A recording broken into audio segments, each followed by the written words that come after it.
Testing. Okay. All right. It looks like everything is functional. Lord knows that's always looked the way before, but we'll find out.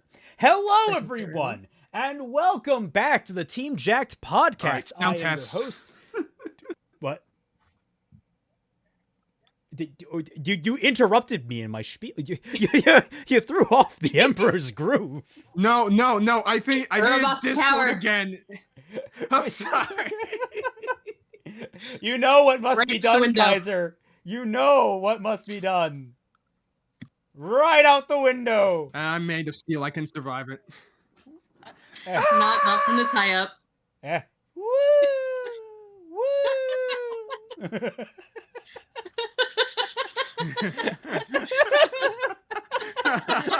All right. Put me down. Well, it's a very poor choice of words.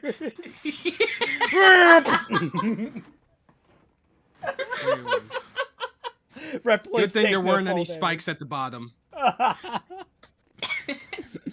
Oh, no. There's like a pillow factory, and then the camera zooms over, and there's a spike factory, and you just land in that. Oh, my God. Also, hi, Billy Donuts. Good to see you in chat. You're getting an introduction now before I can finish my own. Hello, everyone. Welcome back to the Team JYCT podcast. I am your host, Raymond McNeil. Joining me as co-host, as always, are the tenebrous Kaiser Shonen and the wonderful Twilight Guardian. Hello.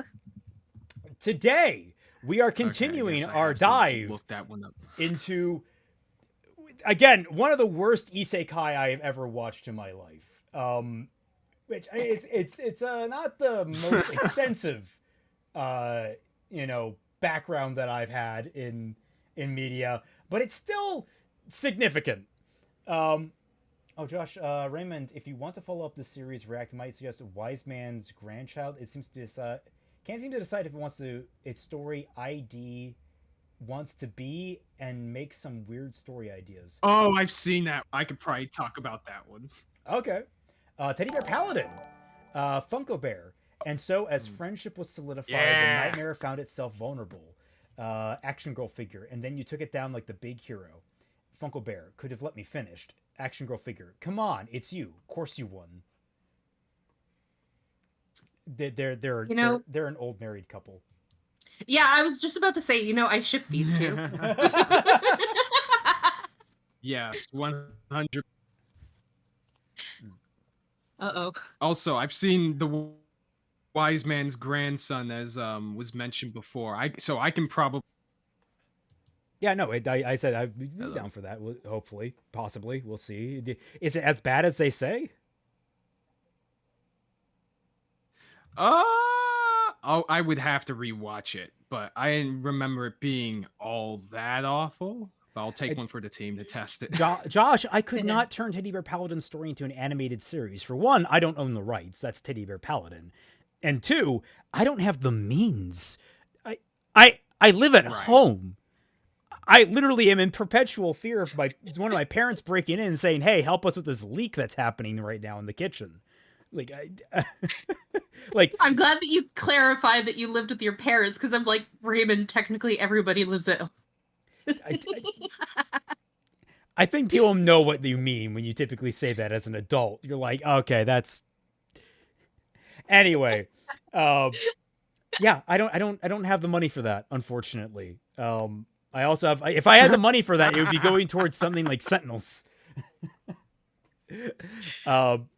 But yes, we are continuing our talk about the adventures of Lu Tuahade, the reincarnated 70-year-old assassin from our world that wound up in a fantasy world and was given a ludicrous amount of bullshit to actually do the thing he was supposed to do. The most compelling thing is go into this world and kill the hero, but only after he's defeated the demon lord. So you have a 2-year window between when he kills the demon lord and when he basically starts royally screwing over the entire planet.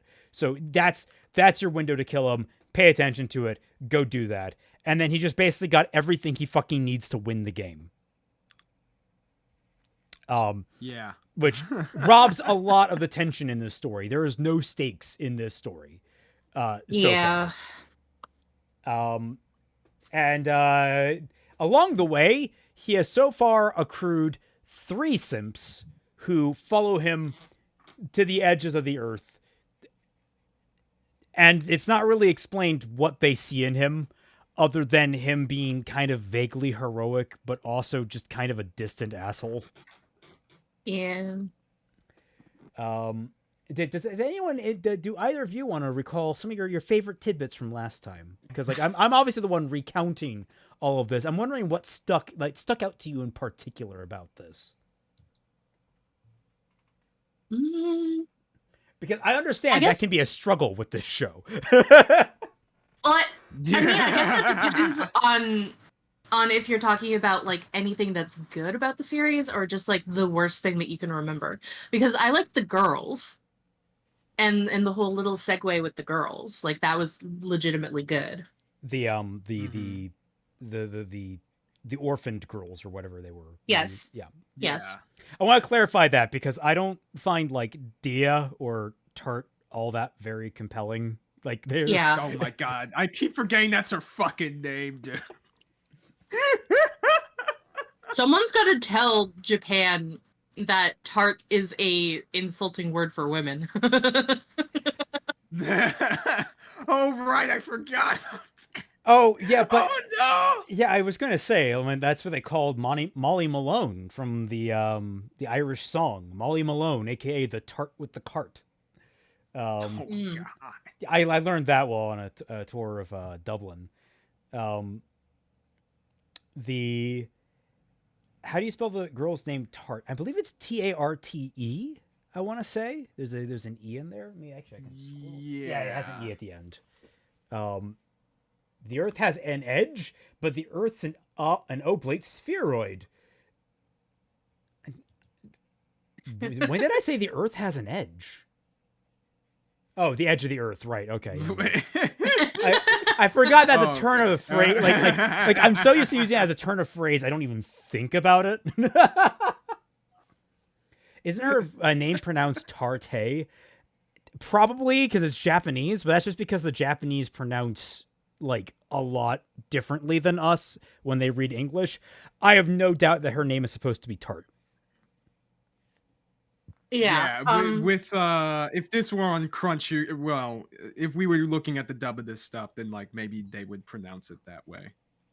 Like, there's one thing that I kept in mind a lot when looking at English words that have just been absorbed into Japanese, is that those are no longer English words. Yeah. Like these are effectively Japanese words that vaguely sound like their English counterparts that they originally came from, but they are fully Japanese. I was gonna say, like, Yeah, people like talk about Desmond becomes Desmondo. Okay, I was gonna say, like, people talk about happens. how like English steals words from other languages, and it does, but typically it does it in a way that either it was misheard or it was if it's mispronounced or it's pronounced like relatively correctly, like there might be some, you know, regional fluctuation. But Japanese just the Japanese language looks at the words that it wants to take and just like, look at me, I am the captain now, and it just takes it. Yeah. Yeah, basically, to especially people like Tomino. Tomino is especially bad with that. Well, what you, Kaiser? Anything in particular stand out to you about the last the first half of this series? Oh, well, one of the things that stood out to me was that weird scene between the main character and his mom. Well, the two weird scenes, I guess. And I am afraid of how that might come back later. Oh, the very poor choice of words. Oh, shut! God damn it! Okay, well, let us continue this deep dive. Things I So, do for love. to remind you guys where we left off, our main character Lou is undercover as Ilig Balor, a merchant's son, learning the trade basically to create a false persona for himself that will help him better infiltrate particular basically wherever he needs to assassinate. It creates an alibi for him to get into locations. Now, what's weird about this is that this episode opens with him giving like medical treatment. Oh wait, was this to who is he giving medical treatment to? Who is this guy? Oh, I think this is a different thing, because before he showed up in order to, like, you know, get the runaway girls and add them into the party. And I don't Only think one we of started them. with He this. didn't give a shit Yeah, about the other girls. Yeah, no, you'll right. see. He doesn't like just throw them away, but like he doesn't like. It's not the worst thing. Like that plot line overall is still probably the strongest one in the entire show. Mm-hmm. But it has other problems that we're going to get into, I think, this episode. Oh boy. But yeah, no. All right, starting off strong. So, what he's getting? Oh, sorry. So he's getting Maha here adopted under the Ilig Balor name. So now she is officially his younger sister. Mm. And she will refer to him fondly as her older brother now. I bet Tart is very jealous because she Lord. just got to be the servant. That's probably the more interesting dynamic, though kind of in a boring way. We'll touch on that by the end. In fact, there's an entire conversation with Maha later that will basically be the kickstart of me discussing that. Oh shit, I might remember what you're talking about. Yeah. Oh god. So basically what happens is his quote unquote father in this circumstance is basically giving him a place to start running a company. And it used to be a liquor store, and the main character basically is like, oh, we'll figure it out. It'll be a secret matter, what we're going to actually end up doing. I'm trying to remember the exact details because I only read a summary of this before I started this stream to make sure I remembered enough, and like none of this is in the summary. The only thing is like, oh, you're gonna start like you're gonna own a building now. Oh yeah. Well, Raymond, that implies that more than 20 people. Oh fuck. That's right. So basically, the day before he starts his business, we established that both girls now sleep in the bed with him. Because Why? it's perfectly normal behavior. Like, all right. With Tart, it was already pushing your luck. And to actually alleviate any of this... Dude is 70, by the way. Yeah, this dude... Oh, it's actually 80 now, technically. Because remember, he has like 12 years as a kid here. Right. Oh, he's 74. Okay, so he's 74. Sorry, he's 60 when he died. Okay, math is hard. Just ask Twilight. Yeah, I can't math to save my life. Mm-hmm. You ask me a math question or a bullet to my head, and the bullet will unfortunately. And she will say, "Pull the fucking trigger." and the bullet will forget how to do his ballistics math. That's how bad she is at it. Yeah. But yeah, so they occasionally seek human warmth as they stare at you like lovingly. And it's like, you have our support. Bruh. Yay, thank you. I'm able to work hard because of you two. Let's know if there's anything, like they're throwing themselves at him. And he's just like, I'm just gonna get to sleep. Yeah. Dude, put this in one of those freaking Sigma male grind set memes. Don't chase women. Only sleep. Isa, it's only going to get worse. So, yep. So, Raven, did you ever think that we would actually see really bad fanfic tropes in actual legitimate media? Yes, actually. I'm not as surprised because I am familiar with trash anime. I happen to like, I watched Ruby. Yeah, you are connoisseur of the garbage. You beat me to it. Like you beat me fucking to it. You are a connoisseur of the garbage, so I shouldn't be surprised. It's because like I am a dumpster diver of like concepts and ideas. It's like I jump into a dumpster and it's like ooh. All right, an assassin gets reincarnated in another world. Okay, what are interesting things we can do with it? Oh, it's like covered in this boring, like, just gets filled with all the lore he needs to understand and all these attributes that make him super. Oh, we don't need that. Oh, scrape that away. Ooh. Dude.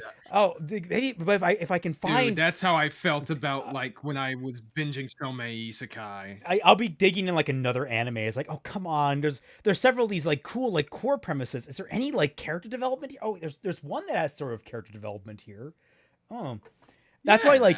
I unironically recommend there's an isekai I actually really love because the entire premise is the main character recognizes he's in a shitty video game. Like he gets it's the life of a it's like life as a mob is difficult. It's like that's like a blurb. You'll find it. But the entire premise is that this guy dies. He gets reincarnated into a game that he was forced by his sister to beat for her because she was too lazy to actually beat it herself. And like the premise just gets better and better because he just badmouths everyone. He doesn't fucking care. He recognizes what kind of life he wants to lead, and it's like a very minimal one away from people. And yet, because he keeps badmouthing people and getting himself into hot water, and then just so he's like the inverse. Oh yeah, but then he turns out to be so like because he actually snuck around to get like a late game item really early, like basically an entire airship all to his own. He's like, because of that, he's super overpowered. And he likes to show people up. So he's like showing off and such. And by the practice he's showing off and being an asshole, he keeps getting promoted in the setting. And he's like, no, wait, this is getting more attention on me. To the point that he's like the commander of their forces at the end during a massive war. And he's like, I don't want to be here. I don't That's so believe funny. there is any difference here between him and Lena Inverse, because she keeps doing stuff that gets her involved in shit that she doesn't want to be involved with, but she can't stop showing off and making a name for herself. Twilight is just begging and wishing at this point for another Slayers adaptation. I'm almost I tempted. am. Yeah, oh, absolutely. God, I'd be so down for another Slayer season. Especially if they bring back I need to Philia with finish. Zelos as a dynamic. I would love to see more of that. Please, please, please, producers, make that happen. Please. Well, the problem is that they would have to go back to the studio that created Philia, because she's an anime only property, which means that the creator of Slayers doesn't own the rights to her. Because people had asked, like, are you gonna put Philia in the light novels? And he's like, I don't have the rights to her. Yeah, like I would totally, like, I would be down. Just get that studio back. Hey guys, we're getting the band back together. You guys produced some amazing episodes for this show. Let's bring it back and do it again. Also not digitally. Let's do that, on cells again, because that looked better. Yeah. But okay, as I was 100%. gonna say, like, I might actually add that mob Isekai. It's not like great, but it's fun. It's just kind of. I never heard of this one. That To sounds our really list? fun. I might. It's like a low priority one, like just sort of like Mhm. we're running out. Let's pad it out a little bit, kind of thing. Okay. The manga is actually like, I actually ended up reading the manga because I actually liked it, and it's still really good. What worries me is that they're going into like a sequel arc now. Like, it's officially the first major arc has ended, and they're doing like a Shippuden type style. And there's a new writer instead, okay. and I'm worried about that because the writing has consistently been like the best part of it. In terms, like, Okay. let me get it clear: the anime is like trash tier animation. They clearly did not have the budget. It looks ugly as fuck, but it's just fun. It's just recommend. Anyway, unlike this anime, which has occasionally some budget. So we get to the scene where he's making his proposition to his mother and his mother, quote unquote, and father, quote unquote. And it's like, oh, you created a prototype in 2 days and it's for your new shop. And it's like, yeah. So, the wife clearly doesn't like him, even though he's a bastard, because he's a bastard son. And I love how she has to spell that out. I was like, I clearly don't like you. It's like, thank you for saying that to my face. Oh my god, I forgot that she said that. I laughed my ass off the first time I saw that shit, dude. Well, at least she's honest. No, it would be funny. It would actually be funny if he said, well, I like you because you're honest. That So would we're adding actually impasse. save that for me. Yeah. Oh, if you guys are curious about the name, I believe it is called, and it is on Crunchyroll for the record. It's called Trapped in a Dating Sim. The World of Otome Games is Tough for Mobs. That's the name of the anime that I like.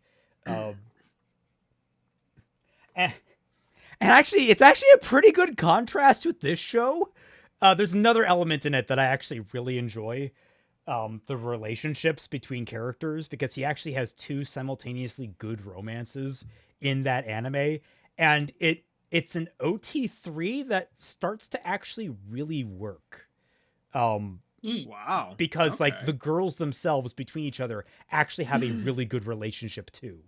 So it's like that ends up being kind of and they discuss these things. There's actually characters talking about the dynamic they share and how it's kind of weird and such. So like girlfriend. Got it. Okay. Maybe. I've never seen girlfriend. It's really funny. Seawit says, I watched your Wonder Woman 84 fixing today, and then remembered everything in the end reminded me of how certain characters in Blaze Blue remember the time loops. Why do people keep bringing up Blaze Blue? Why? I have no idea. Wait, I think no, it's just sorry. a Am I spiky thinking dog. of Blaze Blue or am I no, Blaze Blue is the one with Ragnar, right? That's Blaze Blue? Probably. Was Yeah. Ragnar, that one still also has Well, yeah, I mean that's the one that like made me not want to play any more games. Stop bringing up fighting games, people. I don't like fighting games. How about Soul Calibur? I at least am familiar with that one. So yeah, he's talking about what he produced. He made a he wants to make cosmetics the new key product. And the dad points out, oh yeah, brand is more important than anything in cosmetics, and the market is already oversaturated. Actually, I'm going to do this 2x speed. I forgot I could do that. Makes it much easier. And it's difficult for a newer coming into the market. And he's like, okay, yeah, sure. If I would have to enter with a new product. But that's difficult with so many good products on the market. But removing cosmetics takes the skin oils with it. Without oil, the skin's moisture is damaged, causing the skin to dry out and suffer further damage. And so, and it's like, oh yeah, I won't deny it, but we use cosmetics for beauty in spite of that. And the cost of using it is damaged skin. And he wants to free women from that problem. So already, I mean, it's kind of a medieval Renaissance society. So I guess, sexist worldview, men don't really typically use makeup. Although I think they probably would, actually. No, there were centuries where men wore makeup and women didn't. Yeah, I was going to say, like, I immediately, like, wait, no, what the fuck am I talking about? We still have judges that wear powdered wigs, for fuck's sake. I mean, it's not the same thing, but it's like, it's on that same line. It's like, look, like the majority of things that women wear as fashion today were worn by men hundreds of years ago, and the reason why men don't wear them today is because women touch our fashion, now it's got cooties. I was about to say, I'm pretty sure one of the King Henrys, I don't know which one, wore heels, right? Well, I mean, no, like everybody, all men wore heels, and they wore tights, because having big calves was considered very beautiful on a man's leg. So you wore heels to accentuate the calves, and then tight leggings in order to show them off without being indecent. Then you wore makeup. We need to go back. I was going to elaborate, though. I was going to elaborate. My theory on the reason why that started happening is that there was that one episode of Community where what's that Chinese actor? What's his name? Well, you know the line where he goes, "Ha, gay!" and he yelled that out, and it reverberated. It was such a powerful moment in TV history. It reverberated through time, and it suddenly just all the guys that were wearing that stuff was like, oh. And they felt very self-conscious. That's my theory about it. It's weird time. Trust me, there's no other explanation for it. None whatsoever. Community theory. Korean, not Chinese. Thank you for correcting me on that. I'm not familiar with him. Ken Jeong? Okay. Yeah. It wasn't sexism, it was homophobia. Yes, exactly. But so Lou here, or Illig, or whatever we want to fucking call him, he's like, here's my new product. I call it moisturizer.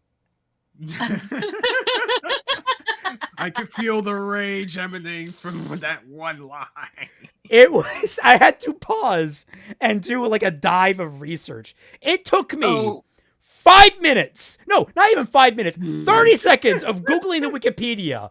Just Googling, how long has moisturizer been around? Moisturizer has existed in some form or another for 6,000 years. Since before known recorded history, we have had moisturizer. And apparently, this well-developed world with a profitable cosmetics industry, a massive cosmetic industry, has not had moisturizer this entire time. What? This is of like course, the Tiffany Raymond, they problem. just spat on their hands. It's like It's like the definition of the Tiffany problem, but even worse. What's the Tiffany problem? The Tiffany problem is a problem in writing where you set your story in a medieval fantasy world and you have a character named Tiffany, and then people get mad because Tiffany feels like a modern name, but actually it's not. It's from like it's as old as the 1300s at least. It might actually go back to biblical times. It might be one of those old type names. But nobody thinks of it as an old name because it's such a modern sounding name. Right. It was the same with my editor when I talk. There's a scene where my main character gets his leg cut up and he steps on a bunch of glass and whatever, and his mom takes out some tweezers to take the glass out, and she's like, "Are tweezers a thing in the medieval world?" And I'm like, "Ma'am, tweezers have been a thing since ancient Egypt." But yeah, so he confirms. Well, the worst society known to man. He confirms Ancient using Egypt. Ancient Egypt. Bum bum bum bum bum. Okay, anyway, we're gonna get copyright struck for that one. So he confirms extra diegetically, knowing the knowledge that he got from the goddess, that lotions and moisturizers don't exist in this world yet. So I have several questions because I did not know expert assassins were also expert chemists that knew how to make moisturizers, but also at the same time, cavemen 6,000 years ago figured out how to make moisturizer. Oh, we had civilization 6,000 years ago, like very basic civilization, but we certainly weren't cavemen back then. Raymond. It's funnier if I say it like that, though. So basically, this moment is the confirmation, all the confirmation you need. You never assassinated someone through moisturizer. I mean, honestly, I could see that. I could actually see that. Poison moisturizer. That was actually a plot point in a book that I ranted to Kaiser about that I had to abandon the audio for. Yeah. So, the plot of that story, I'm just gonna very quickly summarize this, but the plot of that story was a girl gets out of an insane asylum after like 10 years of being in there, and she finally goes to meet her mother, who has married this rich man in their community, and she's kind of blown away by going into a mansion and getting her own like bedroom that's larger than anything that she's experienced ever. And so she goes to have a bath, and it's very luxurious and all that. And then she goes to put on her favorite moisturizer, which has her favorite scent in it. And then all of a sudden she starts bleeding everywhere. Just everywhere, because someone had put just crushed glass inside that moisturizer. Oh! I was going to ask, like, because I know they could have maybe filled it with like a base solution, because I know that's like the horrifying thing. Like everyone talks about how acid is bad. Never ever get base on you. They call it base, like as the just noun for it, right? I guess is Okay. Like because like acid melts through shit. Base makes your skin slough off. It's Oh Jesus! All right. Yeah. Base is. Everyone's like, oh, base is safe because it neutralizes acid. No, that's not how that works. No. Nope. Yeah, base is in actuality indeed not based. Okay. So yeah, he amazes them with this product. I have no idea why this woman is wearing the mask like this. I mean, I can presume what the anime wants us to convey. She doesn't like how her face looks. We will learn why shortly, but also keep in mind the profile of her face here. It is about to change drastically. I showed Twilight this. Yes, he did. Her head is gigantic now, and she has completely different eyes. Like, I'm pretty sure those are completely... Yeah, like, those eyes are now completely different. It's like she just gained the manliest face on the planet. She just went from Jennifer Lopez to Lily Orchard in a split second. Oh. I will at least give this anime credit that they were willing to make a woman ugly, because so many people and so many properties are just scared to make a not hot woman. Yeah. Right. The well, don't tell Star Wars fans that right now. That's I was about to say, don't tell certain gaming fans. That's gonna, we're gonna open up a can of worms on that entire conversation. We don't want to go down that route. Yeah, no way. But like my issue with that right here is that like this is, I think, for a visual gag. I think that's what this is supposed to be. It's supposed to be, yeah, so it turns out she's actually very masculine. I think I really think that's it. I don't know what else they're trying to do here. Also, I basically he's just impressing her with the fact that he has the moisturizer.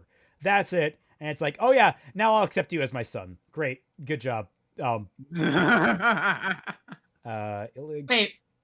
go back. Because she like has the bag in her lap. She sets it aside and then immediately puts it back on her lap again. Wait, what? Let's see. You didn't have to go back that far. I didn't know how far I needed to go back. Just I like just realized I needed to put two. on the shield. Oh shit! That's nice probably, one, dude. Well, I'll be fine. We're gonna get struck. You only need to go back like once or twice.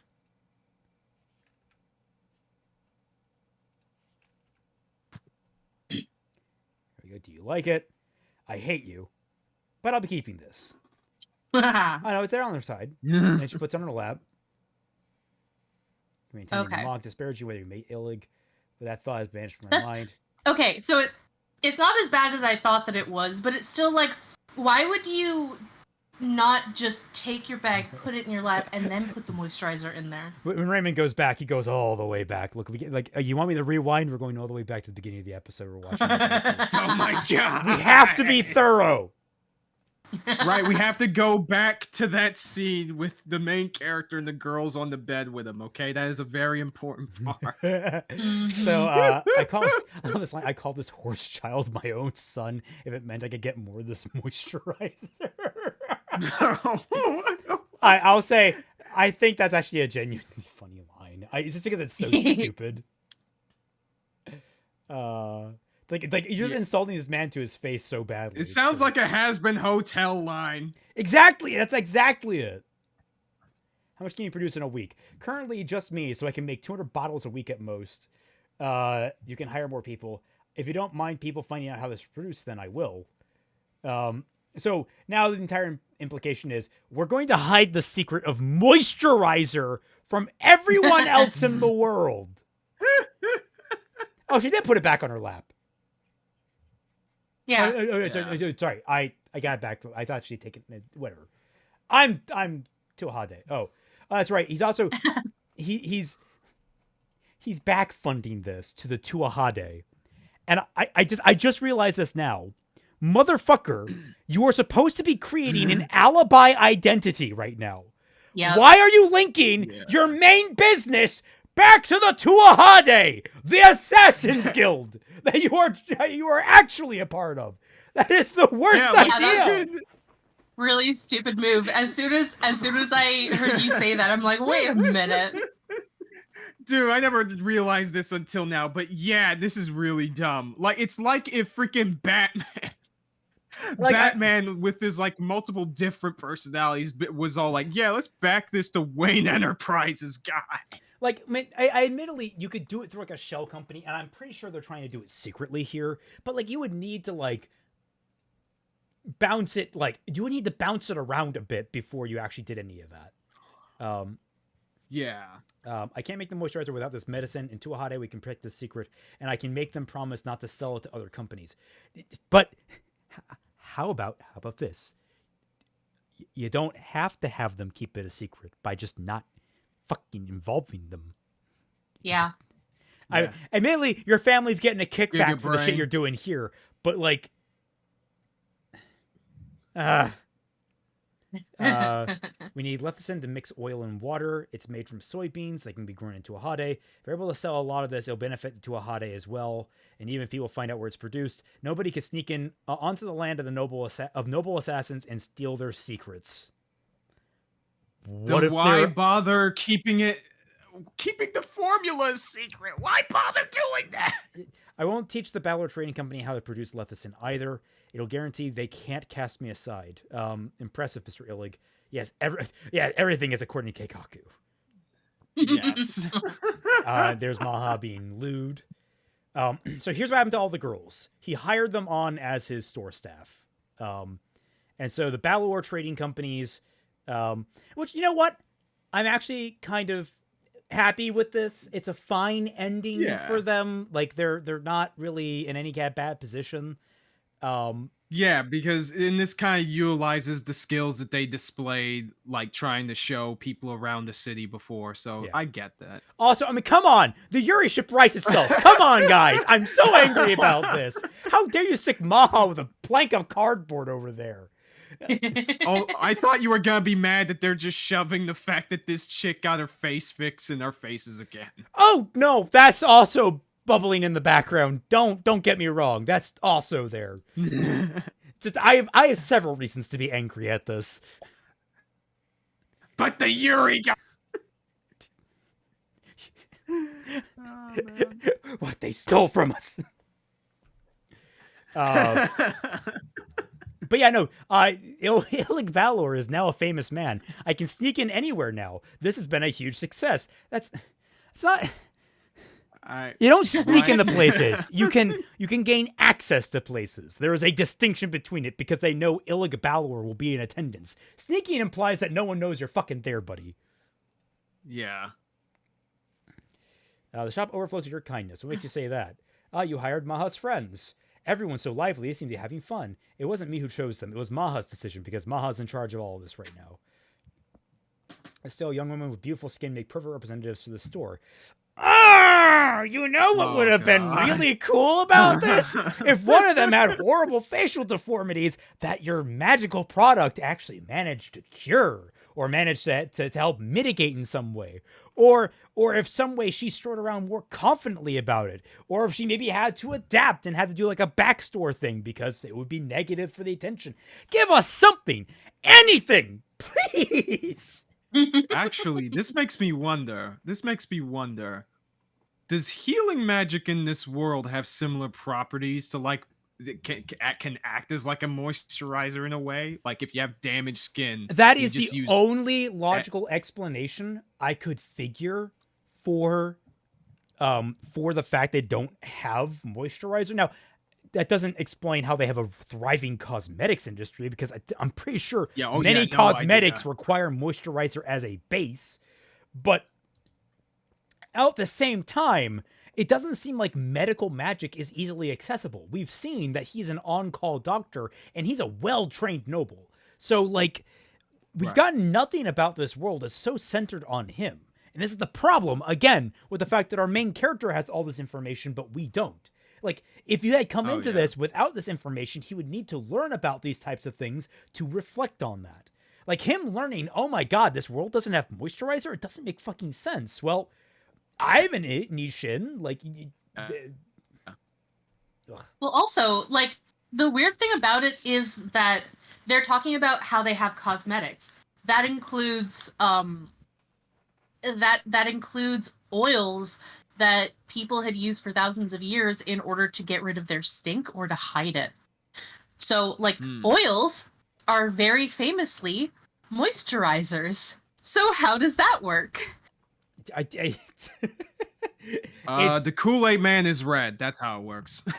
Excellent explanation, Kaiser. We can always rely on you. Yes. So yeah, it's like, oh, you're just being nice and you don't want to admit it. You want to be all cool and calculating. And you know what? I can't fucking tell with him.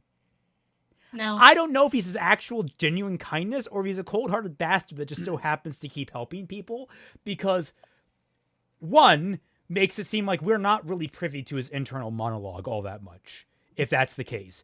And the latter makes it turn out that all these girls falling in love with him are horribly misreading this guy's entire thing. Which, in any other show, that would actually be pretty interesting. Just not in this one. Can you imagine a scene where a character like her confesses to him like her deep abiding love and makes it absolutely clear to him what she's talking about, and he's just like, what? No, I'm a horrible fucking person. I didn't do any of this out of kindness. I'm using you. You're just a tool to me. Like, he has to actually come clean to Raymond, get her to you're shut asking up. for ReZero. That's what you're talking about. Oh. I've never seen ReZero either. Well, I haven't the whole thing either, but I hear of a scene that is very similar to what you described. Interesting. But yeah, basically now she's listening. Oh yeah, by the way, we have a bunch of people trying to sneak into our factories and figure out what our fucking secrets are. And he's like, okay, good, but don't worry, we caught them. And then we cut to this entire scene where they're like, oh, they can't succeed in doing the factory stuff, so they're going to send someone after me now. They intend to kidnap me and extract the product. However, she just... Tart just casually walks into his room and stabs the ceiling where the guy is. And applied a neurotoxin to the blade. And Maha drops down in a fucking cat suit with full cleavage after having apprehended this guy. I'm sorry. It has been at best weeks since you were saved. How did you learn any of this? Where did you get the cat suit? Also, if she's gonna learn any of that, remember, they always have to like be stripped down. Which would mean that it's most likely him that strips her down.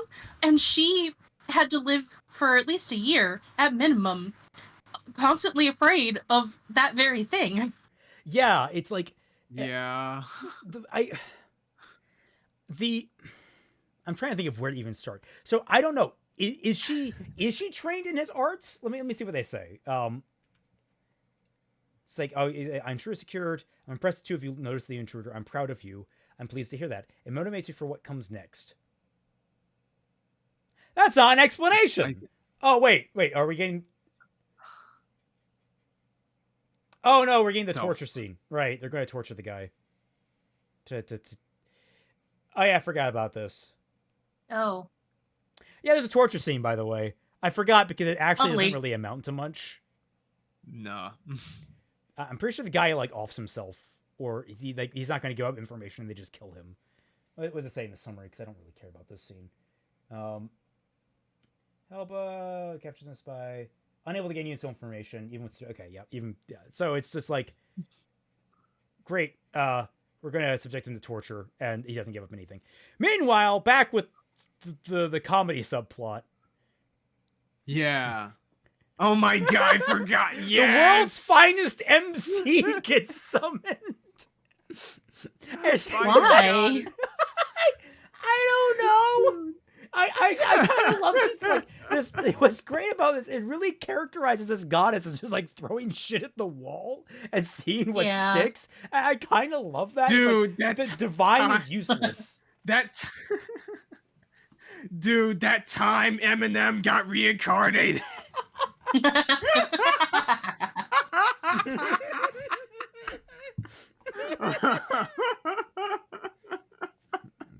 Bard magic? Okay, yeah, maybe. Yeah. And then she checks in on him. How's his progress?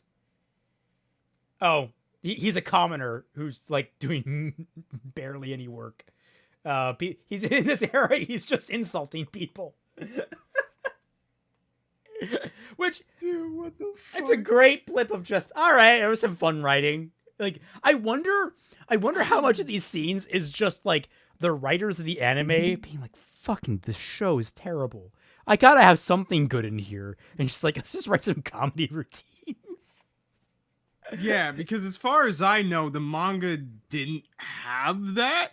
like this is like an anime original thing, these gags. So it makes me think that yeah, they probably just add that in for more fun. Which honestly, imagine that as like a premise for a comedy isekai show. Just a goddess trying to find the right person to reincarnate into like a different world to fix this problem and just fucking it up. Oh my god, I can already the show would be called Isekai Employment Offices. Yes. Oh. Trademark that. We gotta trademark Or it Isekai before Interview, something like that. Yeah. But yeah, he goes off shopping, and then the two girls are left alone. Oh, that's right. No, I remember what he's going to do. But like, oh, I feel lonely. He's there, and I'm his servant, and I'm his sister. Should we treat ourselves to a special meal? Yeah, let's go all out. And it's like, I kind of want to stick with them. like, okay, there's a little bit of a cute moment there. It's not like it feels kind of half baked, but there's something there. Something we could get more there. I would love to see the dynamic between these two girls that are both very much, I think, aware they're both pining after him and are in situations where they can't get with him. So, oh, Izanagi. Oh, dang. Now I want that show. Give me the Isekai bureaucracy show, please. Oh, God. Actually, Isekai bureaucrat. Isa, if you want something like that, read the Saga of Tanya the Evil light novels. I never finished them. I still have a couple I need to get through. But, like, they depict God's point of view in that. And God is like a bureaucracy entity. It's really interesting the way they depict the divine. Okay. It's bizarre. I overall, I just recommend Tanya the Evil, Saga of Tanya the Evil overall. It's just a really good, like, not just isekai, but a good war story. All this time, and I still haven't seen it yet. I still need to. Although, clarification, all three versions of it are radically different than each other. Like, they have, like, I wouldn't say radically, but they have different plot beats to them and different ways to depict things going on. So just be aware that, like, the light novel and the anime and the manga are not really one-to-one variants. Interesting. That's cool. Yeah, I was gonna say, overall, it's the same story, but it's, like, there's some weird changes, particularly in terms of how they portray God. Like, that's sort of a big thing for them. Right. Sky Satcher says, if you think this is the worst isekai, I raise you the Master of Ragnarok and Blesser of Einherjar. Cringe incarnate. I'll have to look into that. Apparently, I think somebody recommended that before. Yeah. Apparently we have 74 people watching now. This is a popular enough format. Looking at the shitty isekai and describing them to my co-hosts might be a thing I'm willing to do. Dude. Yeah. Isa, I gotta look in my backlog because I've seen like a shit ton of other freaking isekai. I'm aware of the anime largely because of Aoi Yuki doing a great job with Tanya in both Tanya the Evil and Isekai Quartet. Yeah. Oh, that's the best part, is listening to Madoka Kaname become this little demon gremlin on the battlefield. It's amazingly such a diametric change of character. Yep. And then you go over to Symphogear and you listen to her belting out these amazing songs. It's like, that woman has range. Yeah. But yeah, do recommend Tanya the Evil. When is the fucking next season of the anime coming out? They've been teasing that for like a year and a half. Yeah, that's a good question. So anyway, I haven't heard anything about it. Lou goes out to visit Daya. And his actual.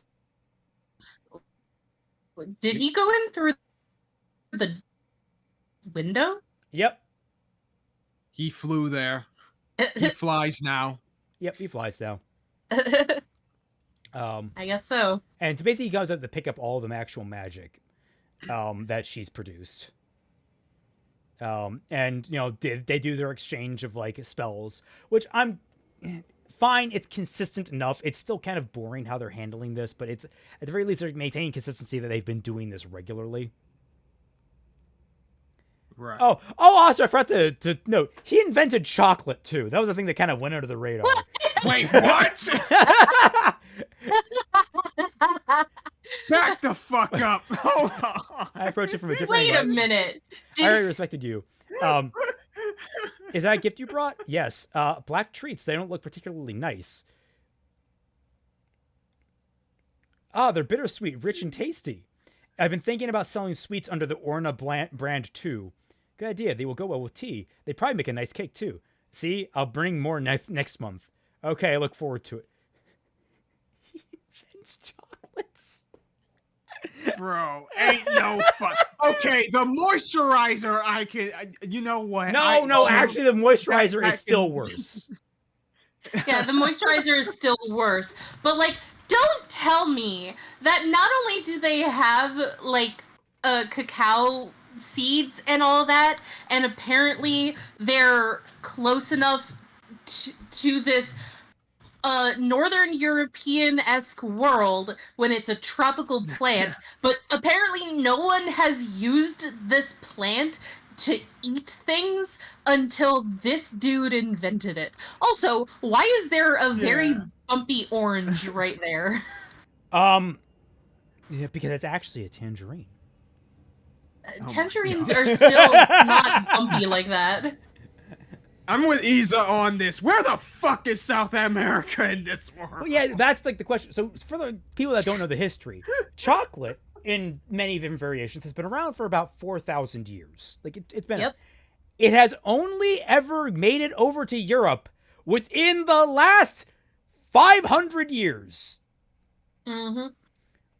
Back in the 1500s. So this man just somehow got access to it. I don't know, like, you know what would have been fascinating is if he had these ideas and we got to see him go through the process of trying to track down the ingredients he needed. Like, I need to invent chocolate because they don't have that here, and they would love chocolate here. Where is chocolate grown in this world? So you have to go through almanacs, you have to see, like, the world map. We could understand. But he doesn't have to do that, though, because he just apparently has the knowledge of this world. Right! Fuck, I forgot about that. Speaking of chocolates... No, that would be interesting. Isa's being, speaking of chocolates, you would want to know shitty Isekai, Eminence and Shadow. God, that shows clips alone drive me up the fucking wall, and shame that 7 Shades are funny. Okay, now wait. I'm pretty sure Eminence and Shadow is a parody of Isekai, because Floof loves the manga, but he hates the anime for kind of for squeezing the comedy out of the manga. Isa doesn't understand the concept of parody. Ah, right. I'll get it. Okay. Let's So he treats first. everything. No, he treats everything like it's serious. The anime played it straight and it was annoying. Okay, that's a distinction. Oh, okay. So, we cut back, and everyone's having good times on their own. And we just get basically, I'm double speeding this, by the way. This is. I forgot this was double speed. Holy shit. This is padded as fuck. Jesus. So, okay, it's important to note that, like, despite their time together, I get very little romantic vibes between him and Daya. I'll bring that up later. Oh, his hair is still shiny. Great. And now comes... I'm just going to let this play out. Oh, God. Just watch. Everyone just watch. Oh, no, boy. I forgot. I remember. Oh, no. You were fast asleep. Used to...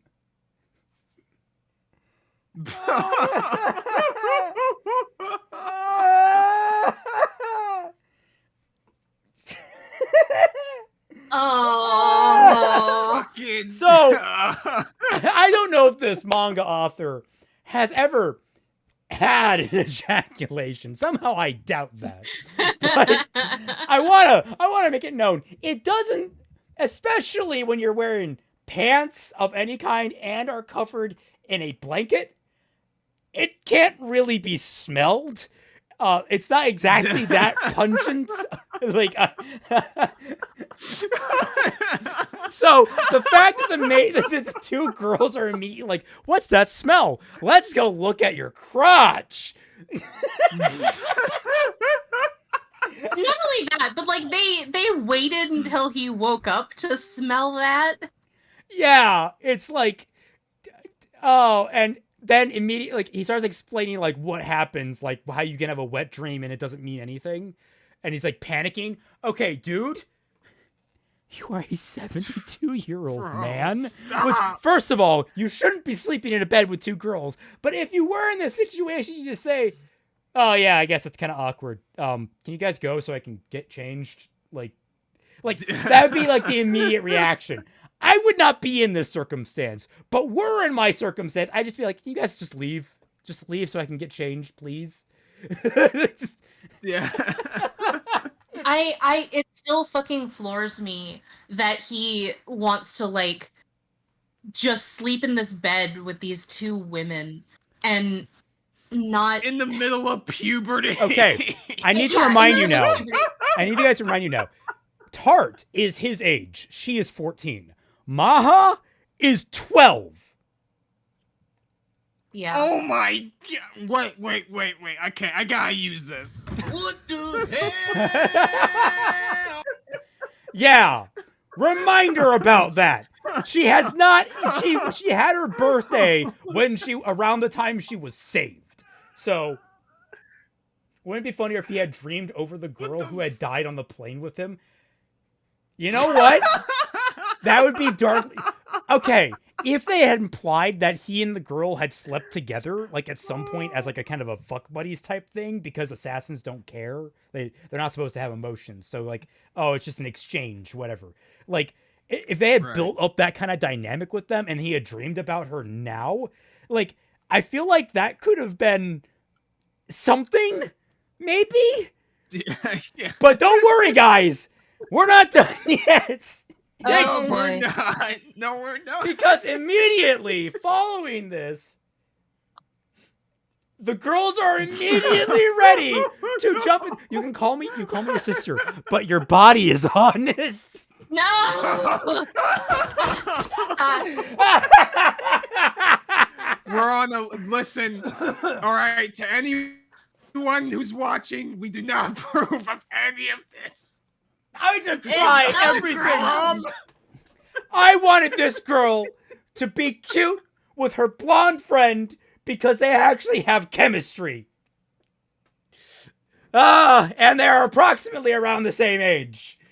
None of this is okay.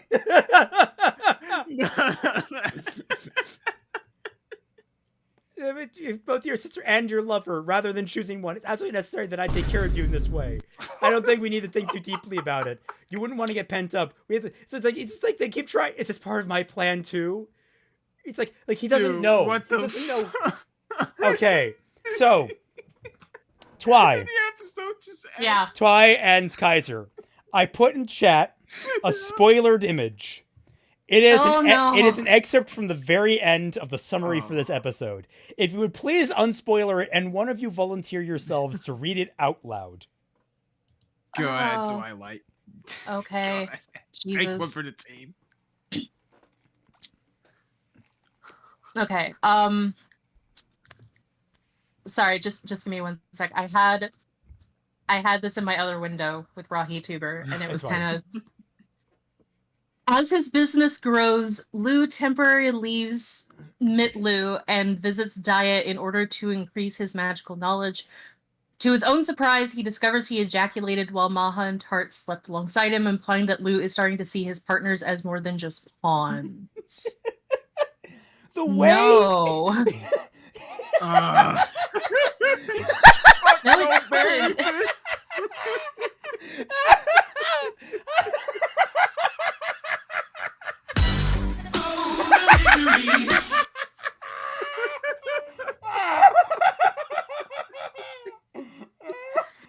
I had an entire conniption when I read that. It's What like, in the where- absolute fuck? Where the fuck did you interpret any of that? Look. Ah! I'm in pain. Ah! I'm going to hell. No. I remember seeing the. Imagine seeing this. I mean, Twilight, you're seeing this for the very first time. Yeah, But I yeah. saw this for the very first time. I was like, wait, what the fuck? Nice Archives, Oh. Celtic Phoenix. Is there any way to delete something with your mind, preferably with fire? Well, there's always the 9mm method. Bleach. Bleach was the classic internet version. A whole lot of wine. But yeah, that was episode 7. We have 5 more to go. Oh, periodic Pete. Pete, Sorry, I'm late. What I arrived missed. at a good Pete. time. All I heard is Raymond losing it. Also, you guys doing the cover of Zach's latest Abomination. Maybe. Maybe. I don't know if I want more pain like that. Does it have this fucked up implications? Hey, we're talking about. Well, he wasn't here for that, so he probably doesn't know. Pete, just scroll back. Scroll back like 10 minutes. Don't, you know what? Don't listen to it, buddy. No, No, Pete, don't. scroll back. Please Do it. save yourself. Don't do it. No. Leave me now. No, Pete, come back. You fool. The gate of truth will never open for you if you leave now. Enlightenment is within your grasp.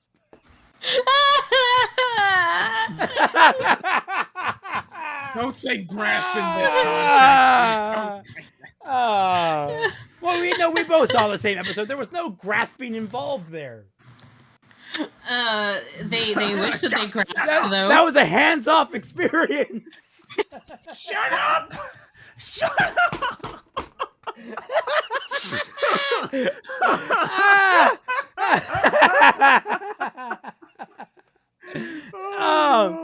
But yeah, no, this No like- Diddy chat.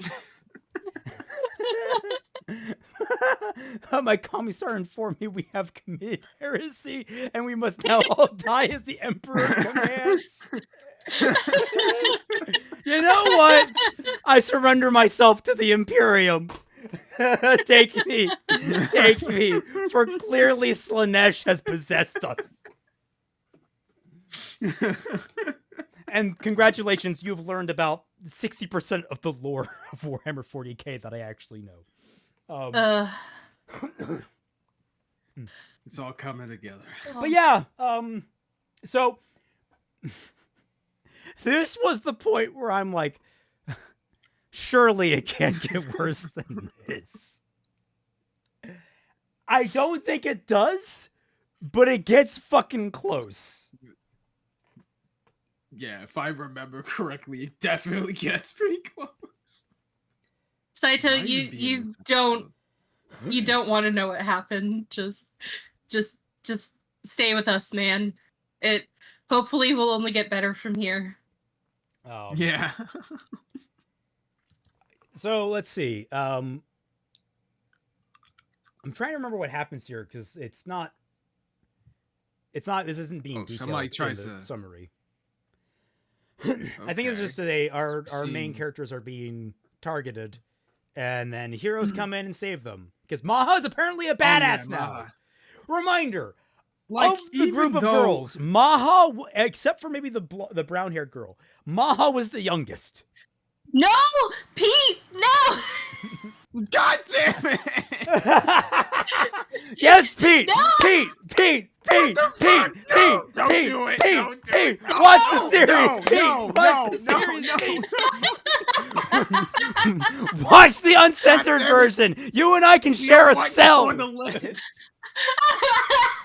We don't want you on the list, Pete. Turn back.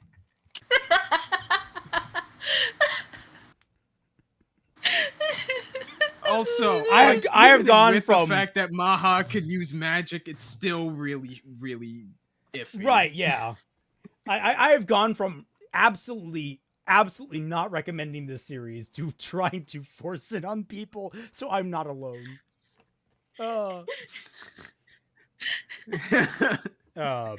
Well, they can't take us to the jail cell if we all get in it. It'll be too full. But yeah, Maha beats the shit out of these guys and is just like, don't beat shit out of my girls again. And that's that scene. I think literally that scene was just to establish that she's a badass now. Also CGI Right. horses. How boring. Yep. I can't remember what she was doing. Oh, right. She was out killing people. On the battlefield, they call you Lightning Quick Maiden. Yeah, it's bad when you're an assassin and you actually are known. What? Probably not a great thing. Yeah. Yeah. What? What the? It's like the opposite of what your job is supposed to be. You are a failure as an assassin. Pete, why did you DM me? Pete emailed, I will be flipping that coin with Two-Face.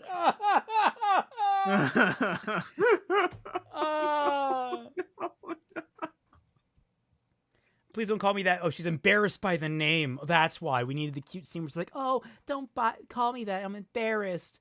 And we just get, like, basically the repeat of the earlier scene where it's like, oh, yes, business is going well. Also, the chocolate, like, our chocolate and our moisturizer are selling out, and everyone's getting super popular. Yay, our business is taking off. Yeah, because this guy invented chocolate.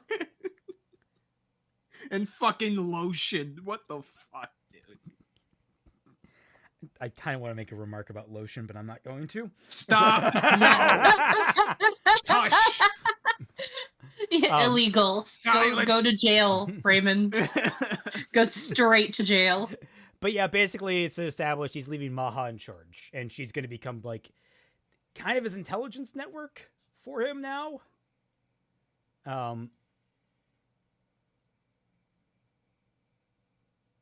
They say, I can't remember what was special about this place. Oh, she's buying back the store that her parents used to own. That's the whole point of this. Like she's like, oh yeah, because she's a daughter of a merchant. Yeah, and it's like, oh, that's interesting, and it makes me realize we never got any follow up on fucking Tart's family. Yeah.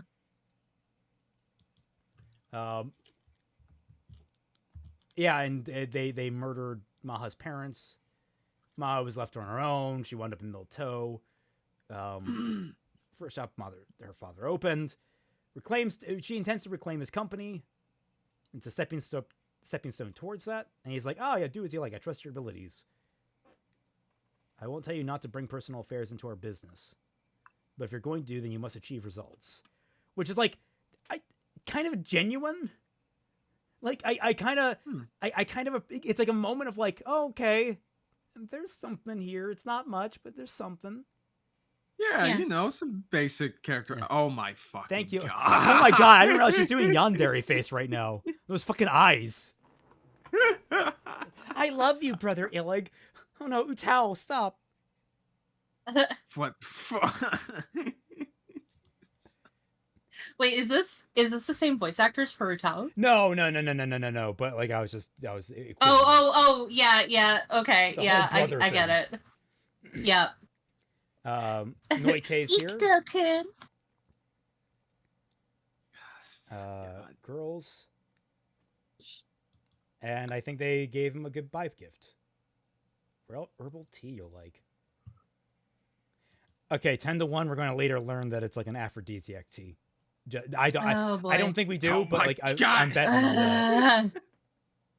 Uh-huh. But yeah, they're saying the less thank you. we know, the better. And he's like, I haven't done anything for you. I was given it. I was chance that brought us together. Dude, either you're the edgiest motherfucker on the planet trying to be like, oh, cool, or you're really just that fucking dense. And I don't know which is worse, honestly.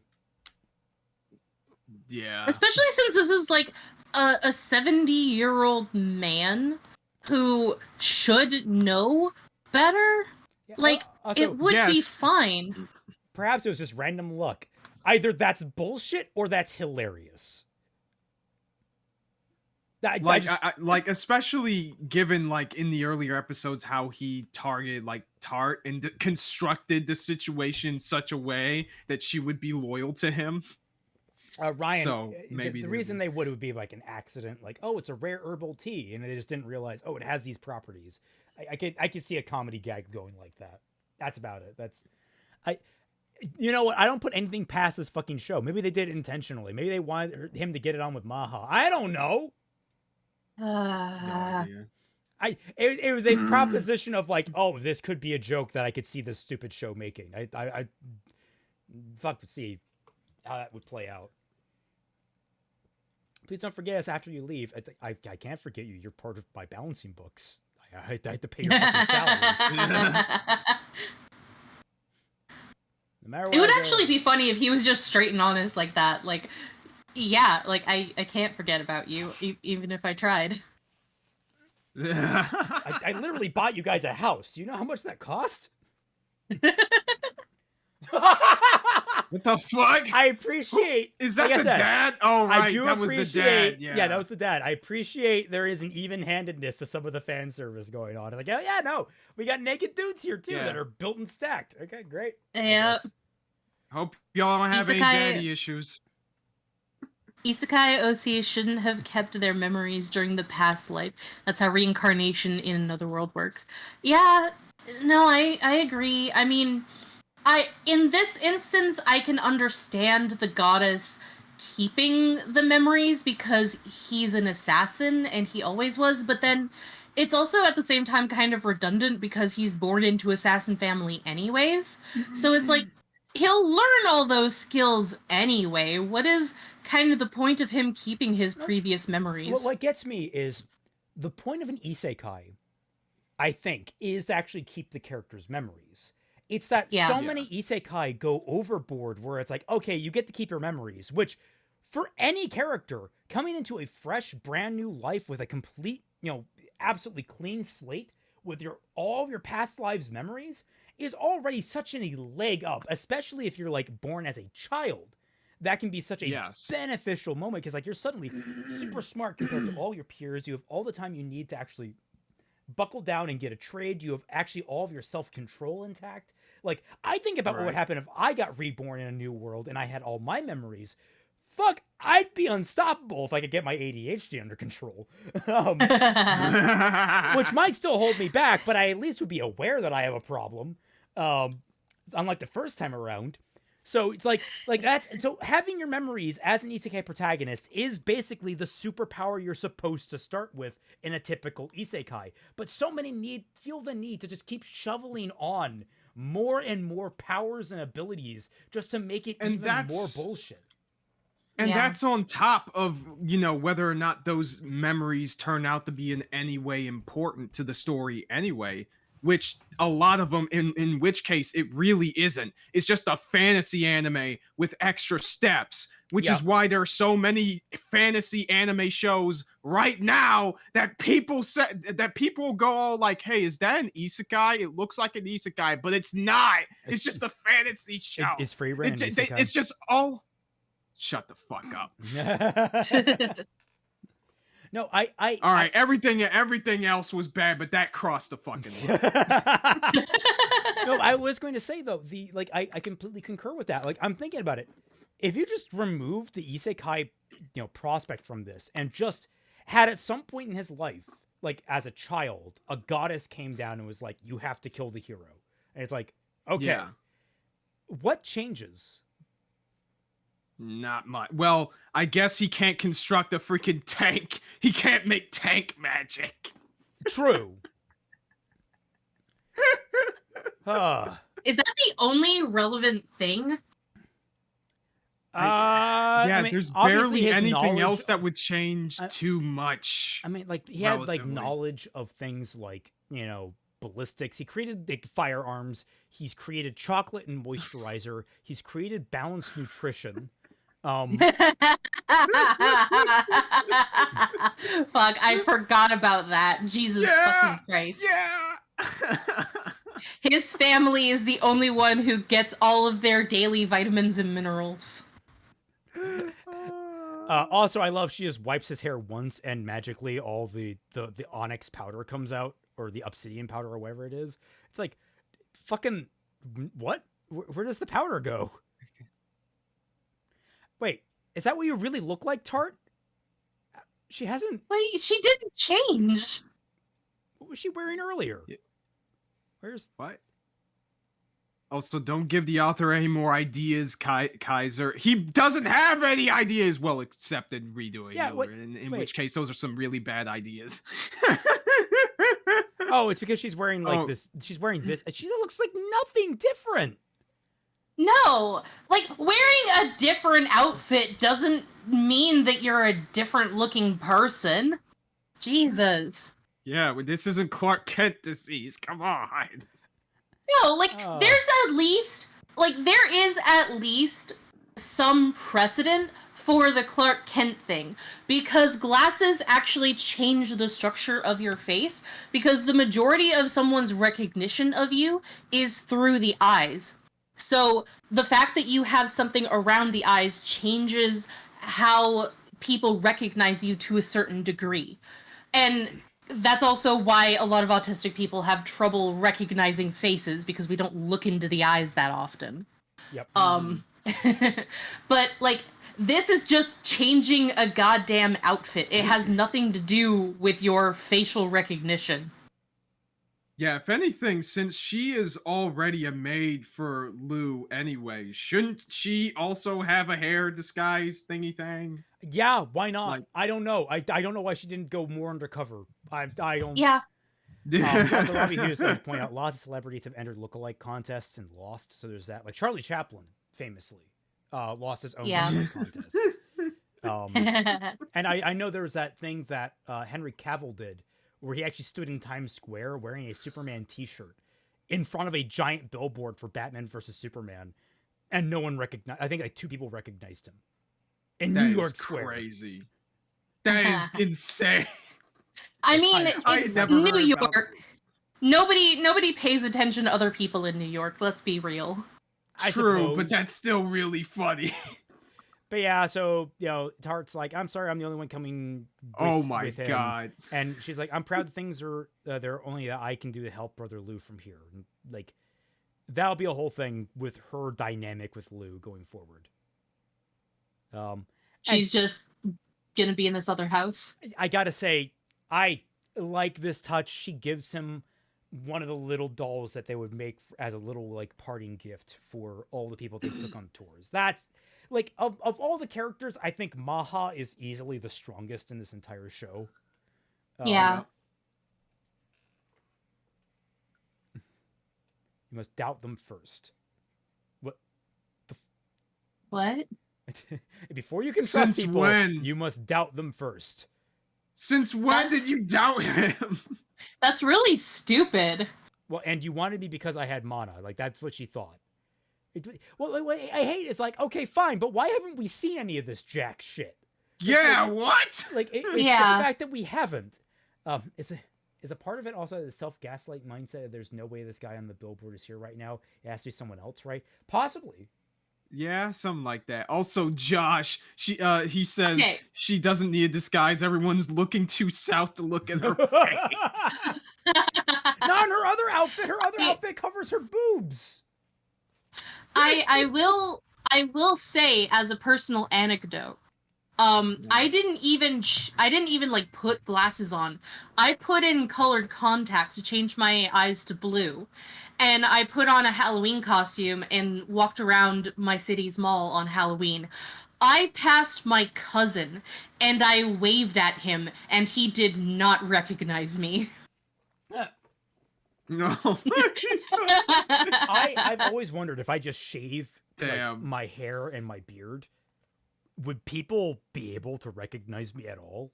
Like, I absolutely wonder that. I think it'd be bizarre, but like, Like if you were bald, because shave Yeah. your hair? yeah, just go completely bald. Okay. Hmm. Yeah, I don't know. I'd imagine that most people would recognize me without my glasses. It's just that they would get, look at me weird. Periodically, I'm terrible with faces. I actually feel bad about it. I used to feel bad about it, but at this point, I'm just like, it's a part of me. I apparently am just shit with it. I'll just keep apologizing and it'll be fine. People understand. Me, I've been hardwired raised, despite my autism, to recognize faces. It's names I have an issue with. I don't apologize for being autistic and being unable to recognize faces that I don't see very often. Fair. Yeah, I wear glasses IRL. But yeah, Maha's given like a nice send off and be like, I'm glad I can make you happy. And she's like, oh, but please come to see me. Like, I still want to see you. So, yeah, I promise to visit. Whatever. It's a promise. You visit Miss Dia without fail. If you didn't visit me, I'd probably cry tears of frustration. You're my precious sister, Maha. There's no way I wouldn't visit you. I know, I'll be waiting. Also, I got a note. She is still 12, but she looks like she is like aged up to 16 years old in this like outfit. The way she carries herself. Like has she been with him for the 2 years that he was undercover? No, I don't think. Okay. I don't think she has. I'm not entirely sure what the dynamic. Or okay, no, maybe she has now. I think maybe they're 16. I don't know. The timelines are fucked. Because I did catch very briefly in the subtitles that they said that 2 years have passed since he went undercover. Well, she looks exactly the same. They all fucking do, man. He doesn't look any different than when he was 6. Yeah, that's the big fucking problem with this anime. Well, no. He comes out of the womb as a baby, and then like 1 year later, he's like 17 years old. Right. Come see me again, my prince. No, don't say prince! It's just the crown appears. Please.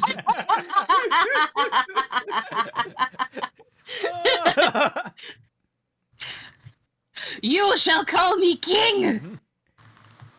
So now they're talking about, like... Tart is basically the one that's being like, maybe, like, Tart... Maybe she likes you more than as a friend. It's like, Maha marries you, but it's similar but different. And he's like, you'll understand someday. And it's like, no. No, she's trying to tell you that they're all madly in love and want to jump your bones, as they literally told you when you ejaculated in front of them. I fuck. Also, this happens where they just a bunch of wolf monsters show up and like. Was that horse CGI? Oh yeah, the horse. The horses have been nothing but CGI. Oh fuck, I forgot. They are the ugliest fucking horses. And you know what? I love My Next Life as a Villainess, but the CGI horses in that got pretty bad at times. Yeah. I love that. I love that show too. Yeah. But yeah, it's just you improved. She just runs over for head pats, which fucking weird at this point. And like the only point of this was to say, oh yeah, monsters are encroaching more. The hero must be arriving at some point soon because like times are getting darker. And it's like, okay, I feel better. I feel more at ease here. Milto didn't suit me. Comes back. Everyone just loves him so much that all the villagers give him all the fucking food. Oh look, just picking. It's his mother who hates him, but she got a haircut and dyed her hair and became a man. Also, I just realized that now. That that jockey back there. Oh my god, CG2. What the fuck? Brother, are you okay? The light's hitting you kind of weird. They also don't seem to have a fucking face. No. No, he's a hentai protagonist. Look at it. Isn't that the same facial structure as the mother? It really is. Yeah. Yeah. That's her cousin. But yeah, it's like everyone loves you, Mr. Liu. You're right. I think that's why I want this region to prosper. Great. I'm glad you had no problems managing things. Yeah, totally. Of course, the mother's back. I missed you so much while you were gone, Lou. I missed your smell. Ew. And his only request is, please don't do that where people can see us. Wait, what? I haven't seen you in forever. I missed you. Okay, I'll say this. It's cute how her smelling is animated. Like the little nose movements. It's cutely done. Everything else around this is fucking weird. Yeah. Also, why is she sniffing as she's talking? That's kind of impossible to do. I don't know what you're talking about. I can't do this. I don't know what you're talking about. I don't have a problem. Oh god, I was about to say we call that the Ricada. Anyway.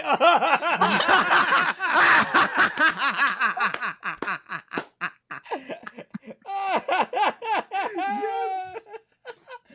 Oh, Chronosphere. Oh, he made art for us, they guys. made It's art? me of Sweet. dumpster diving. It's like, you don't have to do this. If I don't, who will? Oh Lord. Yeah, post that in the art chat. We'll show it at the end of the stream if we hopefully remember. Oh yeah, I'll But yeah, the I'll mother's like, grab thank you it. for staying with Lou. It's like, despite all this, he's a lonely boy. Other people acting with Lou. Great. Having someone like you around puts my mind at ease. I'll do my best. Mother, where is father? You want to go to this? I'll go to a study to report to him. All about Lou. So they start. I'll leave nothing out. So that's going to be fun. Keep that in the back of your noggins. Oh boy. Come on, man, Lou. Yes, father. Now that I'm 14 years old, I'm a legal adult. So yeah, it. Oh no, wait. So they were 12 when they were all in bed together. Okay. Yeah. All right. Oh. It's not as bad. Still bad, but not as bad. I mean, a 2-year age gap shouldn't be that big of a deal, but when we're dealing with these ages, it kind of fucking is. Yeah. You become an adult in the truest essence. So, okay, I'll just break down this scene because I really don't. It's kind of lame. Basically, he gives a report about everything he did in Milto and how he made moisturizer and chocolate and established himself. And his dad's like, okay, so you have a choice now. It's too late for me to get out of the game of being an assassin, but you have a choice to divert from this. You can leave now. You can stop. You can go live a normal life instead of being an assassin.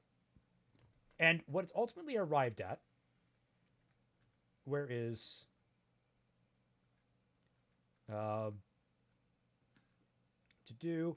Oh, so it's like, oh, but I helped with assassinations. Like, I've killed people. It's like, only as my assistant. You didn't kill anyone. It's like, that's not how that fucking works. That's not how that works. Like, he's still an accomplice to murder. He's like, you killed people as death row inmates. It's like, yeah, those are death row criminals. It doesn't matter. You killed them. It really doesn't matter. The first time that you end somebody's life, that changes you. Yeah. I mean, we know that doesn't matter because he's kept all of his previous memories as a professional assassin in his previous world. But still, like, the father doesn't know that. Yeah, and it's like, and it's also different. Like, if you kill someone in self-defense, it's one type of thing. It still changes you, but in a different way. He has killed people willingly in cold blood multiple times. That changes you in a radically different kind of way. It's a little late. And you know what? You know what? This would actually be very interesting because he says here the weight of a real assassination is different. If he had like a revelation of like, oh my god, I forgot about that because it's been so long since my first kill, that would be interesting to explore a little bit. Yeah, it's like I had a fresh. We can probably have a good, a good flashback about his prior experience. Yeah, and you could actually, I think I was going to point out is like we haven't had any flashbacks to his time as an assassin that would have helped inform his character at all. Would have been nice. Yeah, making the whole reincarnation gimmick even more pointless. Murder is bad, okay? Murder's bad. Okay. Murder's bad. But the kingdom won't protect us. Let me be blunt. It's all the role of the house to Ahade to be abandoned if the assassinations are exposed. And if we don't make a single move, our clients could leak information on us. Aristo is Illig Balor, so you'll be able to live. Basically, he's giving like all the logical reasons why being an assassin probably isn't the best life decision. Yeah. Probably should have said all this before he killed people, but you know. And it's like, no, I choose to be a Tuahade. There are things I can't. He didn't even think about it for even a moment. He didn't. And like, there's no reflection there. People Tuahade and the people who are Milto are important to me, even though like we barely do anything like together outside of purely economic business. That's my choice. Even if the kingdom abandons me, it's not a problem. I wouldn't allow myself to be captured, not after you trained me. Be too late to escape, even if, I think about what I'll do when I'm abandoned if that happens. I won't carry out assassins because I'm ordered to. I'll do it by my own happiness, by my own volition. I'll only kill people if I'm happy with it. Yeah. Oh, here's the flashback. Yeah, no, it's a flashback to scenes that we've already seen. It's not like any new Yeah. information. But like, it's the first time that we've seen him flashback at all. It is. Which, yeah, dude, this show's budget must have been dirt in the freaking dirt. You're not in a bizarre world periodic, Pete. You're in the world of Isekai Assassin. Which is worse. And then there's another reason. There's something I can't leave unless I'm a Tuahade, which is I'm in love with Dia Vicone or whatever. And it's like, I'm legitimately right here with his father. Like, what? Since fucking when? It's like, I need to be a nobility in order to marry the daughter of a count. Merchants lack necessary status. And like, dad's like, oh, how cute. And I'm like, I'm sorry. When did this fucking happen? Yeah, what? I completely forgot because of how little it actually comes up. You treat her no differently than you treat Tart or Maha. Like, Yeah. I can't tell. Like, the best that we get is you guys lean on each other, but then you cut to you and Maha and Tart in a bed, and you wet dream around. Like, what the fuck, man? Hey, Leo, it's 74 now. He's 14. Gotta pump those numbers. Yeah.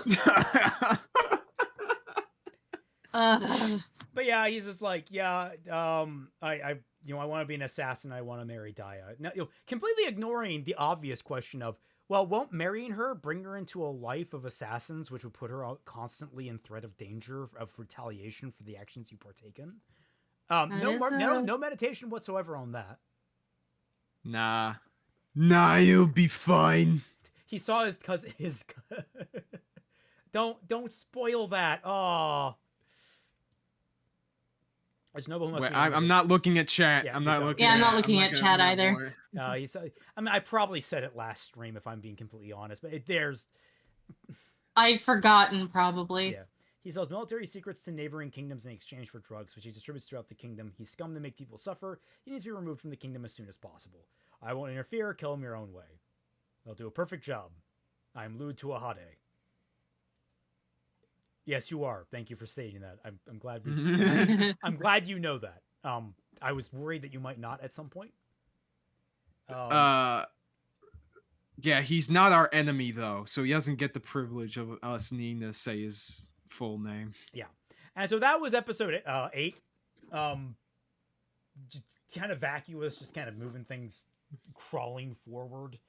I'll be right back. I'm going to close my window because it is dark out. I forgot that I was how are we? when the window was open. So. Oh. You just have a crowd of people outside your window listening to you talk about a 72-year-old man in a 14-year-old's body having a wet dream.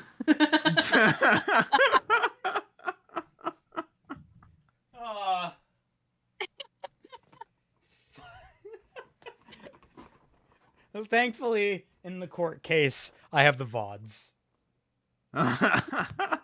True. So this episode, let me quickly read the summary for this. So this is the first actual assassination they carry out. Oh. Like the first official one that he carries out as his job. We get a brief recap on who the guy is. It's a drug dealer or whatever. And he's like making arrangements to infiltrate the count's Is this what you were telling me about with that one like wife lady and yes. It's like one of the other compelling moments in the show.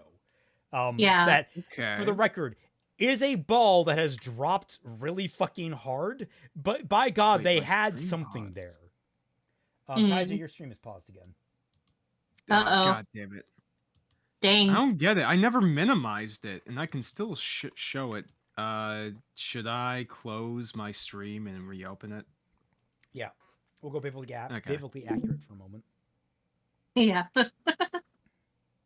I like how when Ant was on the stream, that was actually the tamest that we'd ever been biblically accurate. Let's see. The stream. Watch the stream. Oh, look at me now. Ah, You can see Critter through my arm. okay.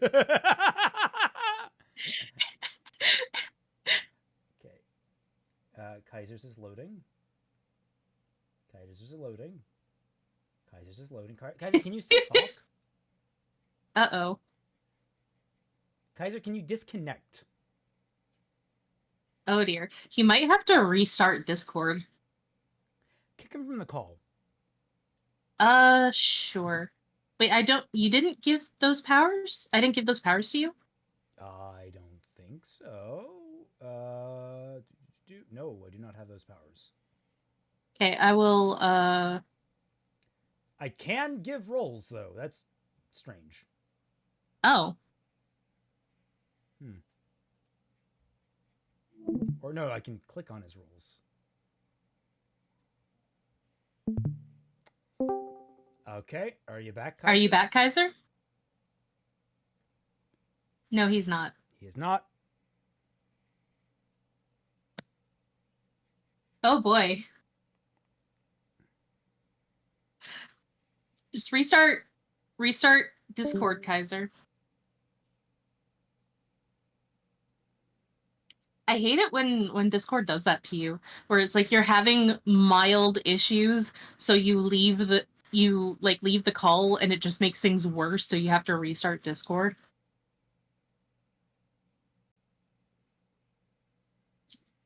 Well, I'm just gonna be working on my phylogeny chart while we do this because yeah. So how's chat? I mean, like other than trying to avoid the spoilers from earlier. Chat, how are you guys enjoying our romp through this godforsaken anime? A what chart? It's a phylogeny chart. It's how evolution is tracked, right? It's yes. Yeah, it's the relationship between species in terms of like relatedness.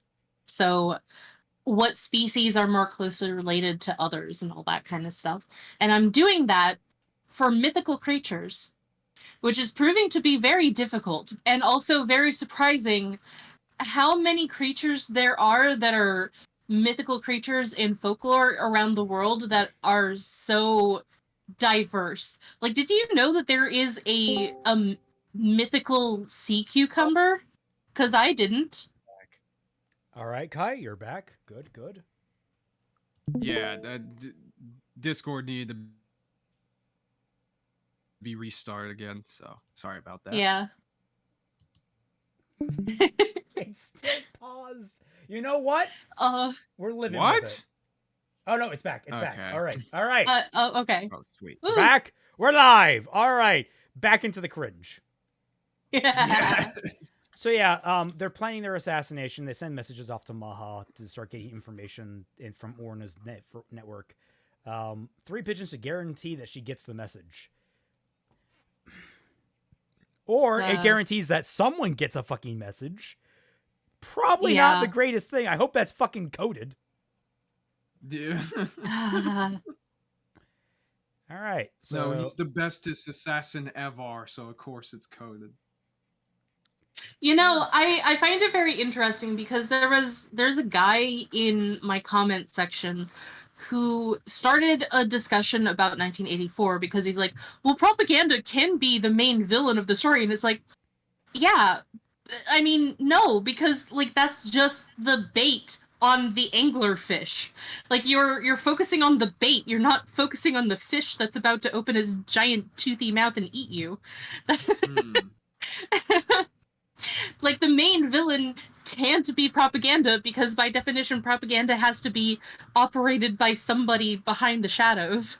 Yeah, propaganda isn't inanimate object. It's a tool. Yeah, listen, propaganda is an idea, okay? You can't kill an idea. I mean, there's an idea. Actually, there is an idea there of like the society has become so twisted in that like there's a cycle of propaganda that has come in and out, in and out, in and out.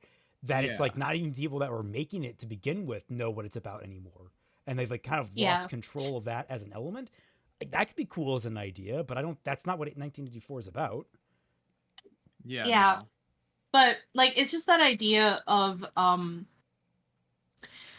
how people can focus on like different things and not understand like the reasoning behind it, but also how stupid people can be when it comes to things like espionage and secrecy and all of that. Because like I haven't read 1984. That was never a book that I had to read in school, and I never felt the need to actually read it. But like looking up a basic summary so that I understood what he was talking about, like it says he just trusts this random guy that is in the secret organization and then is like Pikachu shocked face when the guy betrays him. Speaking of, what are you guys talking? Periodic Pete being like, what are you guys talking about? Propaganda is naturally occurring. Haven't you ever seen one out in the wild? They're like Pokemon. Try catching one. Damn. Anyway, so we cut to like the next morning, I guess. For the record, what is about to occur, I do not believe was actually in the episode summary. So I find it very amusing. Oh boy. I'm just going to let Oh no. I don't like this. What? Yeah, I like that pan shot, dude. Why are you excited? What are you doing? Oh, Lou, Joey. You know, Raymond, I was reading about incubi and succubi last night for my phylogeny chart, and they're saying that the origin of these demons in mythology might be because family members were sneaking and assaulting their other family members in the night. And so the demons were an excuse to justify what was going on. Dude, this is the wildest segue in this entire podcast. Oh, I gotta say. 100%. I'm a good mother, and what is a good mother doing up so early in the morning? How disappointing. You're fine today. What are you talking about? You heard about that. She told me everything. What the fuck? Why are we flashing back to it? She left nothing out.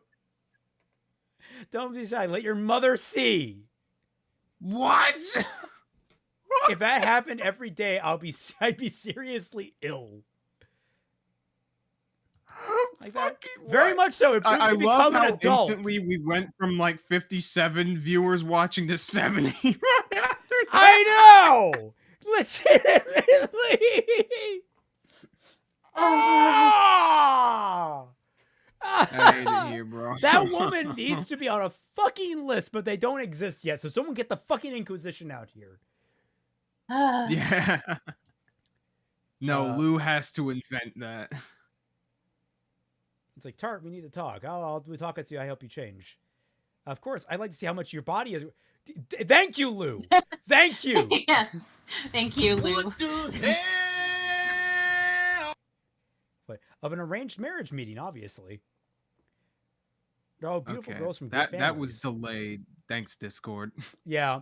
But yeah, no. Now she's trying to set him up for marriage. It's like, ma'am, are you sure you don't want to be the one marrying him? Like, Did you also not talk to your husband because he clearly knows that your son has someone that he's already interested in and is at least 40% of the reason why he wants to stay at Tuatha Dé. Right.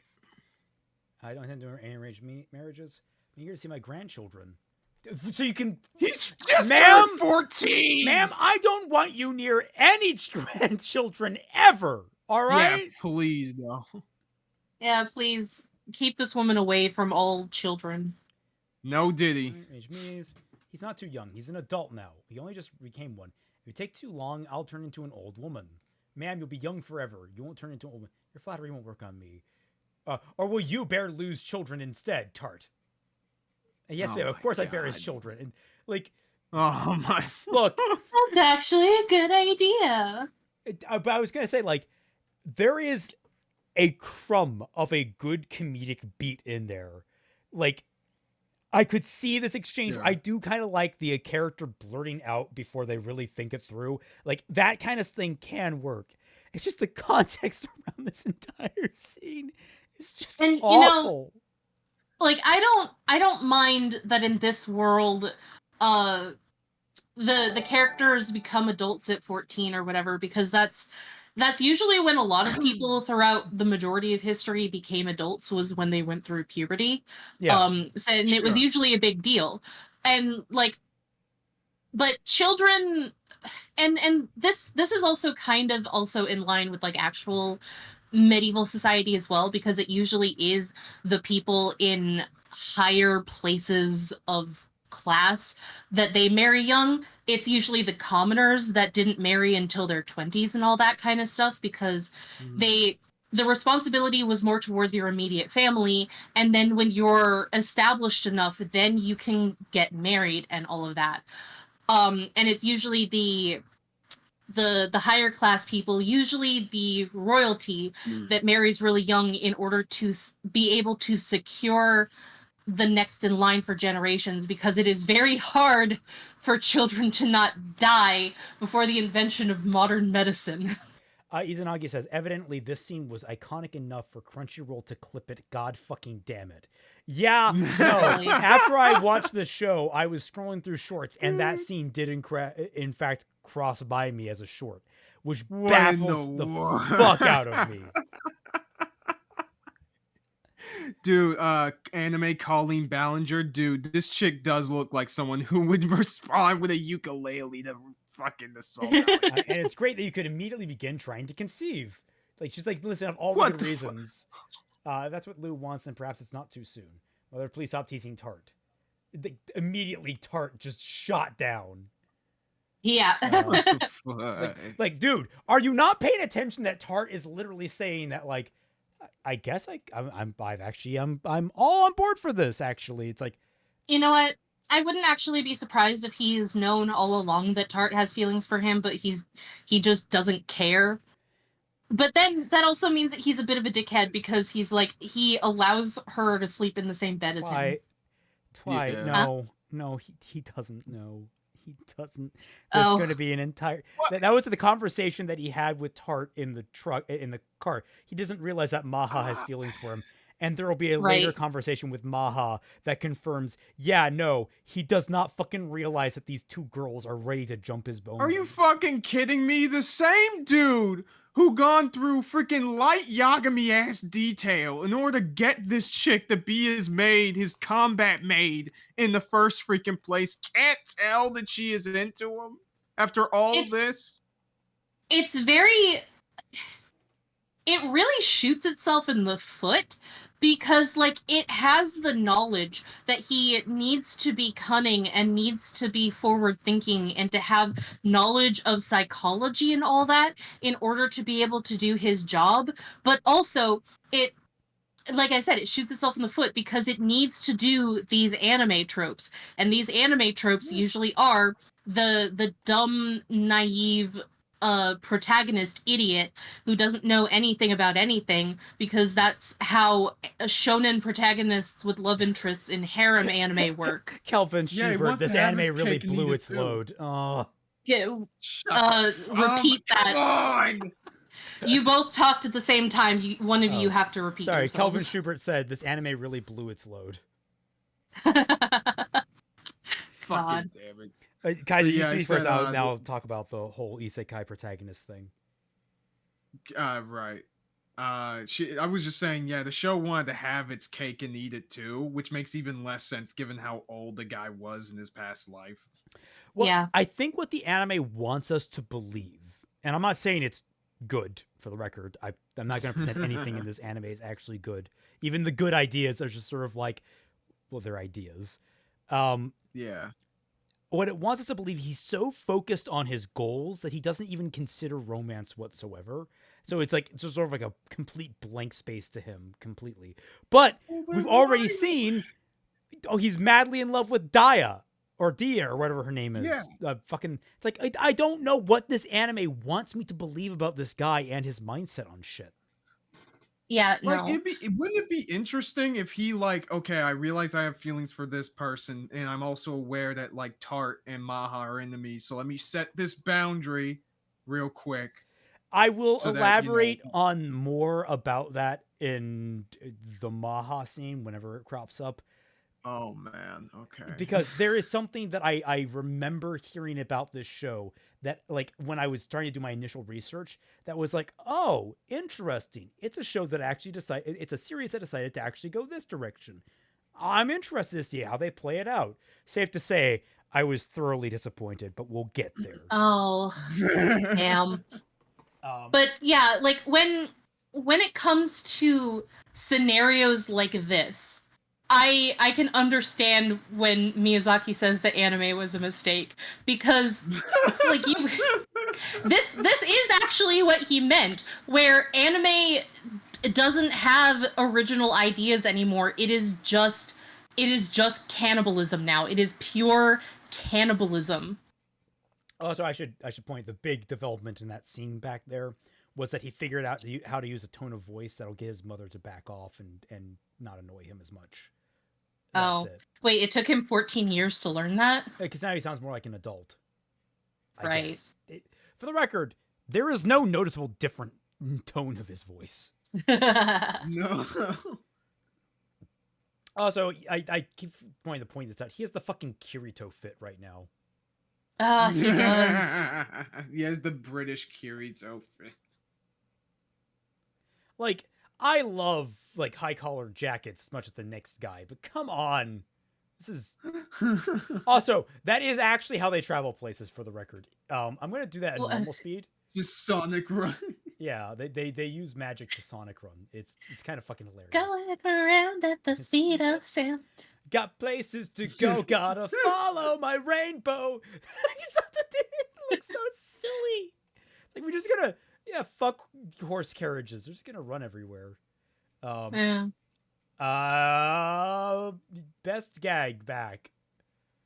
The world's greatest paparazzo. Jesus Christ. How the fuck did he die? I don't know. Oh no, I think he got, like, found out or something like that. Yeah, sure. And that's Isekai TMZ. Isekai TMZ. CGI horses.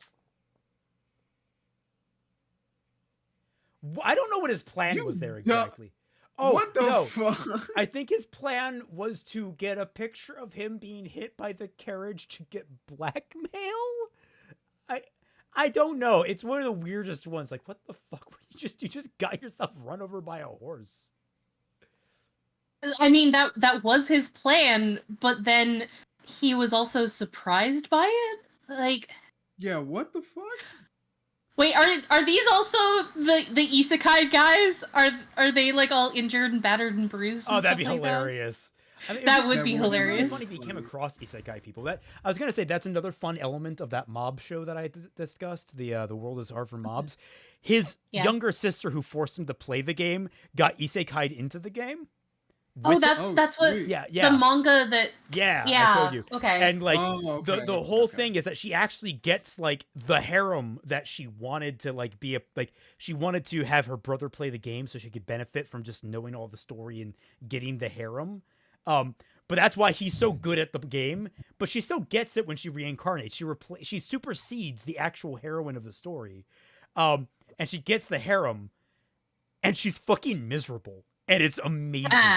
Like she's so annoyed by all of them because a lot of the more charming elements of them means they kind of ignore the worst elements in the world, and they kind of need to deal with those. They just keep making like life more difficult for her. It's great. Maybe that's why you should have played the game yourself, bitch. Yep, exactly. And like for the longest time, they did not know they were each other's sibling. So they also, it's great. Like I I play otome games on the regular. Like, it's mostly the mobile ones, but they're not hard. Like, it's mostly just you pressing buttons and then occasionally having to make a decision. For the record, it's an RPG otome game. Oh, so an RPG It actually one. has combat mechanics inside. Well, I've played that too. I played the Inuyasha otome. I mean, they do go into it about the stupid nature of the game and why it actually is considered somewhat difficult. Though it's only difficult if you don't know what you're doing. It's one of those kinds of games where you play the right way. It's super easy. I'm pretty sure. Yeah. But yeah. So let's see. What was their justification here? So Of course I play otome games, Ryan. They're literally... Otome literally means for girls. So they go to this town called Pisir, which is a merchant town, the second largest after the one they were just in, which, for the record, does not look any different. I can't really tell any difference between these fucking places. Yeah, me neither. They're doing investigation. I thought they'd come here randomly. No, they're doing an investigation into the guy they're trying to assassinate, who is a drug smuggler. So, almost immediately this happens, where they run into this little girl who is trying to sell, like, jams, but she's actually selling drugs. And they're like,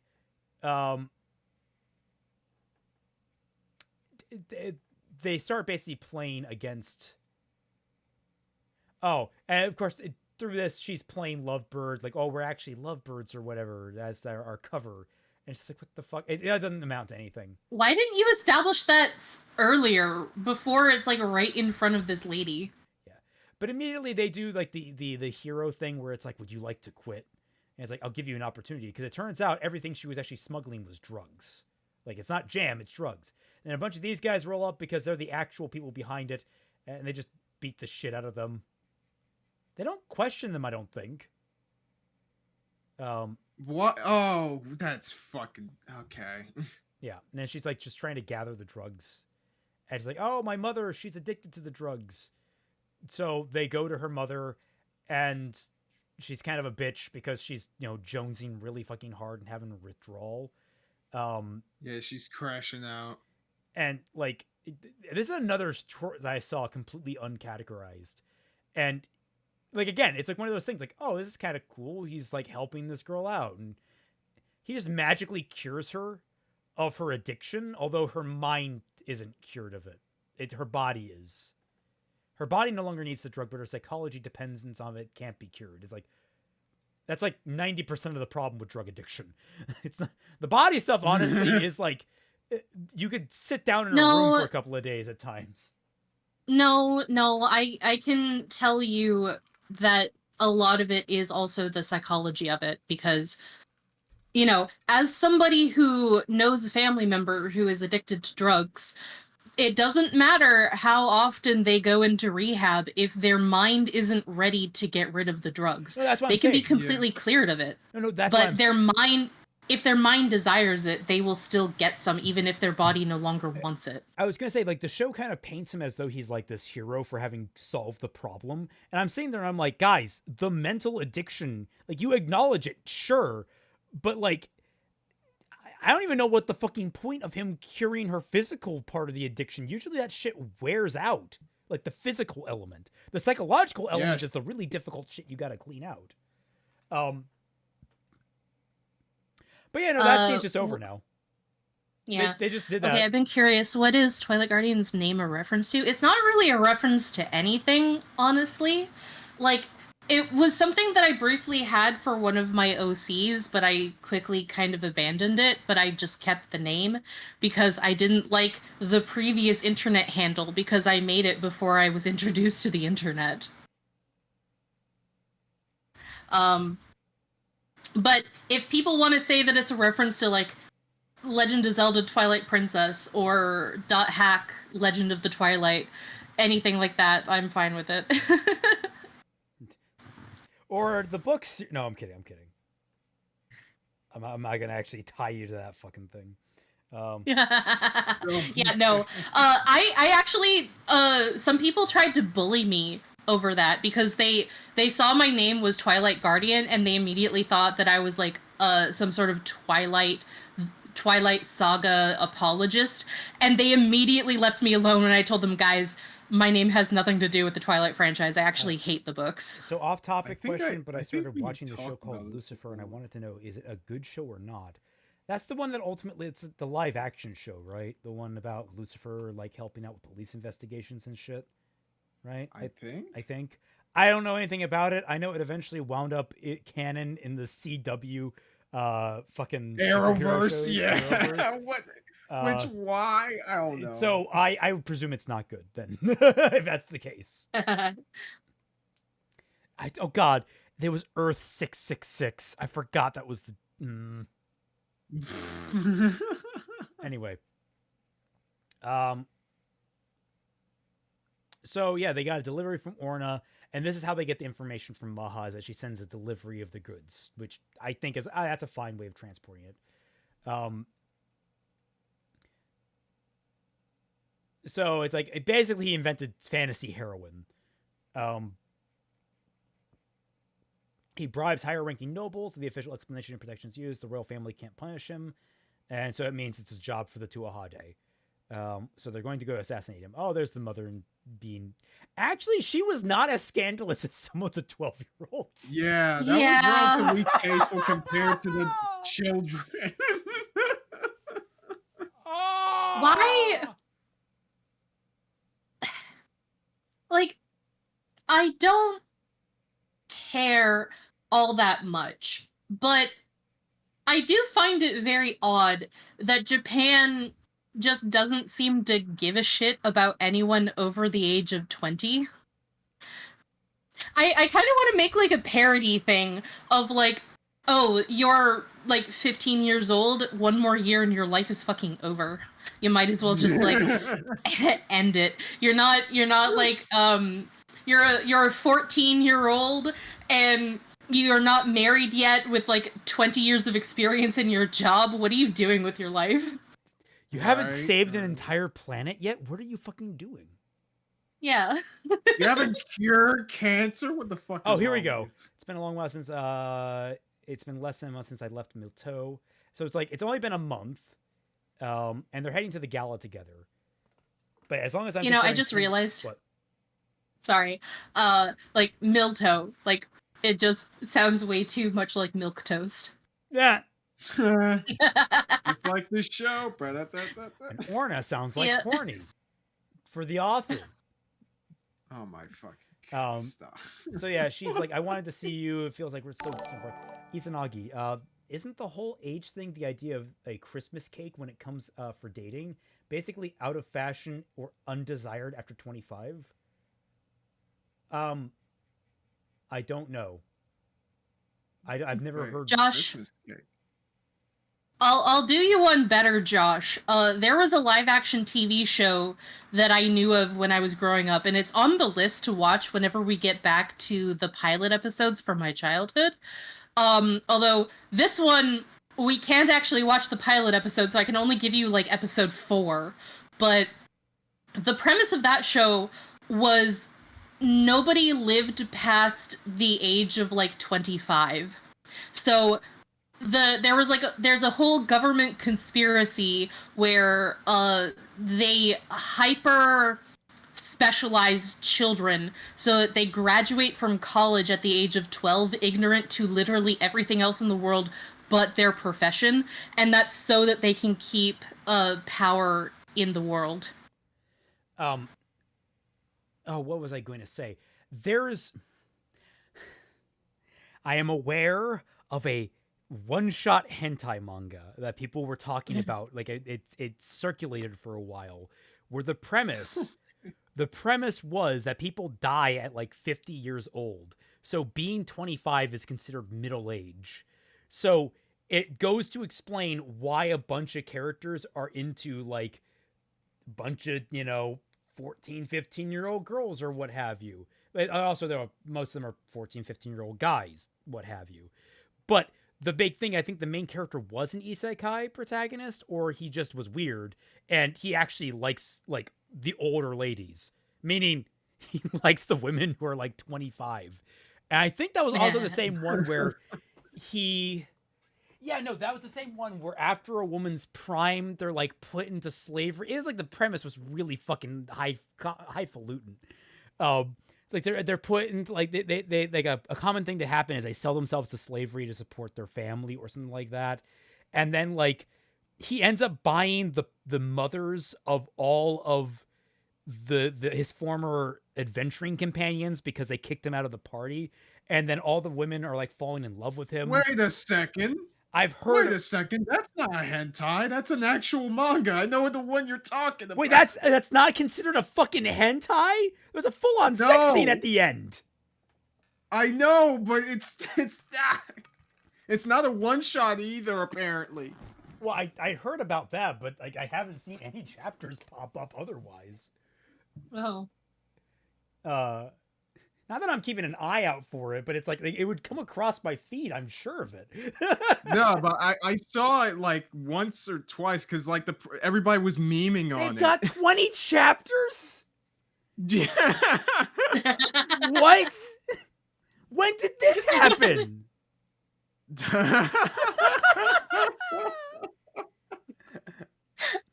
Celtic a asterisk is only when it has an octopus. Is hentai censored on YouTube? Probably. I don't know. Well, the more you learn. Oh. Anyway, this is the conversation I think that was, I think they had that I wanted to talk about. It's like she's like, have things between you and Tart progressed since you returned to Tuahade? It's like, progressed? What do you mean? For the record, it hasn't even been a fucking month. So it's just someone. Okay, they can do they can say hentai. So that guy was just censoring himself. It's like as and she's like, I mean as a woman and a man, and he's like, of course not. This was very difficult for you. While you were in Milteau, you seemed to occasionally blow off steam at brothels. Which, hey, why didn't we fucking see that? What? I want to see that, but like, wait. What a cowardly show when Magi the Labyrinth of Magic would make the brothel houses like a regular set piece in the world. First episode, we get the whole gag between Aladdin and Alibaba. Like, yes. Like establishes a running joke. Yeah, the brothel is a running joke in Magi. and like and Aladdin Elizabeth is like and her... 9. Yeah. Dude, what in the fuck, bro? Tara was nearly in tears every time you went to the brothel. You just see her. Why do you think of it? So it's like, Tart was nearly in tears every time you went to the brothel. You should use her like she wants, which that's a phrasing choice. Gross. Why do you want us to have that kind of relationship? And it's like, okay, so he doesn't deny going to the brothels. And it's like, I would be like, oh, I wasn't going to the brothels because I wanted to use them. I was getting information or something. It's like, no, he went to the brothels to go to the brothels. It's like, what the fuck? What? Sir, you were 12, now 14. You just had a wet dream. Yeah, it seems you force yourself. If he was using brothels, should he still be having like wet dreams? Or maybe it was after. I don't want to talk about this anymore. It seems you force yourself not to consider us romantic feelings for us. And it's like, we're family. Just how often do you think we're together? When we were little, we saw you as our dependable older brother. It's been 2 years. How long It's been 2 years at most. Yeah, and you told me that he hasn't been together with Maha for the full 2 years, so... Yeah, I'm pretty sure it hasn't been, because he turned 12, then left, then found her, she turned 12. I don't know what the fuck is going on here. It's like, you've just... But we're older, with most wonderful man in the world so close to us. Yeah, I've X'd out on that one. How can we not fall in love with him? You've come to speak to me directly. And it's like, well, when we're apart, I think about what I want to say at the next opportunity. But nothing is more painful than being ignored. And, like, despite all of what we're learning about our fucking protagonist here, I appreciate Maha just being like, I fucking love you, and I want to be with you in the biblical sense. It's like she's just like Yeah. out fighting forward. Like again, she is the best character. Tart tends to bottle things up without complaint. If you keep behaving that way towards her, she'll eventually explode. Then I'll try to bandy my preconceptions of Tart, but I can't accept her. Why? Because of Miss Dia? Tart wouldn't mind being second to her, being your convenient mistress. As long as you love her. Besides, aren't you a noble? You should keep a mistress or two. It's like suddenly like Maha just shot up and like you were like weirdly like you're unusually mature about this in like a kind of a twisted way. But like I kind of find it interesting that you're thinking along these lines. Also, the interior of this fucking cabin.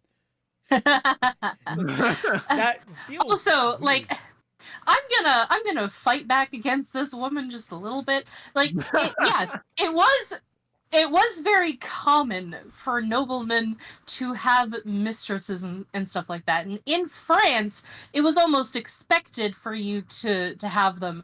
But it's for the majority of places throughout history, it was still something that is like an open secret sort of thing. Like, it still wasn't technically in vogue to just do that. Well, I don't think she's proposing it as that. I think she's proposing like she's just being very frank about the reality of nobility. Yeah. Which I kind of appreciate. She's cutting through the bullcrap, which in many ways actually pairs nicely with what I would ideally like to see this character as someone who is sort of an outsider to this world and kind of like breaking a lot of the rules, but we don't actually see any of that. Yeah. Yeah, it would be nice if the reason why he didn't consider these things is because he still ultimately at heart has the mentality of someone from the 21st century in the other world and all that kind of stuff. Yeah, and he's also 74 years old. Right. Do you understand In how which there are case, two going girls to besides Miss brothels is a Dia little iffy, but, you know. who love you? That's one more. It's because I love you too. But I'm going to wait a little longer before actively pursuing you. I thought you said things. You said things when you had the chance. Once Orna grows even more and you don't want to lose me, I'll use as a shield to negotiate. A deal can't be reached unless both parties are on equal footing. And so it's like she is coming at this like it's like one of the biggest character moments for Maha, which Maha already has so many good ones. It's like she's thinking about this very tactically. She's not viewing the relationship strictly as romance. It's her motivation, but she's like, I'm going to approach this as a merchant. I'm going to come at this and make myself invaluable to you. And it's like, goddamn, woman, like I don't approve of the choice you've made. I would, again, much rather... Noita is right there. Like, she's a much better companion. But if you're going to choose someone and pursue them, this is an interesting way to go about it. I appreciate that. Now, I should note the thing. This will bring up one of the things that intrigued me about this anime when I did my cursory research on it. In the series, apparently, Lou ends up having multiple wives. That is confirmed by the light. Why? That's not surprising. Well, obviously, Dia, Tart, Maha, and there's some speculation on the fourth one that we'll get to at the very end. Oh boy!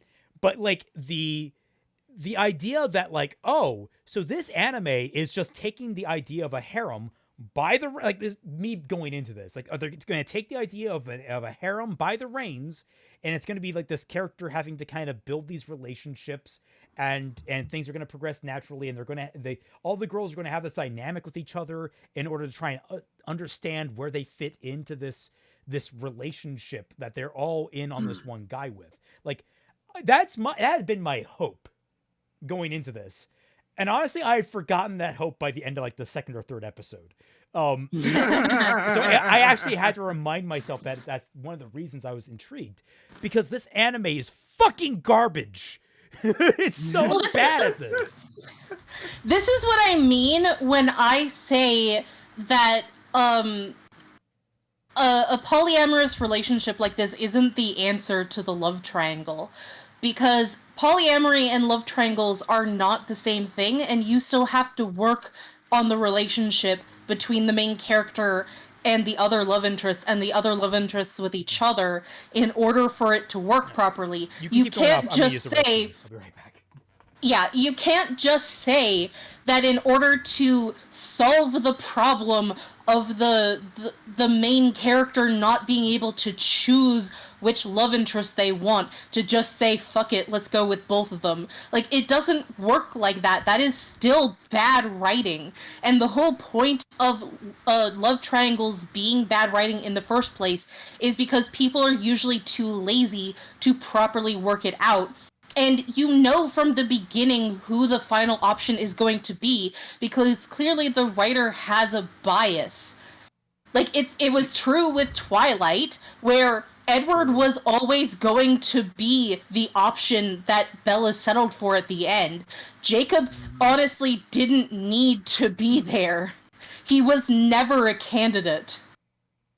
Dude, Twilight, you need to chill. You already bullied Lily Orchard enough with your video, which has over 40K views right now, which is really great. It is. But no, I will bully Lily all I want. I will bully Twilight all I want. Twilight was never a good story. I don't know where people get off thinking that we need to stop being mean to Twilight just because it's aimed at girls. Because I'm of the opinion. I was about to say. Exactly. I'm of the opinion that saying that poorly written stories are fine because they're written for women is insulting to women. Because we need to demand better written stories for us. Ryan Carson, you had hope, Raymond? It's like, no, I had hope before I knew anything about this anime. And then I went into it, and I stopped having hope very quickly. You see, that was your first mistake. But, yeah, I was going to say, like, I really hate being able to say, like, because of the comparison. The manga that the Otome Game mob manga that I was talking about handles the relationship between characters so much better. And I'm not going to say that the relationship between the two girls is like super deep and complex. They actually have a very, it's not super deep. They have a very strong appreciation for one another that then builds into a romance, but it does feel believable, if not a little basic. And like they actually have a very strong like dynamism as friends and as romantic partners. It's like so when like the characters are slowly more and more pushed, not just by themselves, but also by like the narrative, because by the end of the manga, he's tricked into his own engagement party with them because he doesn't want to actually, because he actually recognizes he's a shit person and he doesn't want to drag them into a bad relationship. It's like he's being genuinely selfless, and it's like, yeah, no, but that's kind of why they want to be with you. It's like, even when you're shit, you're kind of not being shit. Like, there's a whole character thing going on there. Like, it actually... Also, you see, your shittiness has a spectrum, you see. Yeah. Also, Ryan, not only does Twilight have actual grooming in it, but it is also incredibly misogynistic and also incredibly racist. Yep. I was going to say, of course, Jacob. So, women like was a soulmate. Oh my god, I fucking hate the freaking baby imprinting shit, dude. This is yeah, but people mostly focus on the imprinting. They don't focus as much on the literal sexism against women in the book. How and also like the literal racism of the Quaalude tribe that all of the characters seem to hold, because everyone is so nasty to the werewolves, and not just because they're werewolves, but just because they are the Quaaludes and all that. Like, they call them like smelly dogs and all that kind of stuff. It's disgusting. The kind of shit that women like. Wait, they're called the Quaaludes? As in, like, just a few letters away from the kind of thing that you would find in a Cosby party? Raymond, this is an actual real-life tribe that lives in Washington. Okay. No, you understand, this makes it... I had assumed it was fake, because if it were fake, then you could get, not away with it, but like the treatment of them would not come into question on several different levels.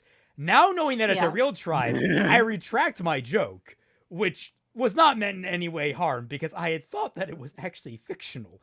It's a real tribe, and she decided to color it as everyone hates them. Well, yeah, and not only is like Titan says, not only is it unfaithful to vampire lore, but it also really bastardizes the Quaalude tribe's legitimate like origin for their tribe by like just bastardizing their actual lore for their tribe and just turning their lore into generic sexy werewolves. Yeah, I remember Dominic Noble really laying into it for that. Yeah, Damn. exactly. Damn, I did not. I should go back and watch some reviews on Twilight. Oh no, I think I did watch Dominic's No, was it? I think it was Dominic. There actually made a is lot. Now there is an entire video that you can find on YouTube that goes into all of the details about how gross Twilight is, specifically towards the Quaalude tribe and how they're depicted in the books. Wow. Yeah. I was gonna say like made by an indigenous woman, by the way. Oh dear. Yeah. Oh, that's fun. Anyway, back to a different shitty thing. More CGI horses. They're going to this party, and honestly, I don't know if I really need to point out. Like, I'm trying to get through honestly at a nice clip, but dear God, it's like everything. So we meet this wife, who is very pretty. I actually kind of wish that, like, honestly, give her kind of the uglier mug, because like then her being such a nice person, 'cause she is a genuinely nice person. That's what we basically learned throughout all of this. That she's trying on the like. Well, she's a bit chubby, which again I appreciate because there's variety in the faces of these anime older women. Yeah. So basically, what they're doing here is they're trying to get an in with this count or whatever, this evil dude. Count Asba Venkauer, by going through his wife, with their cosmetic products. Which, you know what? Solid setup. I'm all on board with this. Pretty good. Sure. And she likes it. She enjoys the moisturizer that should have existed decades ago, if not thousands of years ago. And it's like, why did you bring me to me first? Like, oh, because the Count has more momentum here, and we wanted to try and build it with you. You're the best person to lend the momentum to our new product. And it's like they're doing all the right things to flatter them. It's like, I'm delighted my husband's business is doing well. Up until a few years ago, we were poor nobles. I couldn't dress myself up like this. And it's like, this episode at the last 6 minutes starts to build up a really compelling like character dynamic where this is a very loving couple, and it's clear that this man has gone into like the slave and drug trade to, I think mostly the drug trade, to be able to afford a lavish lifestyle for his wife. And it's like, my wife was in such high spirits knowing you were coming, and it's like, I'm kind of jealous. And it's like, we get this warm back and forth between the facade of Lou and the villain he's here to assassinate. Yeah. And like, we see that there's genuinely love between these two. Like, it doesn't seem to be being put on for show. It's like, we get no indication that there's a bad bone in these people's bodies. And it's like, okay, we're getting some conflict building here because he has to kill this guy. He's accepted the contract. What are they going to do with it? And we get basically, there's a gala tonight where they're using, he's having some warm words. It looks like that bottle is more popular than you. It's building up their brand. She's doing like the showing thing to try and help build them up, gassing up the company. Yeah. No, I actually don't have to worry about her cheating on me with the bottle. I would never count them. Sorry for exploiting you at my party. Not at all. I'm honored. And it's like, I hear business is going well for you. It's a small bit of business. So we actually build up this guy's business and what he does. It's like, they're ingratiating themselves. It's solid stuff. Like this moment, look at this, super sweet. And it's like, yeah, great. So now we have to kill this guy. We cut to here at a range. And they know that his common habits are he likes to enjoy wine on the veranda while gazing at the moon.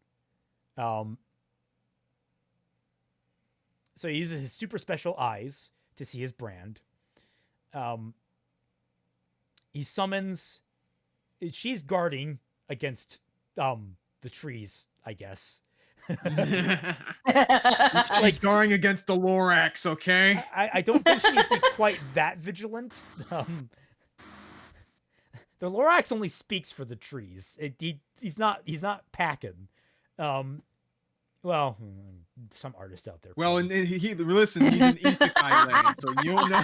Oh my god! God damn it! It wasn't the Lorax that Tumblr was obsessed with, okay? Oh no, it wasn't the Lorax, but you can guarantee that fucker was involved. Look, it wasn't just the Tumblr community; it was the furry community too.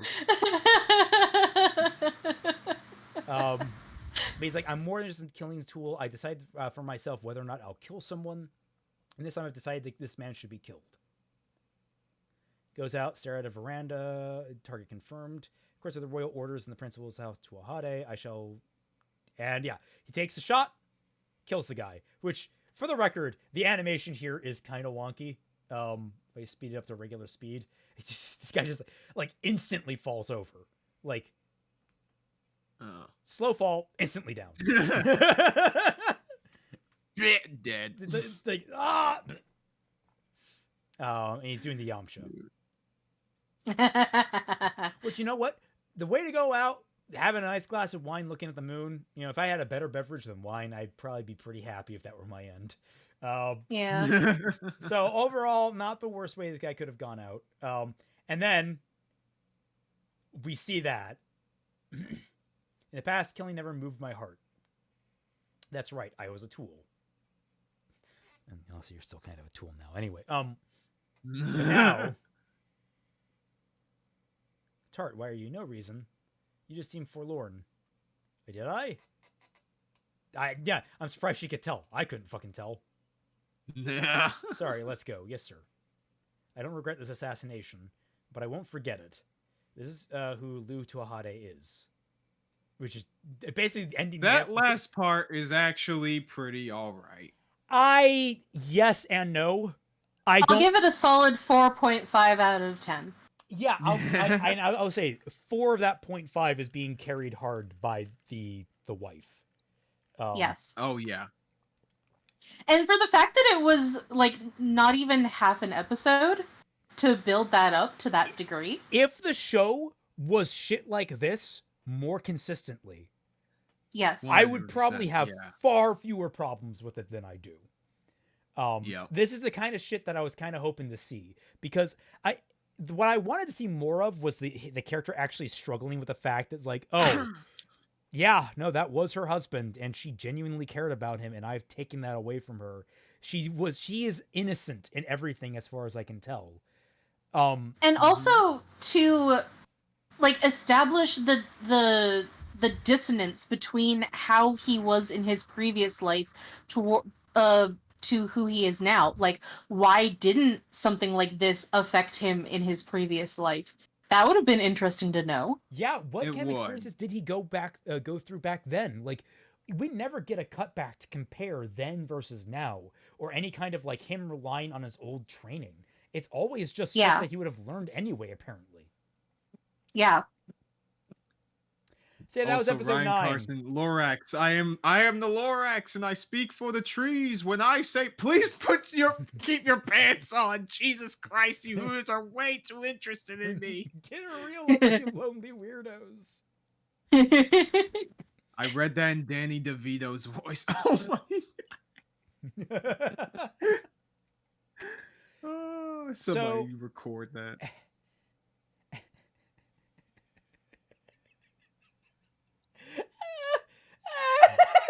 Wait, what the fuck? Why? What? Immediate opening. Ma'am, You just... why are you wearing a bikini in a medieval setting. You need to be wearing a full-on wetsuit, ma'am. Where did you get Ma'am. fucking nylon? Like, one minute, I need to double check this. When was nylon invented?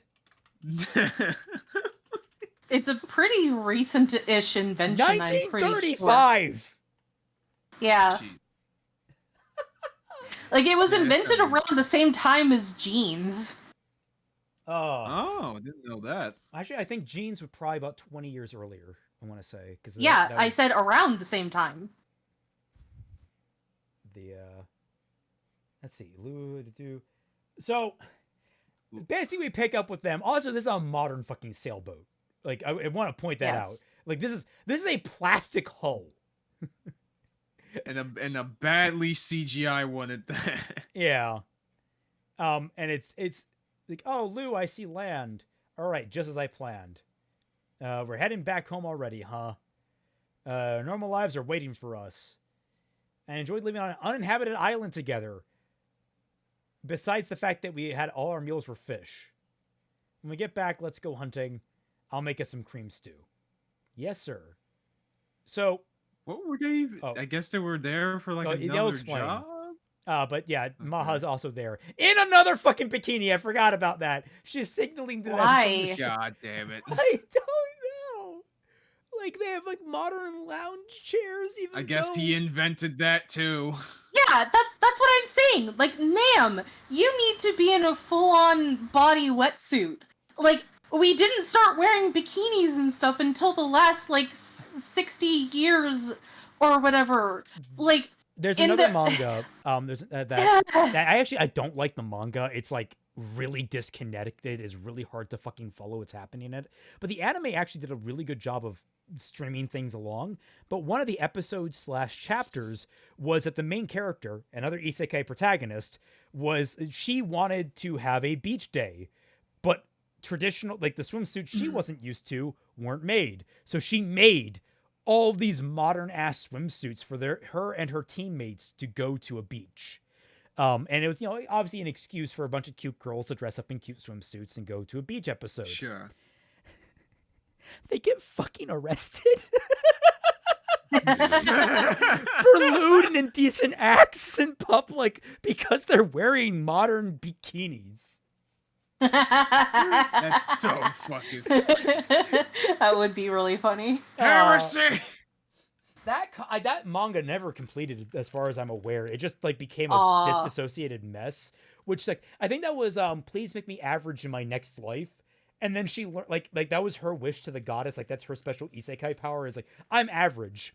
So the goddess reincarnated her, and then she learned, oh yeah, you're average compared to every single living being in this universe. So you're actually like fucking overpowered. It's like she's like, no, I just wanted to be average. No, I didn't want to be special. Yeah, Robbie, you're right. The bikini only became popular in the 50s.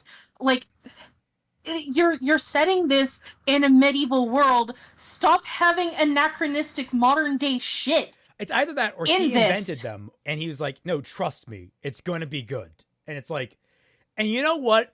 I would buy it that these two would wear them. Sure. But like, I don't know what his like line of logic would be to, you know what? Fuck! Take it as an opportunity to build into the fact that he had his eyes opened by Maha that, hey, both her and Tart are lusting over you. And you like, I'll try to see her in that way, but so maybe it's like, what if I see them in bikinis? You could try something like that. It's not exactly refined, but it's a fucking better than not explaining it whatsoever. Yeah. But yeah, they've been on an island alone for a month.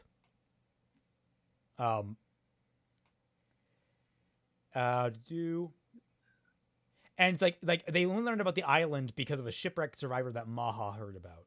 So it's like, obviously we need to make sure that she's involved in all this always. Oh, I gotta speed this back up because I got the new episode. Good news and bad news. She's delivering, and she's talking about how she's locating information on a divine weapon that's supposed to be possess abilities that can't be made by human hands. They've existed since ancient times, and they're incredibly powerful. And she's looking into what's a spear called the Gaebolg. Isa, you may now begin to panic. And it's currently owned by a man named Satana Maknes. And there he goes. Okay, good. That is the expected reaction. And it's like they're trying to acquire it basically as added power, I guess. I don't even know why they're researching it. It's to set up something for later. But it's also news that a civil war has broken out, and Dia's house has been dragged into it. And it's being led, like the enemy army is being led by Satanas Maknes. So it's like, we might not be able to get the fucking thing. Anyway. Oh, the actual tension. Well, Lou goes to Dia's house. I go. And she's like, "Oh, I knew you missed me so much that you couldn't help but come here.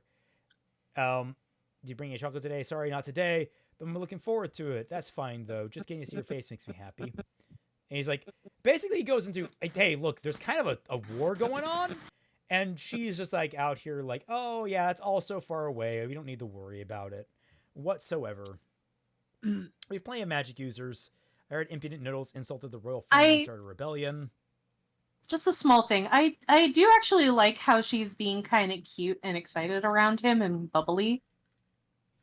It's just nice after a lot of nothing from these other characters. Yeah. You can tell, though, who's the favorite. Yeah. You're well informed. So she's talking about how basically it's not a big deal. That's all that this is really supposed to kind of set up. It's not a problem. I'm looking at the summary here so I can just skip over some of this bullshit because there's nothing really important here. Sure. Okay, so the first half of the summary is in the first 6 minutes of this episode. So basically he offers her a way to escape. But Dia's like, I'm not going to abandon my home. That's the kind of thing about this. She has an obligation to her people and her family. And she's like I kind of like this tension. It's like, I'm not going to abandon my people. I'll get mad if you keep saying that I have to do that. I'm not going to do that. Oh, wait, I'm just kidding. Thinking about it won't change anything. What will be. So she's like fucking bipolar. I don't know exactly what she wants. Yeah. She's like, don't insult me, but also I don't mind. It's like, fuck. Okay. And so I think the majority of the following fucking chapter or the following fucking episode is just one sentence in the summary. It really is a shame because it would be really interesting if she genuinely got mad at him for this, and he's torn up about like kind of a being in a rock and a hard place situation where he's like he wants to keep her safe, but he also wants to keep her happy. Yeah, it's like it's the ultimate conundrum for like, okay, like taking from there's a spider in the corner of my room. I should take care of it. Don't kill it. It's eating some bugs. It's fine. Yeah, we have brown recluse around here. I don't know if I want to take the risk. Is it a brown recluse though? I can't tell. It probably isn't since it's so big, but you know what? You can never be sure. Well, I guess you could if you're, study spiders. I don't. Anyway, I'm not going to take care of it now. I'll take care of it later. It's chilling like above my Master Chief head. But I was going to say, like, it's like, if you were to look at this from like a gendered perspective, you've got the dynamic of a man telling a woman what to do because it's better for her versus the woman being independent and judging for herself. And like, you could play with that, especially since it's a medieval society. There could be a whole level of dynamics we could play around with. But no, she's just like, don't worry about it. Will be. Let's go on a date. Yeah.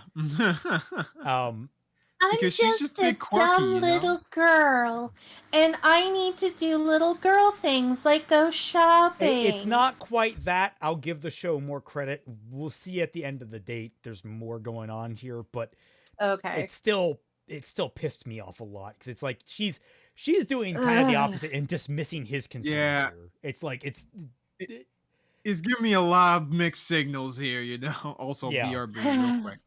But she's like, which dress do you prefer? And he's like, no time for that. And she's like, which one? And then she ultimately goes with a completely different dress than the one she chose. But she's here in disguise to try and be basically a normal girl for a little while with him. Even though that she didn't change her hair design at all, she just changed the fucking color. Yep. You know, this is what I appreciate about Skip Beat, because when Kyoko goes in for a role and stuff, she changes her hair. And like not just the color but the style. She puts wigs on, or she cuts her hair, or she cuts the wig's hair. She looks fucking different no matter what role she's playing because she's an actress. So I appreciate that. When she's in disguise, people don't know that it's her. Josh, it would have been interesting if she had planned all of this, meaning the civil fucking war, all just so she could go on a date. Honestly, yes. Also, I know that we're still like 5 weeks away from finishing Shugokata, and then it's whatever you're going to watch. And I have no idea when we're going to pick it, but I can't wait to show you what we have for the anime of Skip Beat. Okay. But can we see you, like, wait, what was that? How do you know more about food options than I do? I've been coming to see you monthly since we were children. Oh, it's her complaining to him. It's only natural. Habit. That merchant seems like a veteran. I can tell. So we just get like, oh, this town is full of skilled warriors. A draft has been a lot of people in town. Militiamen conscripted at times. It's like okay, there's clearly a buildup going on right now.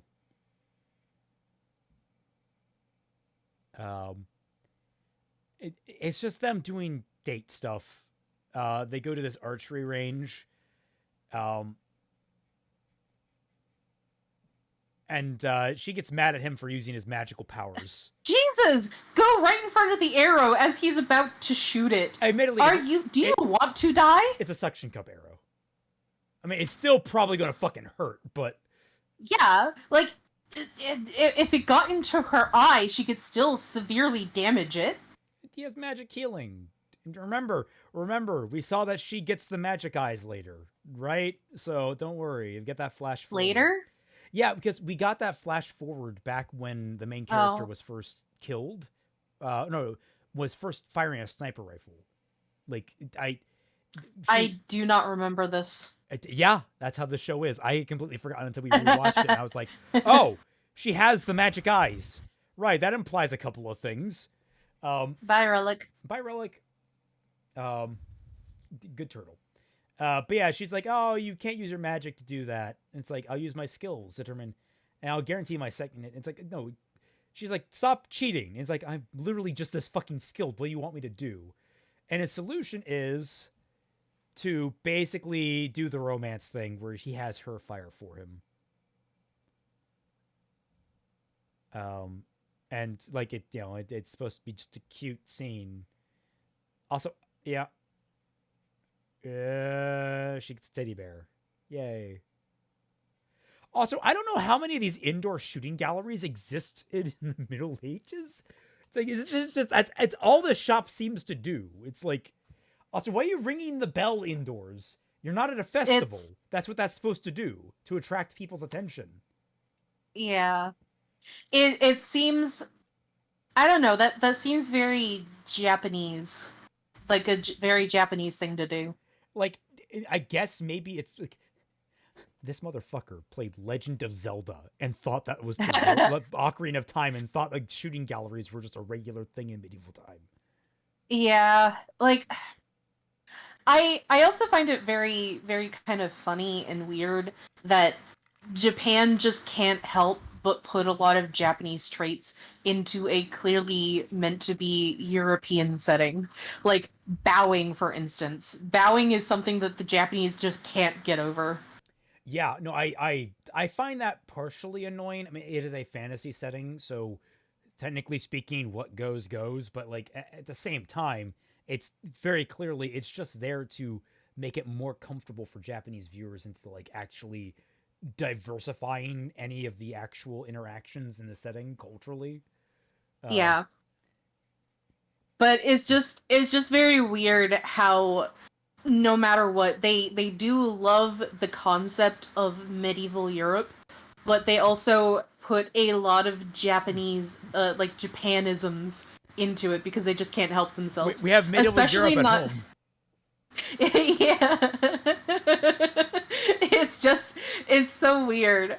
And I guess like I don't know, like maybe you could say it's the same thing with us where we probably don't intend it, but we do probably put a lot of like Westernisms into anything that we do for Asian culture just because we're not in that culture. Right. Josh, I mean, UK, we had shooting ranges with pellet guns in pubs. In pubs! Like, that's an arcade in a pub. That's a different context than a dedicated arcade for shooting ranges. And shooting ranges and fairgrounds were a thing since the mid-1800s. I'm pretty sure they've been around since fairgrounds have been around and bows have been around.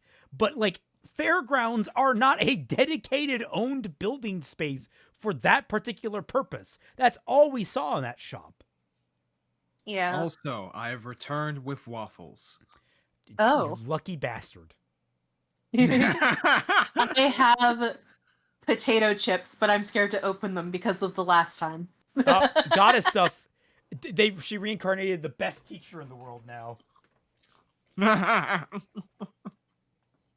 her whole thing is just to teach the hero. She's not even supposed to stop this hero. She's supposed to teach him. Like teach him to be a better person or whatever. I guess maybe that's the route she's taking with it. It's a higher existence. Also, so she's like not even the highest existence. Is she like the first like female isekai person that we've seen? Yeah, I think so. There's Dia. There's Dia. So it's just more bullshit date stuff. I don't think there's anything important that goes on here. I would say we're getting character development, but we're just learning like the most vapid elements of a character. Do you like wish that we're back with Ikto and Amu in the just on their date? Like their date was more interesting than this. Yeah. Dude, I've been rewatching Gundam X recently. I'd rather go back to Garrett and Tifa right now. I'd rather go back to Kira and Flay. Whoa, wait a minute. Look, a toxic relationship is still a better relationship than fucking this. I know, but God. Oh, that's right. So then they find a lost child. No, they found TK. Oh no, TK! TK, how did you get it? I look so much like him. Holy yeah. shit. And, fuck. Oh god, this fucking 74-year-old assassin knows exactly how to communicate with a 6-year-old child to convince him to come looking for his missing parent. I'm sorry. Like Dia, this sweet 14-year-old girl who has a very lovable face and very kindly demeanor, who immediately comes up to help this child, can't convince him to like talk to them for help. But like immediately the main character can just be like, I'm Mr. Bear. I'm good. How? You should be this should be a character moment where you're fucking out of your depth. And Dia should be showing you how to be goddamned human. But Raymond, he's Jesus Kun. He's the protagonist. Yeah, can you imagine the plot twist? He had to kill the mother. Like that was oh god. Oh.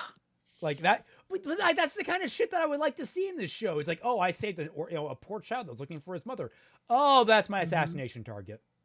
That's awkward. But then she uses magic to locate his mom, and it's like it's pointless. It's just so, oh, the main characters are good people. It's like, thanks, I knew that. Kaiser, this isn't SAO. Yeah, SAO is legitimately, well, I'm not sure if I would say better, but more entertaining. So there's that. Chapter 15 is more entertaining, certainly. Or was that 17? I can't remember which chapter that was supposed to be. That was just That was 16.5 or some shit. yeah. I don't know. Anyway, so they go to a hot spring. Why? Because Japan. Yeah, because Japan. Like, okay, All right.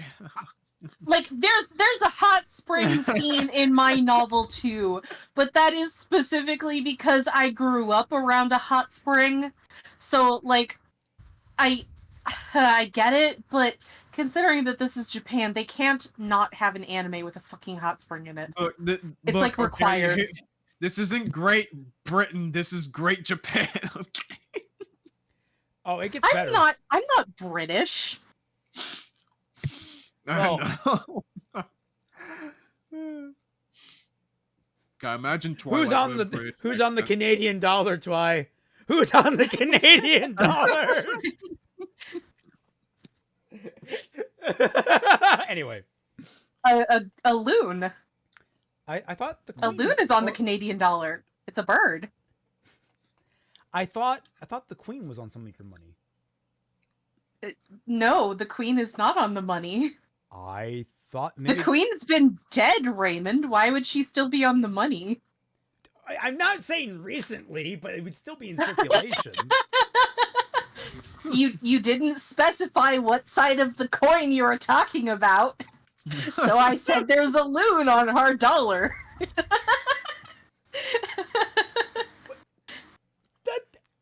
No, you're okay. You're pedantry bullshit. Anyway, yeah, That's her they go job. for a dip in the hot spring. Less like a hot spring and more like a pool. And then they immediately start playing in it because that's what the Japanese do. Even though almost everywhere. Oh yeah, she's talking about slips.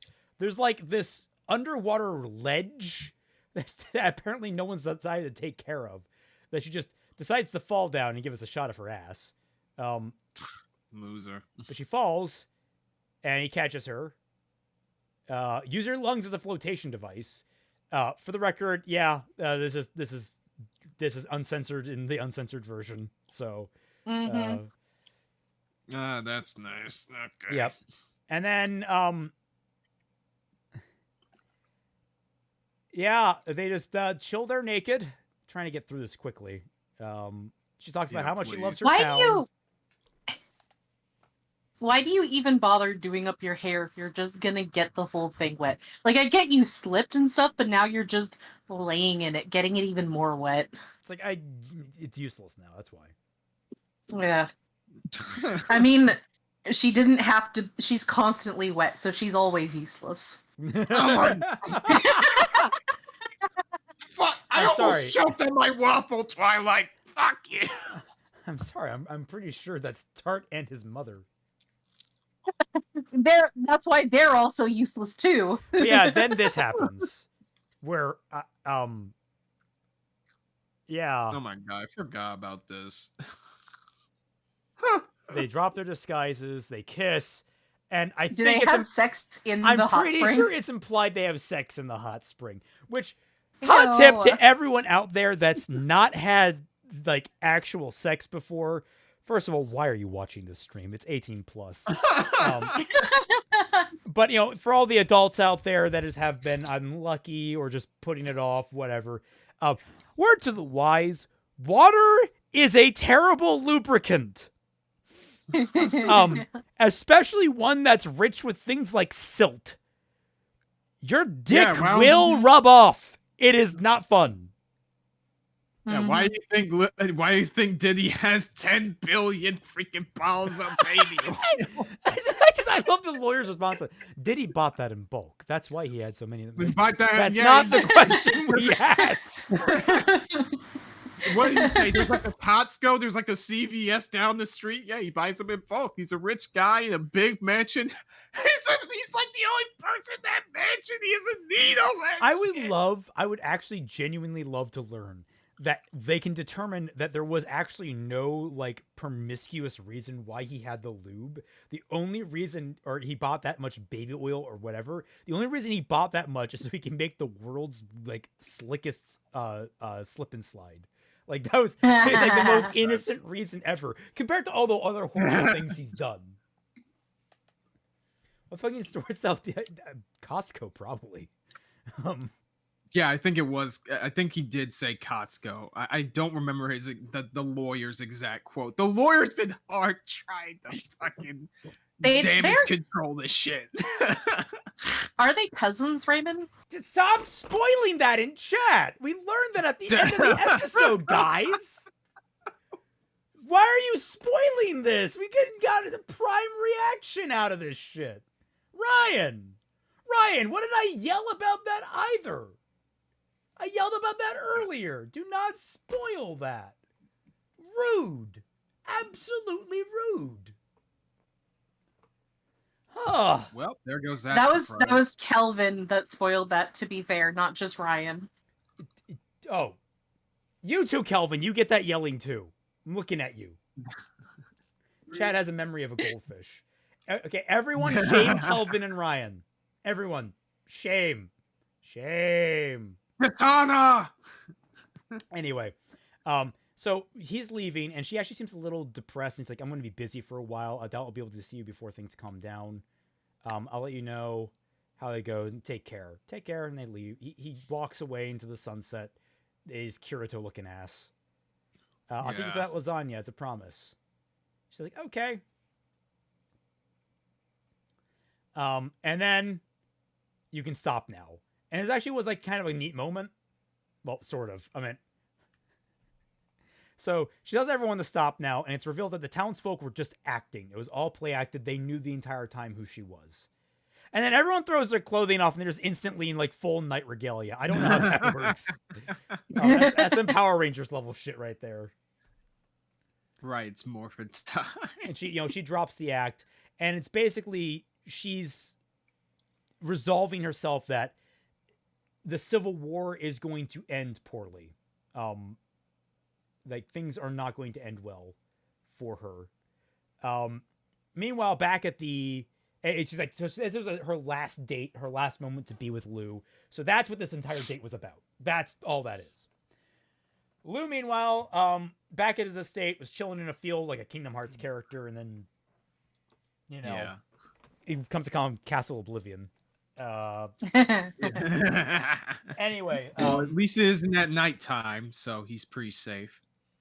So this guy apparently is a soldier from the Civil War that's run here, and he's hired the Tuahade to do a job, and the father wants him to do it, and it's like immediately the target is Dia via Kone. It's like this was the moment that I messaged you as like, oh, they might be doing something interesting, and then Twi. I don't remember exactly my words, but do you remember exactly what I said immediately following that sentence before I even started watching the next episode?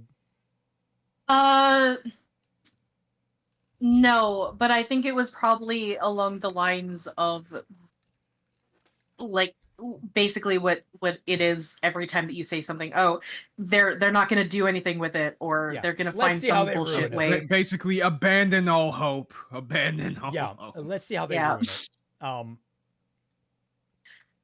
Like it's just very disappointing that I don't even remember what you said, but just the fact that you've said it so many times that I can just go with the most generic thing that you said and be right. Yep. You see the pattern.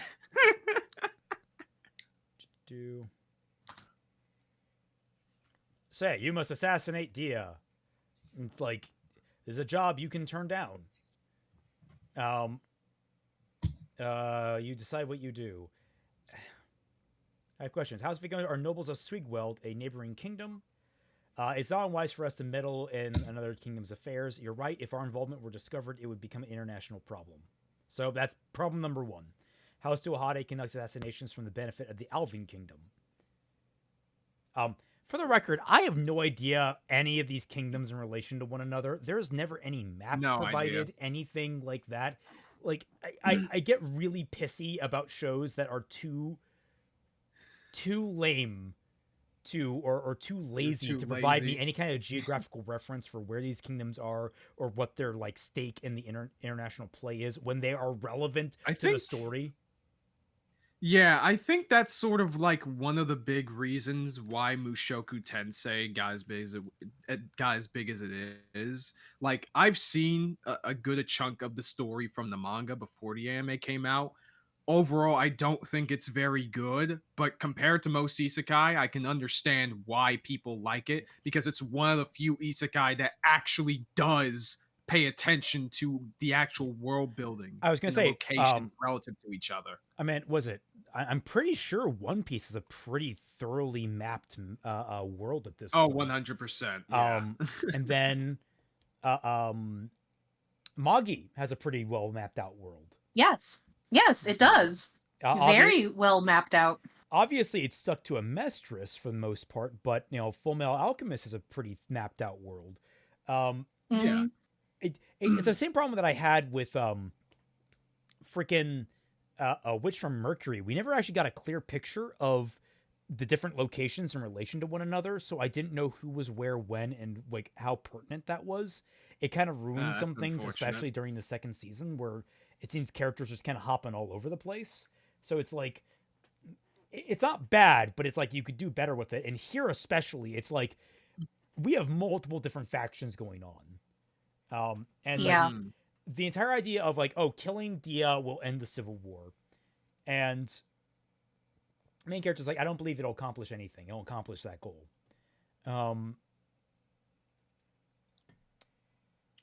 So they've completely they go over the politics of the situation. It's actually very confusing because there's a lot of formal names being thrown around that I have no like grasp of. Yeah, it's basically the meme of "Who are you people?" Yeah, so she professes powerful magic as well. So basically, it's come down to killing Dia will potentially end the war, except it really won't. It's just a scapegoat for ending the war, but yeah, it's not going to come to that. Right. And so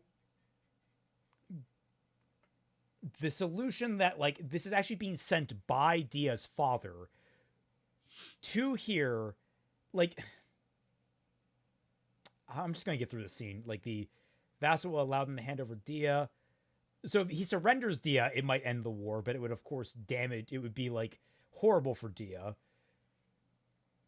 Let me just read the synopsis here. Since Tuhade family has always had the option of rejecting missions, we realize that Dia's death will ultimately fail to stop the war, and deduces he can use his mission to save Dia. Dia, whatever. So that's the what ends up with this conversation is Tart. Are you okay there, Tart? Tart, you're looking a No. little malproportioned there. She's never okay. But it's She's like never on model. the father. It's Dia's father that wants this to happen. He actually specifically asked for Lou, I'm pretty sure. And the entire idea is that this assassination is a facade. He's supposed to fake Dia's death and get her out of there so she can be saved. That's what this boils down to. It's like, it's not really an assassination. Yeah, of course. Right. And this is also where like you have no obligation to go. It's not under our kingdom. It's actually a personal thing ultimately for you to accept this. And the father is like, yeah, you're just like your old man, like giving up your there's flashbacks. Originally, this option I shouldn't accept, but I've already made up my mind. After living my life as a tool, I was thrown away. I won't make that mistake again. I'm glad we only flash back to that last job and not anything else. Mhm. Yeah. Because he didn't exist prior to that episode. Yep. And That's what makes bad writing, guys. If you don't like have actual history for your characters. and here's the thing: you don't have to start out having history for him. You could have gotten to this point in the story and then written in a part of his past that helps inform him now. The only thing you have to be careful about is whether or not it would conflict with anything you'd written prior. That's it. That's all you have to do. Like that is what I mean, though. It's like if you only ever show what little you've already shown of his previous life, that gives the impression that he didn't actually exist prior to the events of the first episode in his previous life, which means that he isn't a fully fleshed out character, which really fucking shows. Oh yeah. Right. Oh, Chronosphere, another art. Do you ever get the Oh, feeling really? that Okay. a reality has these odd distortions from time to time? On the surface, everything feels fine. Are you talking about the horse? Yes. I love it. CGI horse. Don't worry, we'll That show that is on screen. fantastic. Anyway, Lou talking about basically all the reasons to save Dia, whatever. Because his promises. Dida. Dabu Dee Didaya. It is me, Didaya. Dio. Dabu. But yeah, his father's like, I took the blade, the Tuahade blade, for someone other than the kingdom. It's like, no, I can't imagine you doing that, Dad. And it's like, motherfucker, take the hint. It was for my wife, Esri. Please. Oh, oh my God, Lou did the surprise Pikachu. Oh my God, we had a different expression. Yeah, for like a split second. And it's like, you probably expect this already, but Esri is a daughter of House Vekone. What do you mean suspect? Dia is your we cousin. literally had nothing. Yeah. Ba, ba, ba. What I mean to Why- say is that the Vekone family specializes in banjo manufacturing. Why is this a secret? That's what I want to know. Why has this been kept a secret from him for like his whole life up until now? Up until his How adulthood. would this be kept a secret if he had the entire Yeah. knowledge of this fucking world shoved into his brain by a divine being? Wouldn't the noble house lineage be a thing that would be really relevant to his mission? Also, like, this is only really relevant to be kept a secret and be, like, scandalous for a modern audience. Because people love this, married their cousins up until, like, the late 19th, early 20th century. Like, marrying your first cousin wasn't that unusual. I'm pretty So sure you who still cares? can in Australia. I want to say, like, I heard that it was legalized there. Yeah, which it shouldn't be because it's still a bit too genetically close. Like, you should go for like a fourth or fifth cousin, at least. But In yeah, conclusion, the cousin fact that this marriage was is secret generally in the legal in first place Australia is under the really Federal dumb. Marriage Act of 1961 and the Family Law Act of 1975. So, I mean, if any of you want to go start playing banjos, you know where to go. All right, it's actually didgeridoo. Marrying your first cousin is still legal in the UK, part of the US. Oh, first I have cousins no are doubt that legal there are in a few states that places. allow it. Yeah, but I'm just saying that, like, that shouldn't be that scandalous of a fucking reveal. I don't think it is. No, It's just listen, kind of like we gotta add in the tag, okay? For Yeah, I'm speaking on a meta level. Like, what is the reason why this was kept a secret from him? The only thing that I could think of is to scandalize the viewer of the anime or the reader of the manga. yeah, they'll be all like, "Oh, I was motivated before, but now I'm really motivated Yeah. to save this chick." Sweet Oh Home my Australia. God. Yeah, Sweet home Australia. silver hair is genetic. I never thought my own son would make the same choice. I never thought my own son would start trying to bang his cousin, but you know what? Here we are. So basically, in order to clear this distance, I highly suspect that this entire scene was invented for the anime. I don't think this is in the manga or in the light novels.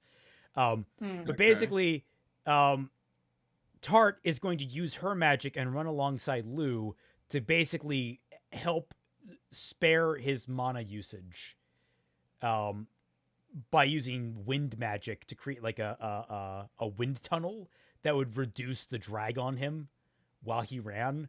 So it basically makes them speed at like 40 miles per hour or 40 kilometers per hour. And it just so he doesn't waste his magic going into that threat. But it's going to exhaust her. Okay. And that's basically what we watched for like several minutes straight as they explain that. And it's like, we get to see her thoughts. He didn't do it for my sake. He wanted to use me because I had mana. Like, you know what? This honestly could be a really depressing monologue where it's like, I'm in love with this guy and he only wants to use me. He genuinely cares about her, quote unquote. Like, we know that, but like, sort of. Actually, I question it sometimes. He doesn't see her. He doesn't see her the way she wants him. But like, to it could her, like they want to like pull that string and it's like it doesn't work because the relationship between these characters is so fucking weird. Like, none of it makes any sense. These characters don't act human at all. And the way he treats her is just like sort of sending a lot of mixed messages on his own. Oh, sure, right. I'm not in love with you. Come sleep in my bed. I'm not going to immediately kick you out after having a wet dream. But yeah, they're just like constantly running.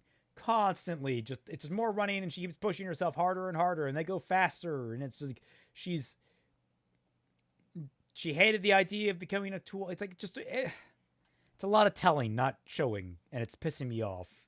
Yeah, dude. Yeah. Just padding out the runtime with just monologuing of this, let's be honest, mostly pretty bland character. Yeah. I want to like Tart more than I do. But yeah, and she finally starts to collapse, and there she goes. Falls all the way the fuck down. He catches her. And she's crying because she can't go any farther. She can't lift him up anymore. Because that's the woman's only role in life, apparently, is to be the thing that pushes him forward. Yep. She's true to her name. And this is why I have the thumbnail the way it is. It's like, promise me you'll come back together. And it's like, yeah, I'll do that. I definitely love her. Bye. Ninja run. And this is the infamous cucked position.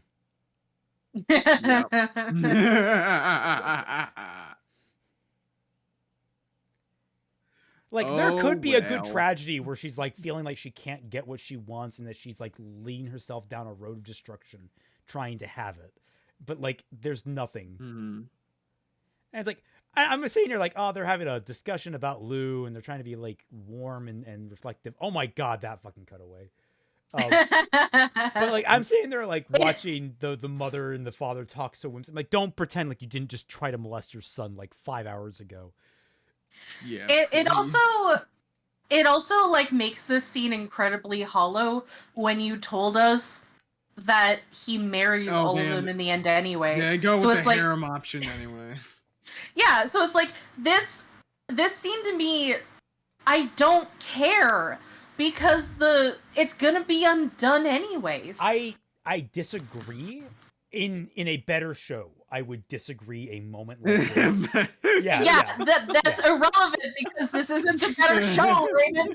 Well, no, like, I wasn't even being affected by this without, like, because I had forgotten at this point. I wasn't I was laughing my ass off at this. I'm like, you want me to care about this? This relationship that is, like, has less nutrition than soggy old cardboard? I spoiled you on a plot point that probably will never get adapted into the anime. I don't know how far the fucking because only 20 people watch this. Look, it is getting a second season. I'm sorry, but I can't conceive of a plot, even in a well-written show, where this would be compelling when I have something spoiled for me knowing that they all get together in the end. Like, it wouldn't work for me. I mean, what I would argue back is, I mean, admittedly you're caveating that it's personal, so that's fine, I suppose. It's more so that, like, I could definitely see it where maybe they just don't have, I guess this comes down to, like, is knowledge of multiple marriages in this world a thing? Or, like, or is it, like, That I need to know more about this fucking world and its views on marriage and relationships, if I'm being completely frank. But if I knew more about that and like they knew options and that sort of thing, or if they had like limitations in her options and she knew that he was going to choose Daya, but then later something changed and it's like, oh, so maybe there's a chance and like that opens a new route. And it's like there's a like a period of like characters trying to figure out where they stand with one another and like trying to basically rebuild a romantic dynamic after the first one, implodes. Like I could see that being compelling, but like in this show, there is no world building, there's no character building, there's nothing to support what I am imagining would make a scene like this hit home, but then actually still effectively lead to a polyamorous relationship later. So it's like Yeah, all it is just building the runtime, basically. Yeah, it's But just wasting your we time. I see your point. Though. we know that this isn't really technically a polyamorous relationship because it is just Harem, yeah, it is just a Burn harem. Women's Club. Yeah. This is the I get Maha on Tuesdays, then I see Tart every second Wednesday, and then I see the fourth option on Friday, and then I get my main wife every other day. I swear to God, if the fourth option is the mother, I'm gonna lose it. Josh, I'll caveat this that the second season for this was announced a year ago, and we have still not heard hide nor hair of it. And also, I Favor the Villainous came out, I want to say the end of last year, or was it spring of last year? Wait, you're talking about no, the villain. You're talking about the second season, right? For Villainous. That was like a couple. Oh, never mind. Yeah, it's a different Villainous. There are a whole bunch of these out now. God damn. The characters becoming or falling in love with the Villainous is like a whole thing. I Favor the Villainous came out in October of 2023. We have plenty of time, and I'm pretty sure there was an announcement coming for that series. I'm not entirely sure yet. I would love for that to get more adaptation, even though I thought the anime was kind of underwhelming. Kimba the White Lion, Also, but English dub version asks, how far are we in time-wise to the series? Oh, I don't know where this stands up with the fucking books, so... Oh, no, to the series, the rest of the series, how much do we have left? Oh, we have like... 2 episodes. This is episode of 11, right? Last episode. Oh, never mind then. Second last episode? Oh, okay. Wait, so this is all a plot that is coming up in the last episode and a half? Well... God, I was barely even keeping track. You're right. Holy shit.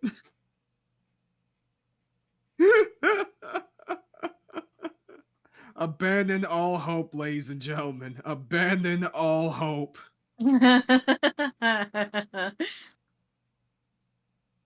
This is fucking wild, dog. I dude, like so many isekai are like this, like nowhere near as like incomprehensible, but are just such a like a lot of these when I tend to watch most of them, and I'm not even talking about the high profile ones that actually seem to have some effort behind them, at least from a production level.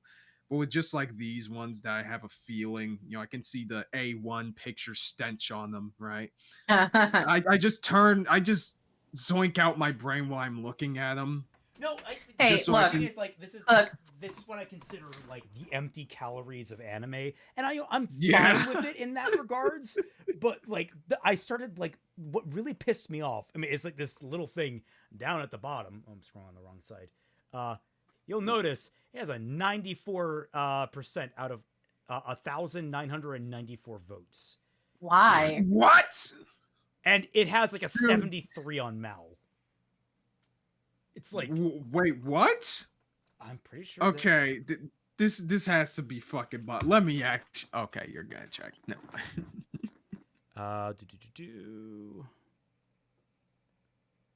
Where is?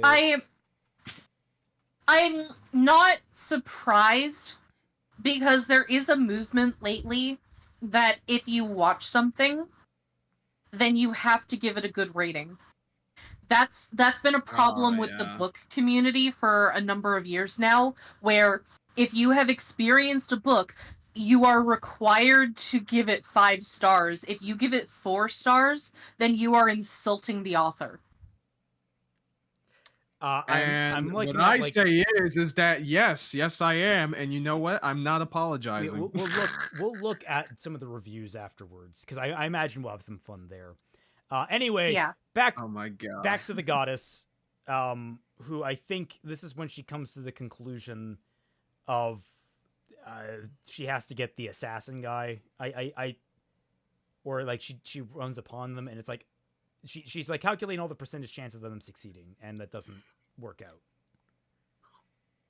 Soul suitable for stopping the hero's rampage found a show. So basically, she was like actually looking, like going through a sorting process to try and find a soul that can kill the hero. That was Okay. it's more than I expected. So okay, wait, I gotta get the it looks like the enemy's number around 1,500. More than he expected. Damn. And there's fewer than 200 on the battlements, which honestly, castles can hold off, you can amplify defensive natures pretty well, so it's fine. Yes. It's still outgunned. And basically he starts identifying the magic users across the army. He notices that they're all made of CGI. Really ugly CGI. It's like some of the worst in the entire series at this point. That means they're weaker. And I kill anyone who tries to take her.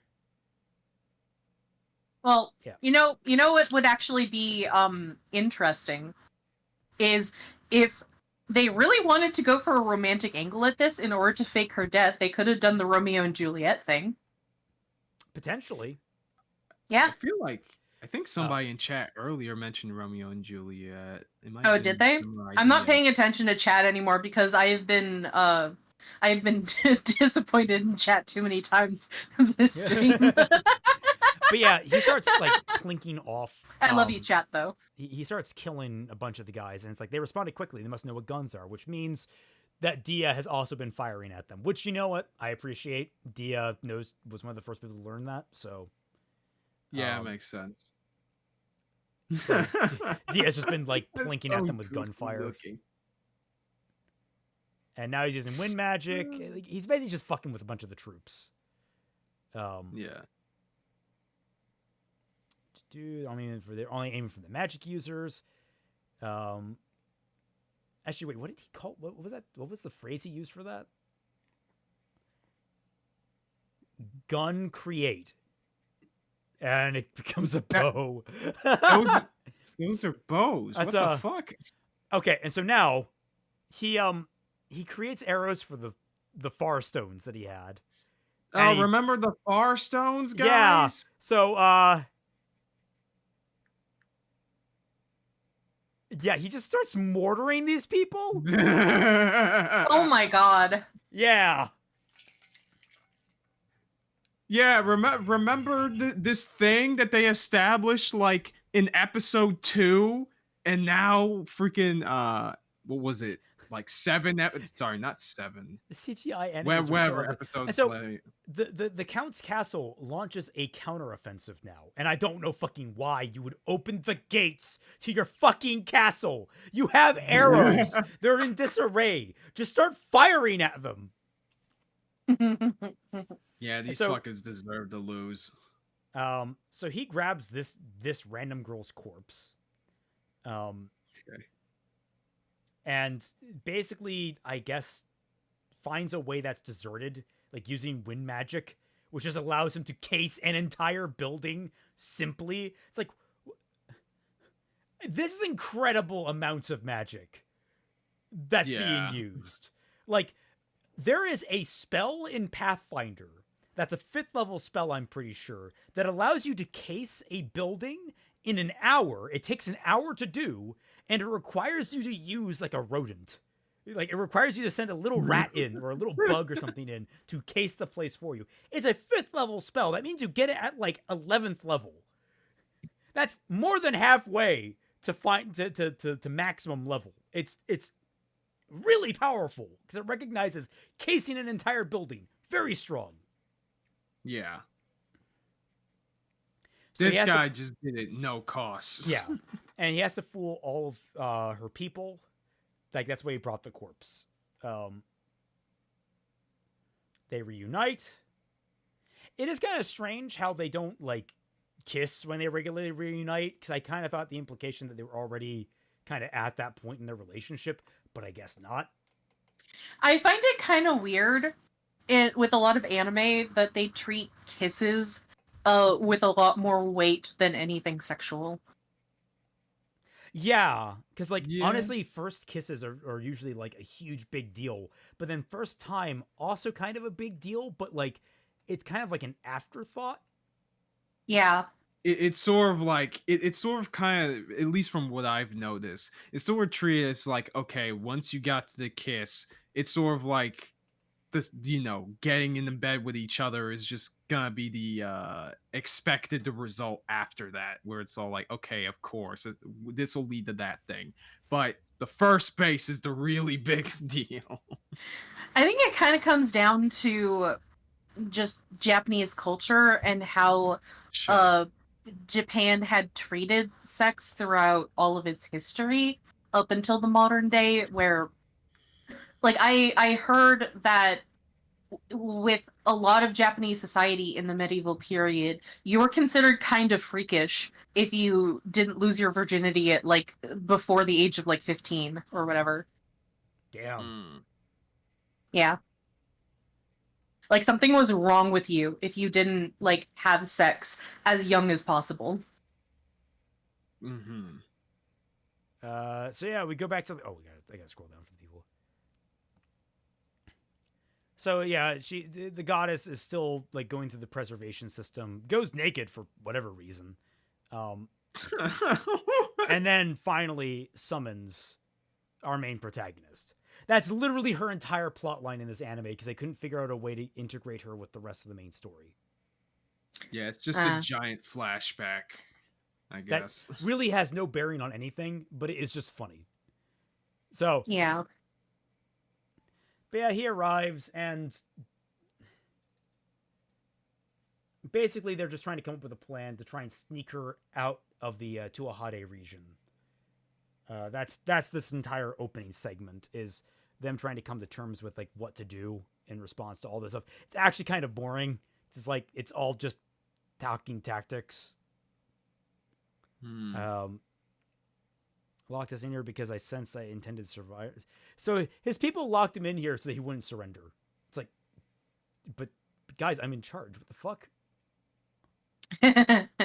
And he's basically going to commit like a one-man suicide mission, or he's going to vanish during the attack.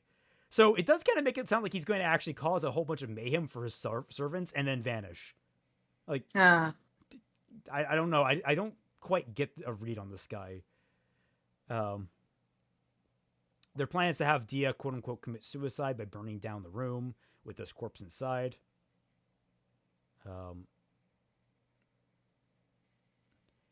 And it's like he instructs Dia on what to say, yelling out the window, like, I won't belong to anyone, so I'm going to take my own life, basically. Which, I hope you'll use wind magic, because no one's going to hear you from... It's like literally the villain, like I'm going to take my own life. Just, what? I'm gonna jump! Speak, It's so stupid. It's not a terrible plan. It's just not great. And then he, of course, gets his sixth sense of, like... Oh, so that's where they had that in the opening. Oh, for God's sake. He was remembering, oh, I got this feeling like I did when I saw the UAV that shot a missile at us. Oh. Danger is approaching. And oh, surprise! It's the guy with the Gale Bulg, who proceeds to wipe out everything. And I don't know what he fucking throws. He throws something that, like...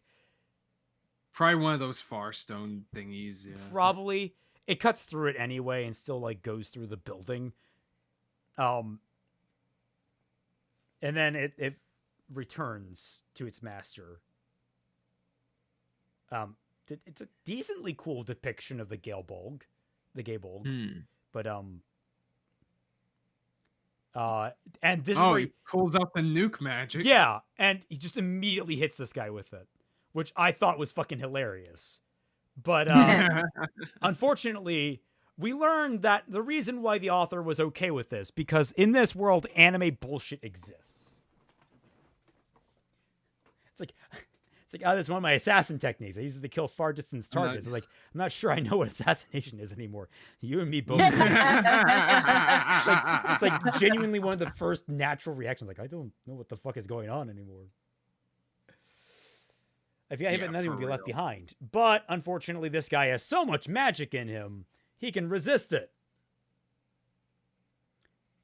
This guy's just an annoying, like, I want to fight for good fights because fights are cool. Yeah, fighting. That's all his personality is. So just basically Kenpachi, but boring. Got it. Yeah. So basically Kenpachi. Yeah.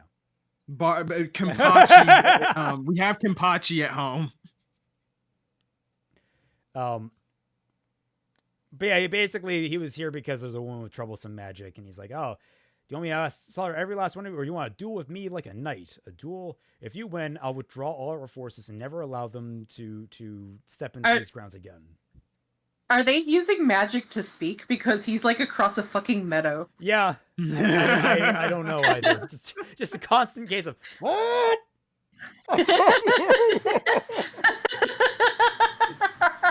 Speak louder! Watch them both. I'm yelling! Watch them both Speak louder! I'm yelling! Well, stop yelling and speak louder! But you can understand what I was saying! What? Izanagi, oh, I get realized that guy's name is Kulane's name before it was before given his current name after killing the guard dog. Also, oh dear God, I'm not sure what Gaebolg is more anime than. I'm not sure if that Gaebolg is more anime than the one in the Fate version. Possibly.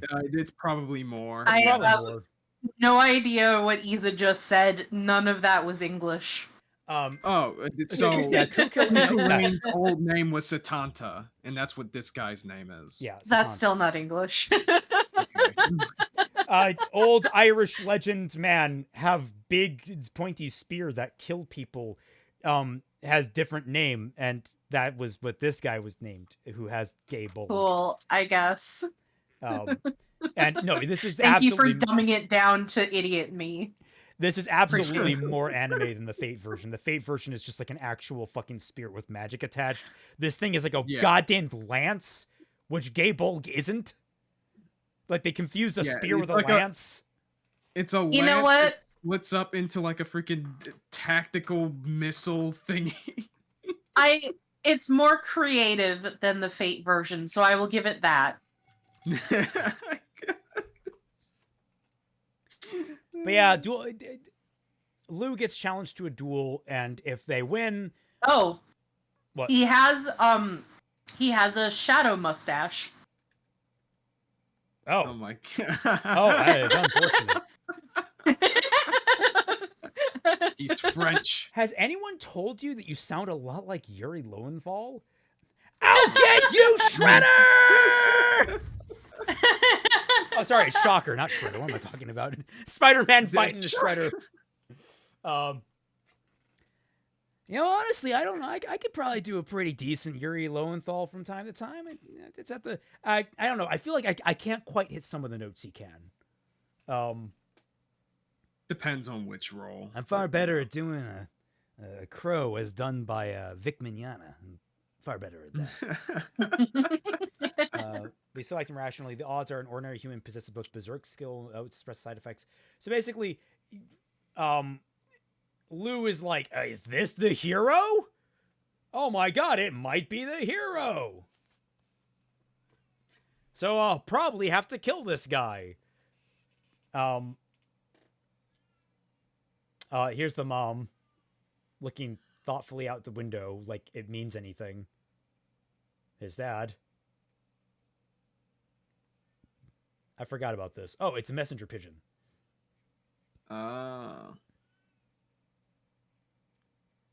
It's like, oh, the hero. It's something about the hero, I guess. Oh, we got the main character naked. Yep. Aside from his other older self naked. We got the version of our main character naked that'll get us in jail. Right. So, Yeah. like, this is the actual hero? I thought that he was just like a random they guy. suspect that it is the hero, but they don't know. Oh, okay. Yeah. This is the person, however, they were talking about in the car. This is Satana. Okay. And it's like, so if we win the duel, or I can't win the duel if he can survive an artillery shot. And he's lying because he actually comes up with something. He summons this big obloid thing. The only thing I can do is assassinate, and that's what I'm going to do. Like, I'm not going to win the duel. He throws it out the window, and it vanishes, like, in a way that you can't tell what the fuck is happening. Let me slow that down. But yeah, he summons this big old thing, shoves, and you can kind of tell what's happening, but it'll be explained further what's going on there. It's kind of fucky how they did that. Especially because, like, he's using a bunch of shit we've never seen him use before. I like this part. It's going to be fun. This is actually kind of an ingenious thing. My problem is, one, it's used really fucking early in the series for the scale I imagine the story wants to go for. And B, right. How does he fucking lose? Anyway. We just cut the Maha to remind us that she exists. Yeah. Sure. But they go. Also, remember that sword guy that was like a part of his clan or whatever? Oh yeah. Damn, he was that. I guess that guy. Wish that guy was relevant. Yeah, he's not here, and he just lies about his name. It doesn't really matter. His wounds are completely healed. He must have the power of the berserk. This man is just guts. Yes. Oh no, he is unworthy of that. So. Basically, it's like I'll follow through. I'll even impose a Gios on myself if I need to enforce the rules of the duel. If I lose, I will enforce that our armies will never invade again. Which I thought it was a civil war, so I'm not entirely sure what the fuck is going on with this anymore. Again, the politics don't make any sense to me. I need like one of those situation maps you see in the Ace Combat games to understand what the fuck is going on. But yeah, obviously, if Lou loses, then then they get Dia, or I guess Dia commits suicide to survive to escape this. And he's like, "Oh, just keep my promise." Yeah, there you go. Yeah, okay, fine. So Lou starts counting down in his head. For the record, the amount of time that elapsed in the episode, like a lot of things, is nowhere near the actual amount of time that elapses. Of course. Anyway, the rest is Lou stalling for time, asking questions, and making small demands like withdraw your soldiers, so they won't get injured. So his soldiers, what are left of them after that fucking hellfire. Anyway. Oh, the goddess smiles at him because we need to bring her, make sure she's in the last episode too. Oh, right. It's just posing until the duel actually starts. And he looks at me, and I look at him. Oh, he looks at me. He admittedly does what I think is actually a really smart move for starting a duel, because it's fair. When this coin hits the ground, I think that's a fair way to start a duel. It's very common. It's very much accepted in general dueling practices. I just thought it was neat. That's it. Yeah. Yeah. Also, holy shit, dude. Did you have to fling that fucking coin into orbit? I was like 50 meters up. Yeah. So, as soon as the coin lands, boom.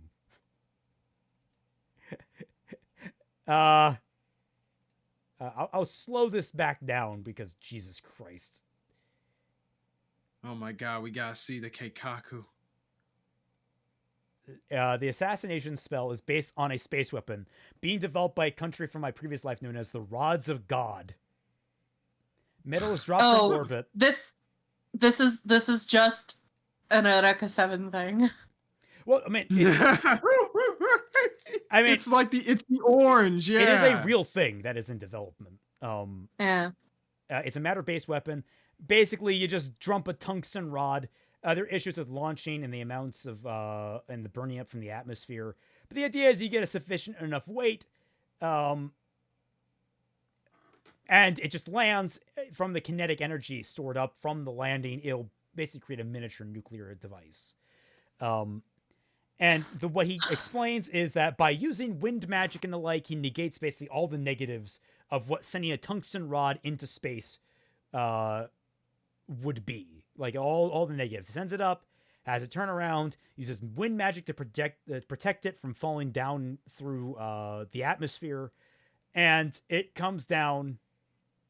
For a direct hit, it would require extremely accurate calculations and execution. That's why I trained on the uninhabited island Maha found. So that's what they were doing on the island.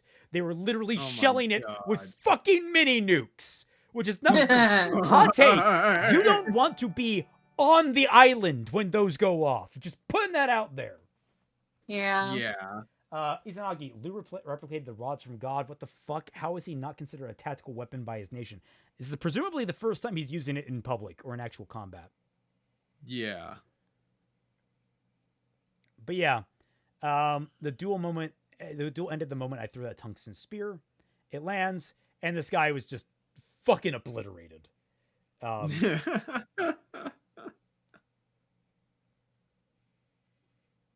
would they hide a test like that? Apparently, it was an island they only discovered thanks to a guy that shipwrecked on it. So yeah, that's how they hit it. Also, dude, the fact that he was able to like protect himself from the shockwave as well. Also, I don't care. You had all those soldiers retreat. All right, they are not making it far enough away to outrun a fucking mushroom cloud. Yeah, no. Yeah. They're probably They dead. had how many seconds? It was like 400 something seconds. Let me get my calculator out briefly. So 441 seconds divided by 60. They had 7 minutes. That is not enough time to clear minimum safe distance. Just putting that out there. The mages might be fine. The rest aren't. Those people are fucking dead. 15, somewhere around 1,500 people are dead now. Congratulations. We did it, Patrick. We saved the city. And then he heals himself because, of course, he can. I mean, obviously. Right. I developed a spell, Gungnir, to defeat the hero. So he calls it Gungnir. Which means he's pitting the Greek and... sorry, not the Greek. The Norse and Irish pantheons against each other. Not probably the smartest of moves. You're going to piss off Kratos. 100%. So yeah, he passes out, and then it's Daya there, who's just relieved that he's alive, and now she's free. I can speed this back up again because this is all just like bullshit. Yeah. Like, are you sure this is what you wanted? I'm sad that things are. It's like, are you sure this is what you wanted? I don't know if she has a fucking choice at this point. She has to dedicate herself to this. There's a crater where her house used to be. It's like, oh, I promised I'd come running. You remembered our old promise. It's like, yeah, you kept the fucking knife on your table. Yep. If you fulfill this promise, I'll be repaying your debt. If you repay that debt, we'll be repaying each other back and forth forever. And she's like, you're right. Repaying each other back forever sounds kind of nice. It's like the equivalent exchange speech from Full Metal Alchemist with Winry and Ed, but like not good. Bargain bin. Yeah. And then he kisses her, and this is where I get the thumbnail. For the first time in my life, I failed an assassination attempt. Things didn't go as planned, but I don't feel too bad about it. Good. I'm glad you actually have no development on that. I don't know. Cool. I'm sorry, Mama Lou, what were you fucking doing there? Oh, it's like she just arrived back, that's why. And it's like you're I think she's molesting Tart now too. Tart, who actually, because of the height difference, actually looks her age now, and it's like, oh, that's kind of uncomfortable. Well, like it's weird because the mother is sitting as though she's like on her knees, but the proportions are like, what are your knees in the middle of your shins, lady? Like, what's going on there? That's a very good question. Yeah. Also, like, she's not entirely molesting Tart because her head is too high up to be in her tits. Maybe. No, I could see it. Like, she's more like cuddling up against her face. But yeah, the count gets away, and now we get a cutaway to all the different people doing their things. Where are they all? Where is everyone now? It's like, oh, you got a message from someone. I think that was from probably Tart. They're training still. They're doing these things. Yeah, he's developing his revolvers now. And there's after credits, so...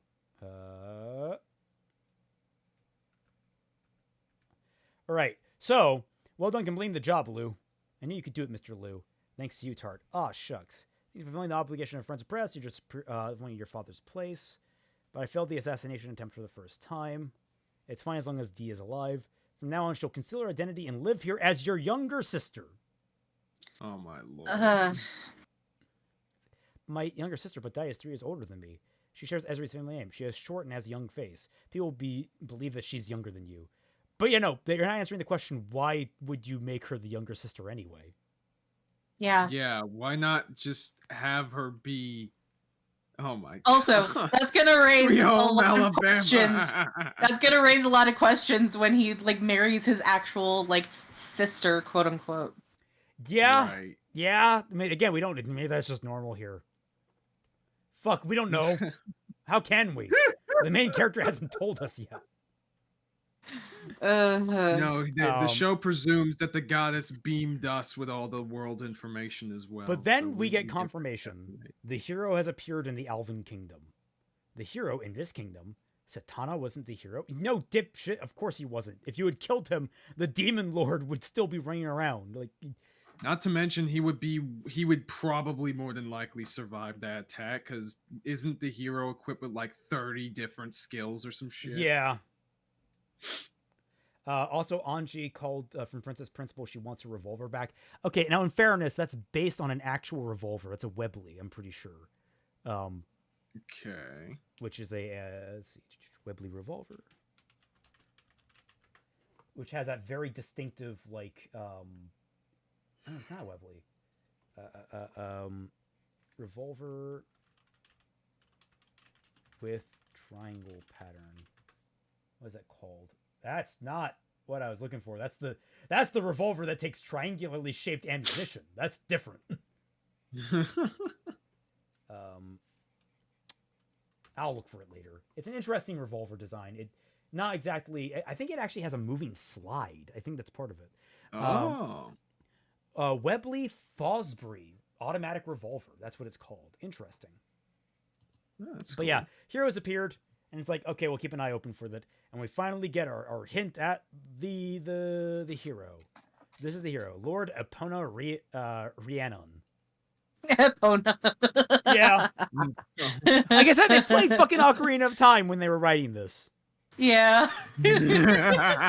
And thus concludes season 1 of The World's Finest Assassin Gets Reincarnated into an Aristocrat.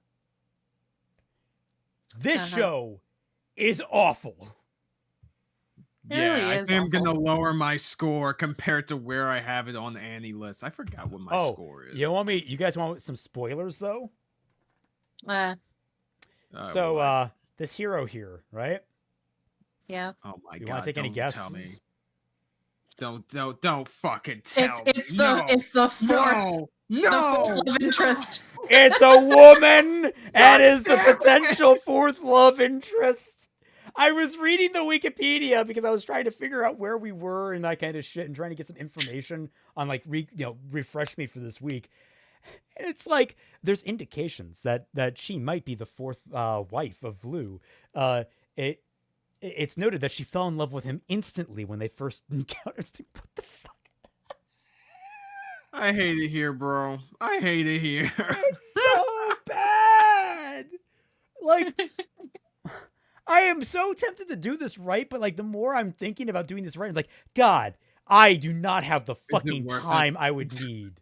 Like, in order to do anything about this right. Like, okay, just setting aside alone the idea, it's like, okay, I want a protagonist that's going to have 4 wives, one of which is directly hostile to him initially, posing as a man. It's like, okay, I got to develop the first, second, third wives. I got to develop the fourth one. I got to develop all this and that and this and that. I got to make sure all their dynamics are sound. I got to figure out what the dynamics between the girls are. Do I want them to be in relationships too, or do I want it to be a strictly harem situation? Like so much information that I would need to sit down to fix this that clearly the author decided wasn't worth his fucking time.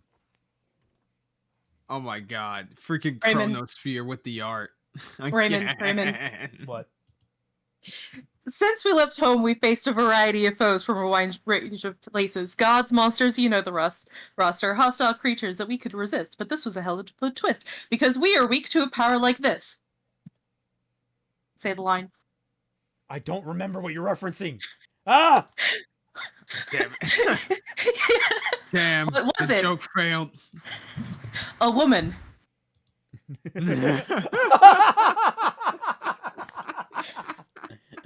Oh, right. You just shared that with me the other day.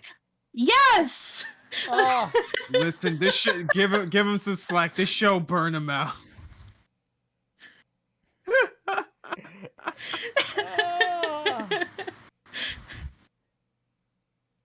Oh. So, oh, my pride as an assassin, I now summon stealthful nuclear ward. All right, you guys posted the art. I can show off the art now. Yeah. Yeah, that's all the art. I believe that is Discord everything. properties.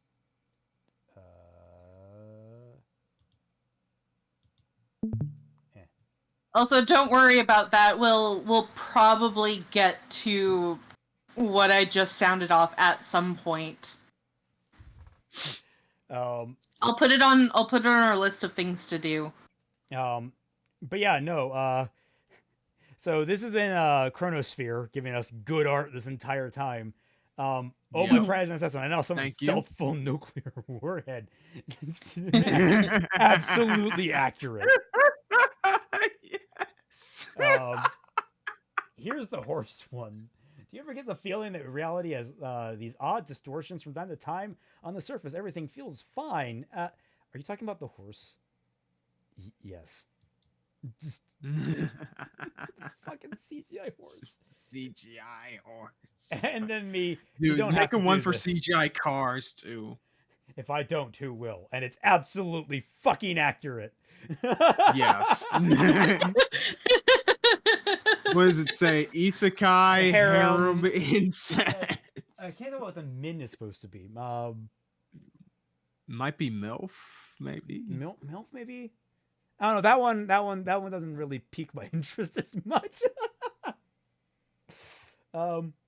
Raymond doesn't like the older ladies that have already had children. No, He's not hag maxing. He's not hag maxing. Okay, guys. I like him. I like him as much as the next guy. It's not. It's just not like I'm not one of those people that are like MILFs. Like I'm not one of those kinds of guys. Fair enough. Yeah. Right. The I'm trying to think what else. Minors? Oh, I fucking hope not. Fucking hope not. God, I will disavow at every stance if that is the case. Oh my lord. So there we have it. But yeah. Oh, your stream's paused again, Kaiser. What? Well, oh, God damn it. I mean, we're We're almost at done, the so it home don't matter. stretch. Yeah, it doesn't. Fucking. The dream is dead. Wait, do I have This an anime's RGB cursor? dead. I've had this cursor for like a decade. Back in our day, we actually used to have interesting cursors. Please stay away from minors, author. Yes, please. So yeah, thoughts on this anime, everyone. It's terrible. Pain. It's absolutely had minimal thought put into it. Yeah. Uh, It's even like the worst part about it is that like it's very clear that it wants to be this like semi-dumb fun thing, right? But the thing about it is that it's barely all that fun because there's barely any fights or any sort of like cool assassination There's no tension. situations. Yeah, there's No. no tension at all. So there, like, what is there to even like grasp onto from just a pure, entertainment value? It's barely even the whole analogy that we gave to it about it being just empty calories. That's an insult to empty calories, dude. It's really just the is. air. We are just soaking up air and dust. I was gonna say, like, now you're dissing air, man. The fuck? Like, we're no, at a point. I wouldn't call this empty calories. I would say that this is empty nutrition. Elaborate. Like there's nothing here to give you sustenance. Right. It's just like at best pure sugar, and even then, it's a bunch of fillers too. I would say that it doesn't even have sugar. Oof. Yeah. So it's like really shittily made carbs, I guess. Yes. No, it's like that shitty mineral water. That's what it is. But yeah, so looking at some of these reviews, going down, EK Derp, main character is a Mary Sue who can do anything and gets all the girls, including his mom, motorboating him. It gets ridiculous when they start writing their own spells because he happens to know the exact values of gravity, melting point, and atomic weight of any metal, which is vital to write your metal casting spell, which he of course found out since it's logical, right? I was hoping to watch an old assassin in a kid's body doing some cool stuff and struggle here and there in a fantasy setting. Instead, you get an all-knowing demigod kid gathering his harem and doing everything perfectly. Great. Yep. Dude. Also, Lily, see this? People don't like Gary Stews either. Yep. Yeah. G1, do not recommend with spoilers. This is a long one. I'm just going to try and find the beats. Somewhere between the release of Dot Hack and the year 2013, the Isekai genre devolved into a downward spiral of recycled ideas being vomited out by any studio looking to make a quick buck. The world's finest assassin tries to break free from this cycle, spicing up the genre by making the protagonist a world-class assassin instead of a loser otaku. If that isn't enough to satisfy you, he's also an anti-hero with the mission of bringing down the hero of the world. Apparently, any slight change to an Isekai is enough to get an A+ for originality from the anime community. Yeah, apparently. I mean, I guess, but I still highly doubt anyone, at least in the West, really even watched the fucking thing. This is a straight 1 out of 10, and it isn't even close. Let's see. I'm just going to do the end paragraph. The world's finest assassin gets reincarnated in another world as an aristocrat is another awful isekai that desperately tries to disguise itself as smart and original. It shouldn't even be worth a full review, yet here I am, actually putting some thought into a meaning behind something that never had any thought put into it in the first place. For the love of God, avoid this if you have any sense of human decency left in you. At least other similarly trash isekai have some self-awareness. I'm trying to see if that's even. Yeah, I think that's like the worst thing about it is that like I wish it was sort of like how it is in the Eminence and Shadow manga, where it's like, okay, it's self-aware, that's kind of trashy, but it's not doing that. Okay, this person gave it an 8 and he wrote a fucking novel on it. Why would you give it an 8 if you think that it's so bad? No, the next person. The person that I just read the review of gave it a 1. Okay. This next person wrote a novel on it and gave it an 8. So this is a Oh, Can jeez. Len. When an author proclaims that one of their works is the best, finest that they've ever written, you'd better take them at their word seriously. It's especially more so from that one that has created one of the most controversial works adapted in anime, right smack at the beginning of the year, redo of Healer. That's right, Rui Tsukiyo is once again back on the anime scene, and this isekai assassin work that this chill, furry dude had so thoroughly written is indeed no pushover. It's something that feels a lot more like a traditional decent isekai reincarnation story, with a premise that makes it kind of impressive to boot. Okay, let me see if there's anything interesting in here. Okay. I don't know if this guy has ever seen a good television show in his life, if this is the case. How many anime has this guy even seen? I'm gonna try and find a more concise one. Recommended at 4 out of 12 This dude gave episodes. a 10. This guy gave a 10 at 4 out of 12 episodes. Bro, ain't no way. I'm coming to the conclusion that people like a show based off of the premise, not the actual execution. Oh, Unfortunately, the premise is interesting, Yeah. therefore the show is good. No, the execution is what determines whether or not the show is good. Like, premises are a dime a fucking dozen, my dudes. Stop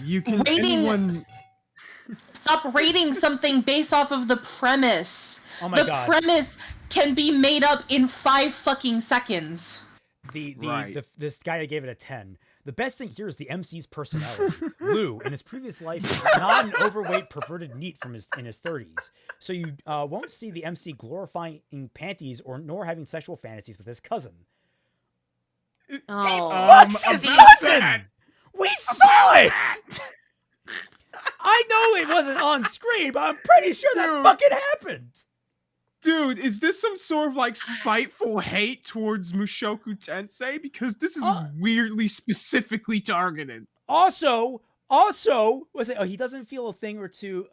He doesn't feel a thing or two with feeling the sensation of his beautiful mother's boobies as she hugs him, nor sleeping together with a lowly instructor. He has the humans are tools vibe. He is the perfect MC suited for the assassination plot. What the fuck, dude? This is so fucked up. Dude, he's like the embodiment of the personality. Therefore, he is a good character. This man's standards are on the fucking floor. Dude, it's like the meme where it's all like, oh, I'm 14 and this is deep. This is too deep for me. Fuck me, dog. All right, the officials are amazing. The opening song, Dark Seeks Light, with a black and white theme, is very catchy and it's such a banger. I keep playing the opening song on loop for hours. Okay, you never go near children. Lord. Ever. All right? I do not trust you. All right? I do not trust you at all. Do not recommend spoilers. No Diddy. There's horror works of the infamous author, much like his other notable works. It offers nothing of value in not only its writing but enjoyment as well. Score 2 out of 10. Fair. Yes, the beauty of a good adaptation. Finally, this is a good adaptation. Oof. Yo, these guys are just like looking at dirt.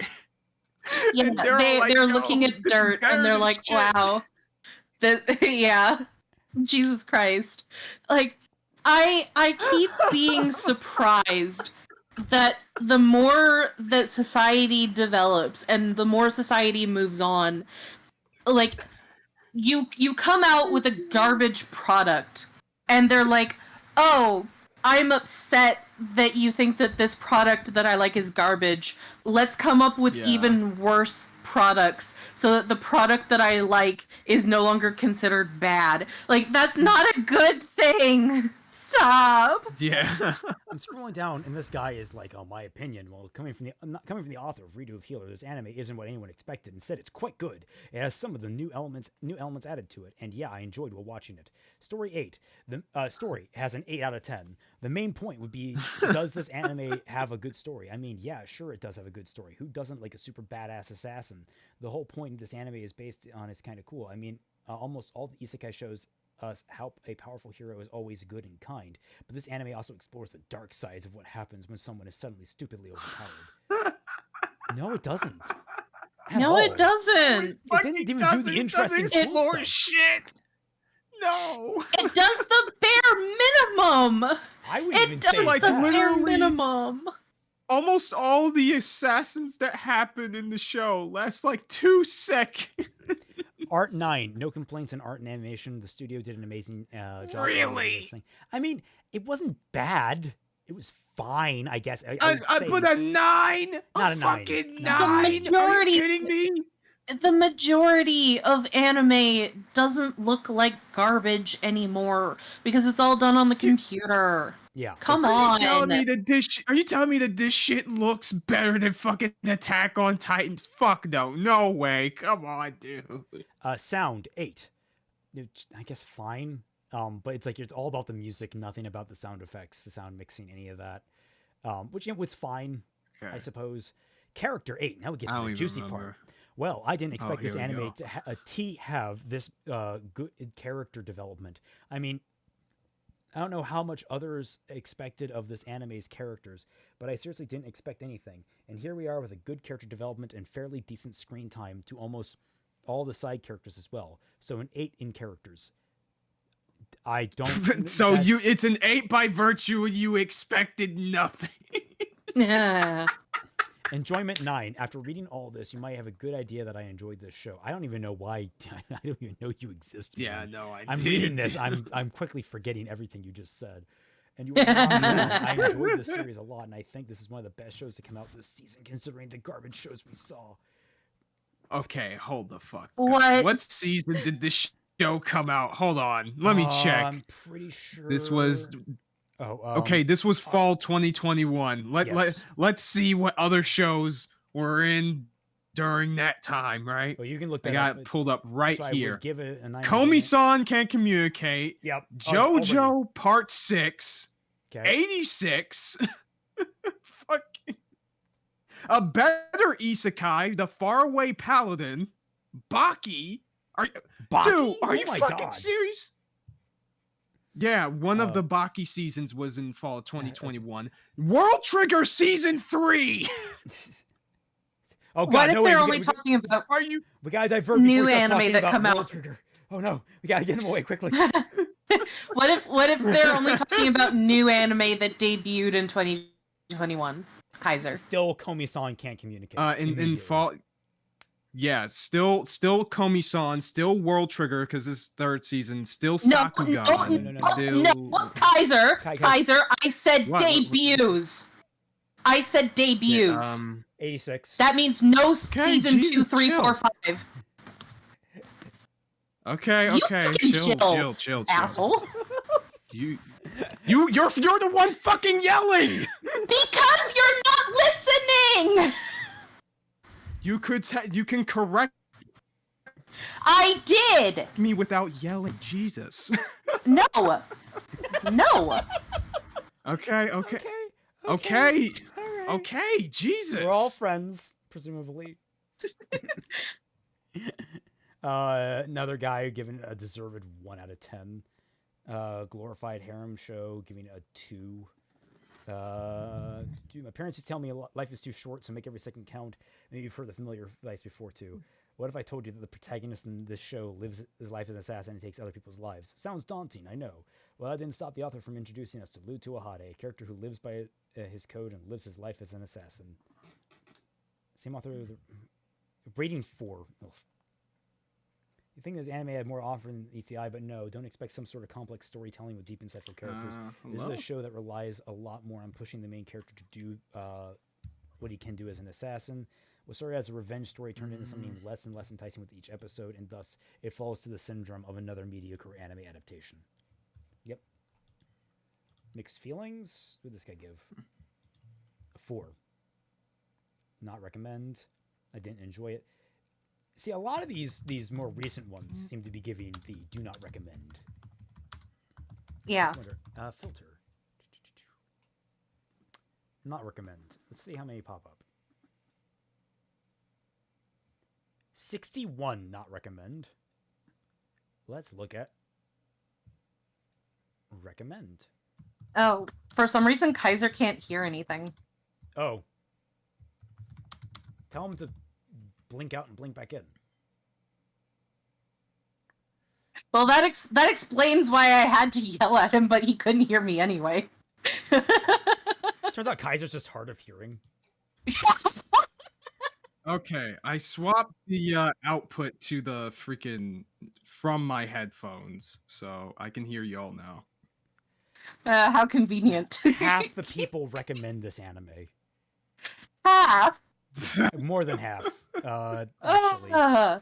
Oh, is it more than half? No, it would be 90. So it's just a little. You know what? I don't even know if I have a Mal account, but I feel like I should just like put my opinions out there and like be a bit of a bitch about like my hard opinions on a lot of garbage shows. I want to make a Mal account and I just want to post our 2 streams.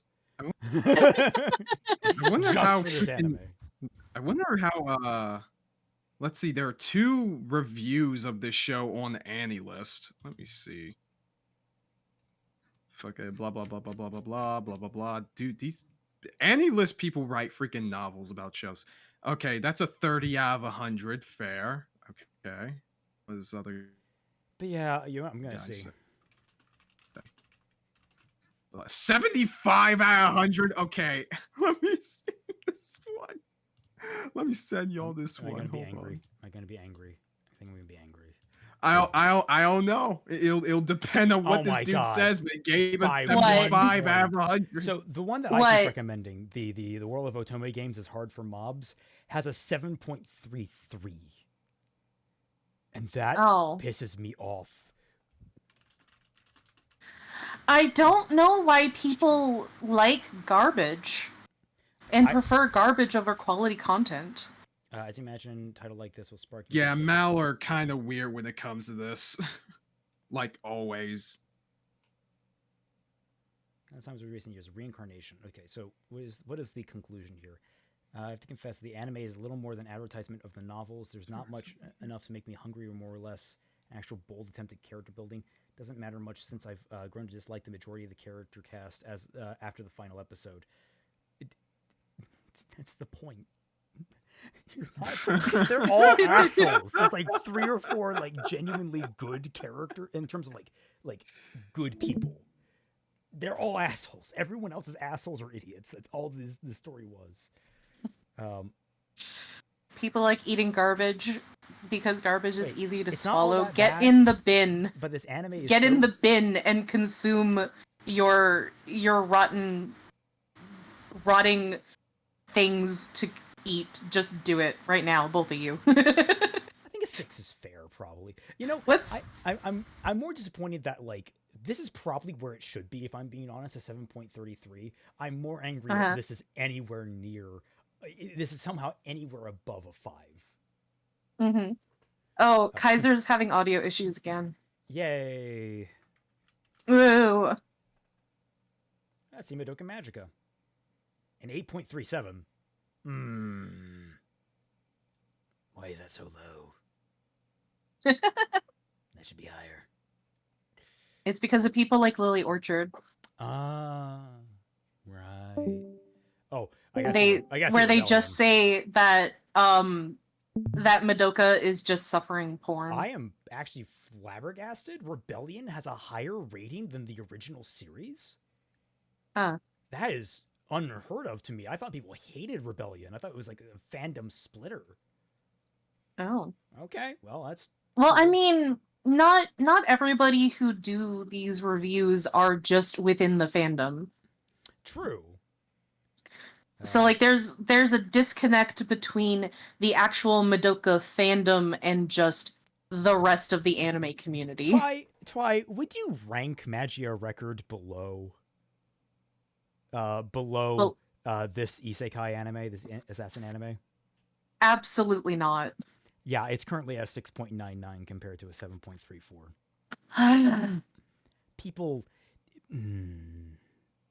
Yeah, Magia Record was really good. I would even say kind of almost a little bit more enjoyable than the regular Madoka. Like it's okay, I'm back. It gave you time with the characters. It had a really interesting plot. I wanted to know what the hell was up with Baby Bay. And to a certain extent, like it left you wondering what was up. And also, like, bonus for me, nobody had spoiled anything about Magia Record just by me existing on the internet, as opposed to Madoka, where I couldn't help but be spoiled a little bit. And I remember you saying that it was really interesting for you to watch, experience my reactions as someone who had experienced Madoka partially through just Fandom osmosis. experiencing fandom osmosis. Mhm. Oh, there's that anime that flew fades called Ofrita, I think. I Ferreta, Ari Ferreta, whatever it is. Oh, Yeah. Fruta. Oh my god, that's at least that's like a way more of a like. Okay, I think Ari Frueta is like what I feel like this show probably could have been, at least in terms of just being just dumb fun calories, because it's at least way more Don't- like dynamic, don't even let though it's Floof not hear you. very good. Don't let Floof hear that, man. He hates that show apparently. Look, I'm not saying it's good. I'm just saying it's better than this. How does Attack on Titan compare? I don't know. Let's see. Look on Attack on Titan. Well, judging from the first three seasons, which is what I watched, it's 8.55. miles ahead better than those. I honestly 8.55. don't care about Attack on Titan. I've never watched a single episode, and I don't care too. It's never clicked with me. I'm just scrolling through some of these. Oh, you know what? How does Bloomin' to You stack up? That'd be interested. Oh man. It is better, but only just 7.89. I don't know. Also, Kaiser has a stream up, but things Oh. aren't getting better. Right. 1 minute. Oh. Because he closed it, I have to reopen that. Anyway, we're kind of just. Yeah, Discord's just been There weird we with me go. today. So Aoihana is oh, it's a 7.09. Fuck you. Anyway. Thank you all so much for joining us on this. This has just been a roller coaster of an anime to cover. Do either of you have any announcements you would like to make? Nope. Oh well, I might I have stream this weekend. Because I was gonna stream last Saturday, but then I just was lazy and I totally forgot. But I'm gonna do that again. Okay. Alrighty.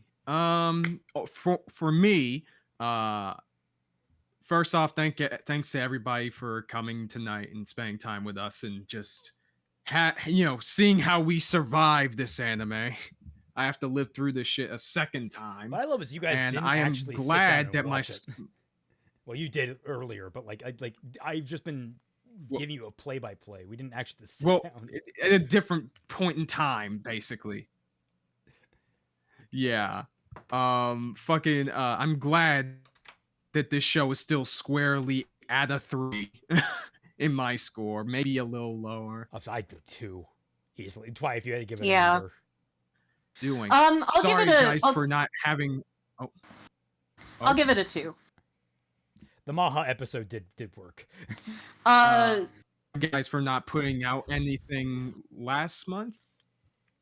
But what was it? Yeah, I didn't put anything out last month because I'm just been busy with IRL stuff. But I'm gonna be putting out my newest video this week, and I'm going to be working on another video that'll hopefully release the same month. Aside from that, I'm planning on streaming this weekend, or at least later this week, because I'm gonna be way more free because of certain IRL stuff with university and shiz. So Raymond, look forward apparently to that. you're- We're gonna be playing some indie games. Apparently, you're trending on Reddit or something. I'm trending. That's what Electric Angel's Wait, saying. what? Oh God, I'm scared. What the fuck?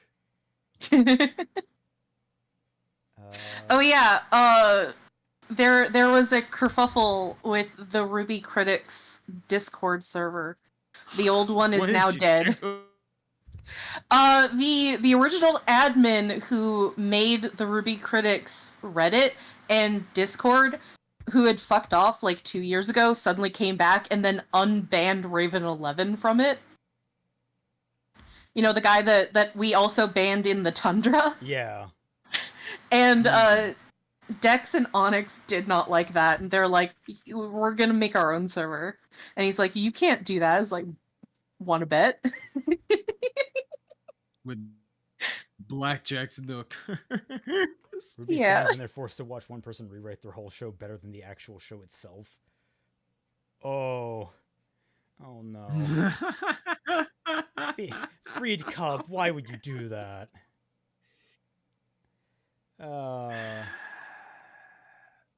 Wait, what? He posted a meme, that's all. Let me see if there's anything else going on with that. Version of characters, pretty sure Ruby never. Yeah, I think that's it. I'm at the top of the list on the Ruby critics right now. Oh. The 6 hour. Well, if it's just because of yeah, if it's because of a meme like that, the subreddit must be fucking dead. I mean, we still To don't be know fair, if we're Ruby gonna get. itself is dead right now, so yeah. Yeah. Yeah, it's dead right now. They say they're working on something, but they say something new, and I'm like, okay, that's scary. Read, brother, read. Wait, new? Why new? Are they gonna reboot Ruby? I don't know, but that's what Eddie said. Is like me and Carrie are working on a new project together, and I don't know what that entails exactly. Well, if it's not Ruby related, then why would we care? Well, they were posting on their Twitters. It wasn't on the Ruby stuff. So, Right. yeah. So, been working on a brand new story thing with @Carrie Shawcross for the last few months, and ooh, I can't wait to say more. That's Eddie. Uh-huh. Yep. Mm-hmm. Anyway, thank you. Oh, so you're streaming Twi. You Kaiser didn't have a video last month, and you were basically prostrating yourself for forgiveness. Yeah, Yep. yeah. I'm going to be putting out 2 videos, one of which is gonna come out later this week. And I'm also gonna be streaming my first gaming stream this week. We're gonna play some indie games that I bought on Steam recently. Okay.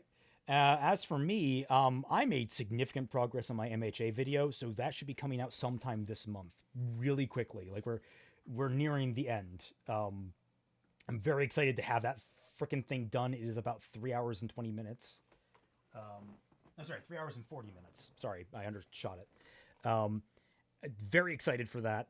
And I'll also probably stream sometime this month. I don't know when yet, but I plan to start actually streaming a playthrough of probably Signalis for the spooky season. Because I've always wanted to play that game, and I hear it's really good. Oh, I just bought that. Yeah. Yeah. It's basically supposed to like be very much Resident Evil and Silent Hill inspired, so that's right up my alley. But yeah. Anyway, thank you all so much for watching. I hope you all had a fun time. Me yelling my voice out. God damn. I'm just naturally a loud person, so like you wouldn't want to hear me actually screaming until my voice gives out. But anyway, thank you all so much for watching, and we'll catch you all on the flip side. Goodbye.